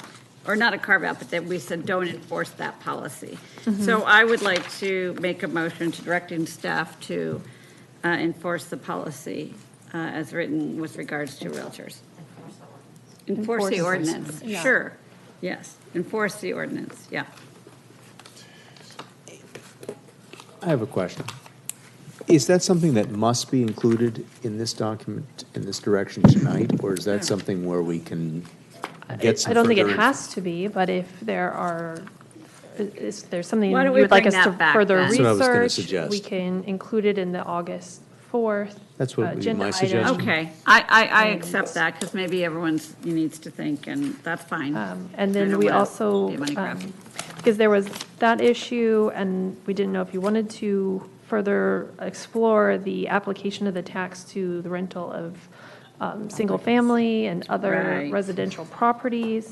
And then also, we discussed a possible kind of exemption or something if you wanted to look at the commercial properties who were maybe operating under different business entity names. But I think that we will need to further research that too, because that's where it could get really complicated, and then staff would be spending time validating this business entity ownership versus this one. So Yeah, that one, I that's think fair. we need a little more, would need more time with too, if we wanted to explore that question. Why don't we not take that on the 4th? If we don't have to go out for a vote on it, let's not worry about it now.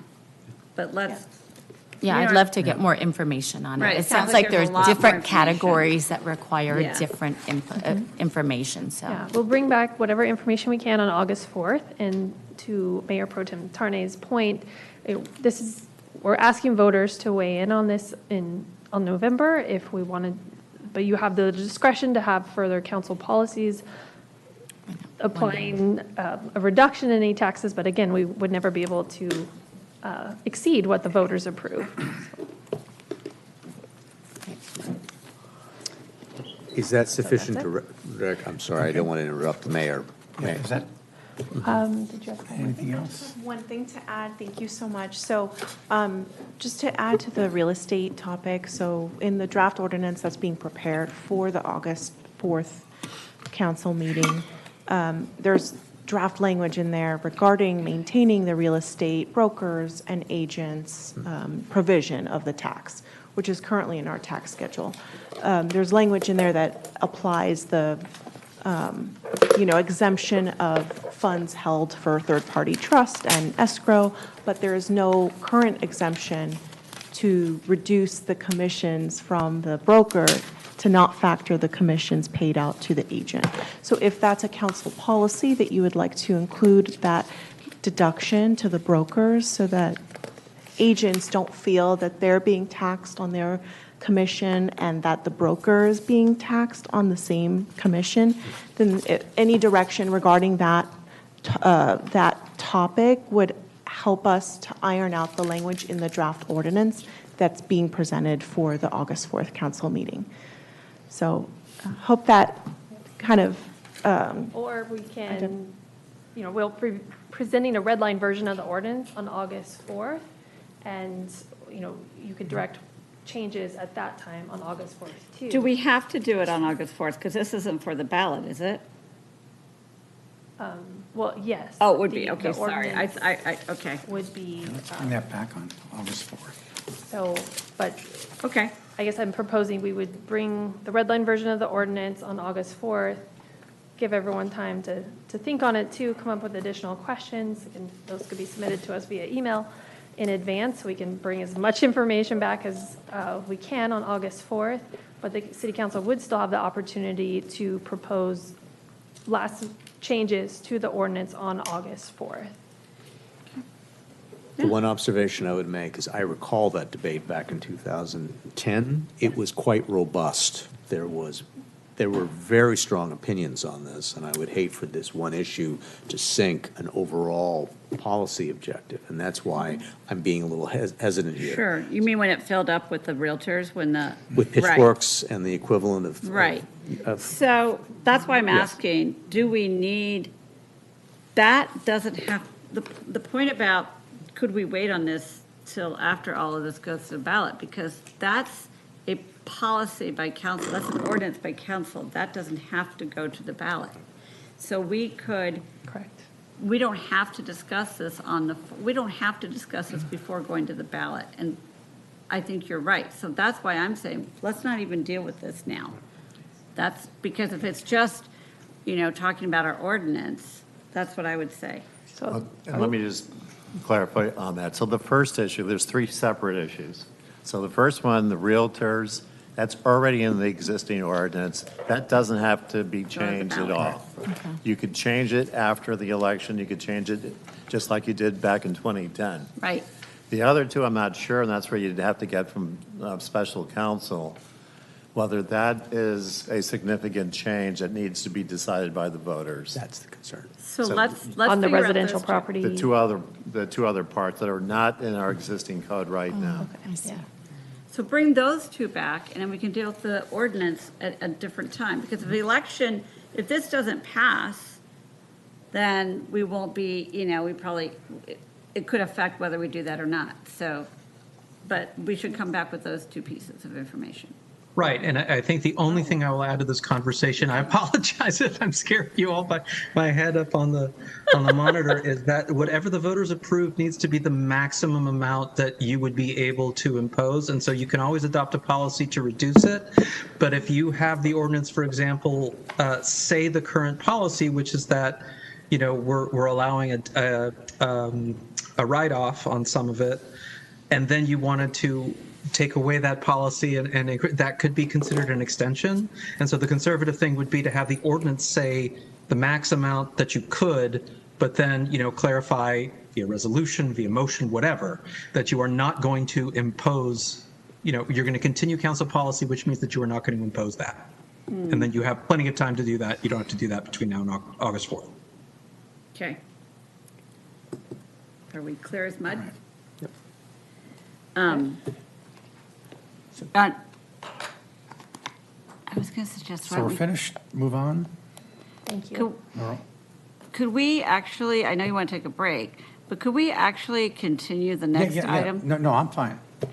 No, continue the next. Oh, continue the next item. So can we move it to another meeting? Is it timely, is there a time sensitive? Because we've worked really hard, our brains. So item number 11, could we? Continue. Can we continue? Councilmember Howorth, may I make a statement about that? It's up to the mayor. May I make a statement about continuing the next item? Sure. If the council wants to send a letter of opposition or support, we only have until the end of the month. Oh. Okay. So we should probably talk about it, is what you're saying. At that point, they're going to essentially stop taking any comments and go into a one-year-long study session. This is pretty important, so maybe we should Yep. take a break and do Yeah, it. take a quick break, be back at 11. Jeez. I said that. was so promising when it said 1 hour. 1 hour.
It's going to have to like reconsider our decision-making, right? I'm gonna say those jerks. Pegasus, we're ready to go live? 16 years ago.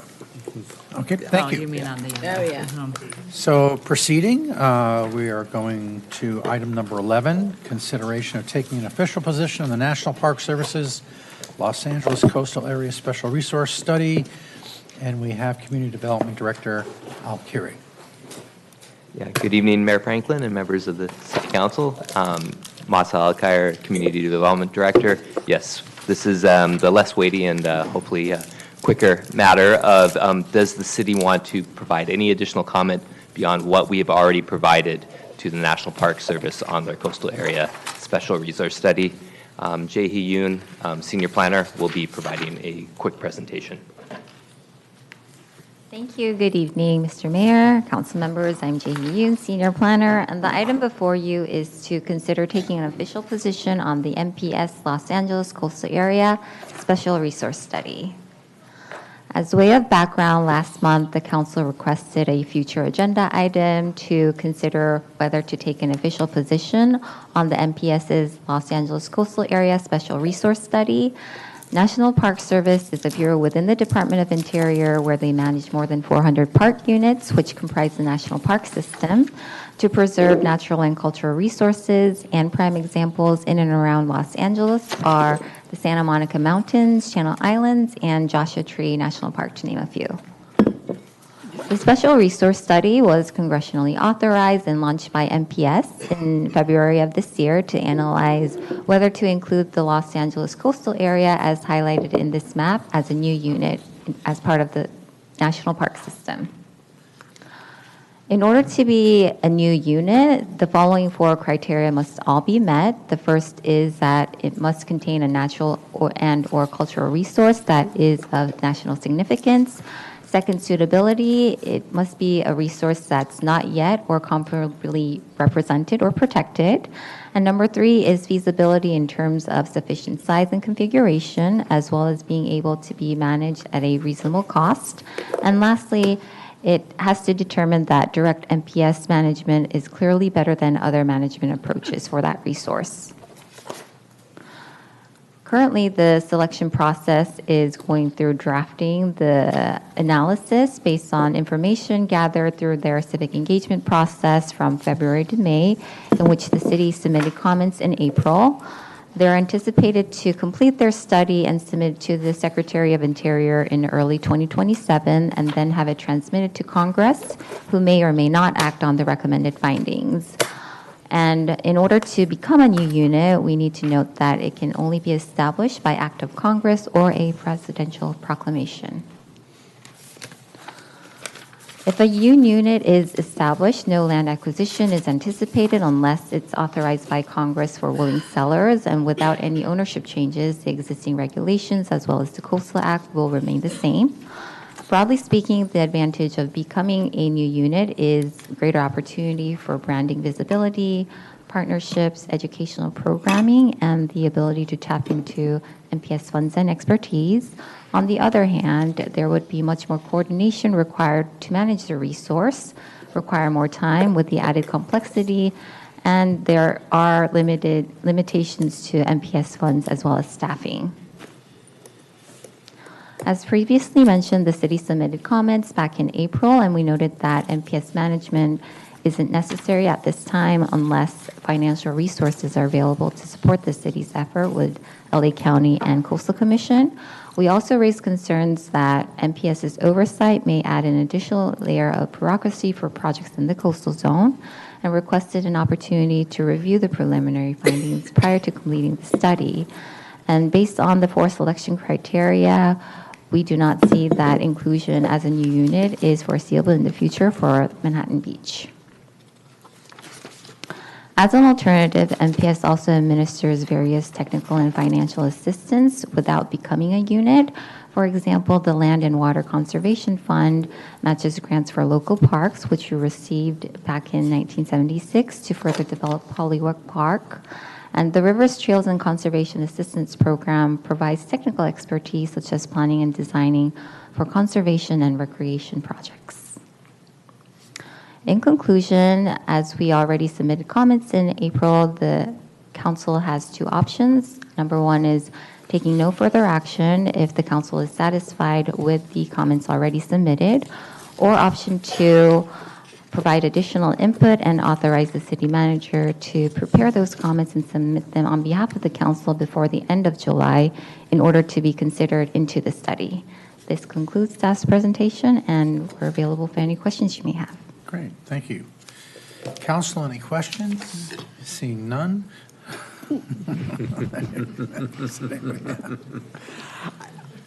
I'd like to emphasize one point. What I see in the staff report and what you've just indicated is the likelihood of this coming to be is, how would you characterize it, slim in terms of meeting the four Slim, criteria? because we already have efficient management in place. Thank you. Yeah. Good. Okay. No more questions? Open it up for public comment? Seeing none in chamber, online? No requests on Zoom. Okay. So close public comment. Colleagues, any discussion?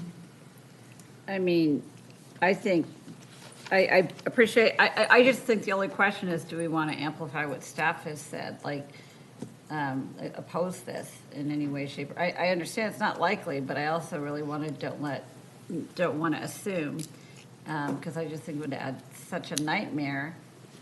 But that's my only, do we want to do something in addition to what staff has done, or is that sufficient?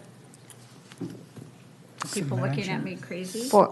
For any additional comments that they are informally receiving at this time, it needs to be really related to the 4 selection criteria. Right, so number 4 is, would we benefit by MPS management? And no, and no. Like, right? Like, no, we would not benefit by that. So, anyway. I'll just ask City Manager Mercicanian, is there? There's no question. I mean, I'm just opposed to. Like to direct as far as what kind of response you're looking for? At this point, you can choose to do nothing, and they'll have the city staff's comments to go off of. Otherwise, you can take a more official stand, and we can prepare that in the letter form. Okay. Mayor Pro Tem Tarnay? Thank you, Mr. Mayor. So just based on the staff report, I mean, I don't see any, I don't see a problem that we're trying to solve here. We're just at it by even allowing ourselves to be a part of the process, we're just adding the potential of bureaucracy, reducing flexibility, and just complicating decision-making already. Yeah. I mean, I think our beaches, that's the one area where I don't think we have any issues, is like between the partnership, and some probably would argue that we already have so many layers of protection, adding another layer would even further complicate it. So my preference would be to take an official stance in opposing it. Yeah, same. Okay. And got so moved by Councilmember Howorth. We have to, did we open for public, or? Oh, yeah, I'm sorry. Yeah, We public comment. did, there was no. Oh, yeah, we did, yeah. Sorry, thank you. So I'm sorry, and then seconded by Mayor Franklin. Let me call for the vote. So my one comment would be, I'm generally in favor of the motion, but I do recall at the time this was proposed, there was a reason for it. There was a reason having to do with habitats, which I didn't see reflected in the staff report. I'm okay to move forward with the motion, but I just wanted to indicate there were arguments for why this was to be considered. I'm happy to move forward in opposing it. Yeah, and I would say, of course, there's reasons for Iona, for the Santa Monica Mountains, but my God, would it complicate our life and, take us out of it. So I'd like to make some formal opposition, because I don't want to be silent on it. So that's my motion. Okay. Call for the question?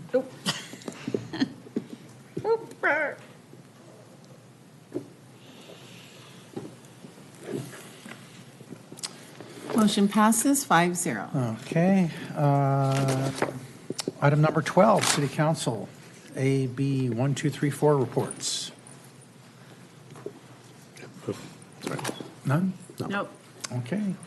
Item 13, And actually, that, Mr. Mayor, I spoke with the IT director last week by phone, and he said this is going to be coming forward with some of his recommendations. So I don't think we need another vote and to make it a special deal. okay. So, no need to work on that. And M, future agenda items. I have one. Picking up on comments by members of the public earlier on, with whom I had not spoken, I think this council needs to direct staff to come forward with an update on our fiscal transparency page and other ways we can reach our public. There is so much misinformation out there. Yeah. I can't tell you how many times I've been confronted to ask, how is the city going to deal with its budget deficit?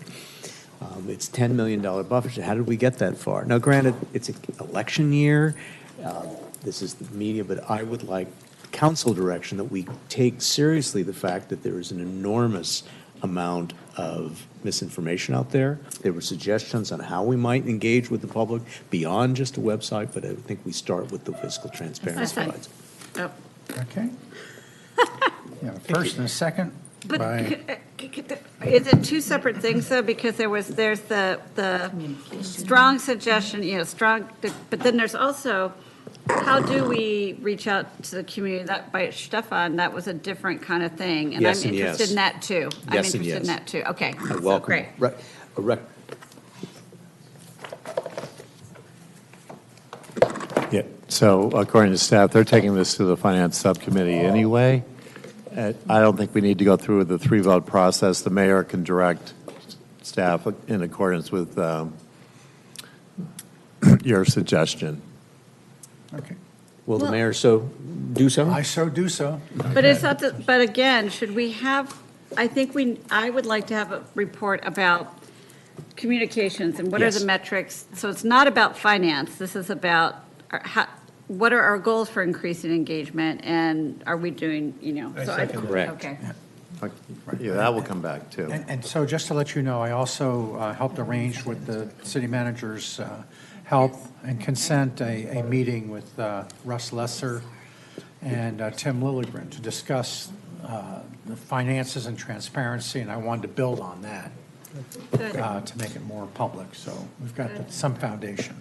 So the Councilmember Howorth request for a future agenda item, which I seconded, for communication, has nothing to do with finance, so that's Right. been noted, and you have enough direction for it? Motion. Yeah. I'd like some clarification. Okay. Yeah, so I'll give it. Councilmember Lesser's item was about financial transparency. And the larger issue as well. But I bifurcated that Separated because it. because they're saying we're doing Okay. it with the finance, but I want, so we got to be clear because it wasn't. So what I was saying is, we want to talk about communication and engagement, Yes. and how that's totally different than the other thing. Yeah, and I seconded that. Yes. Yeah. So that's going to go through the process, and it's clear for two different things. Okay, Okay. Okay. N, the city manager report. nothing to report this evening, thank you. Goodness. O, Read city the room. attorney report. I have nothing. Okay, so we will adjourn and to an adjourned regular meeting on Tuesday, August 4th, 2026 at 5 PM in City Council chambers. Thank you all.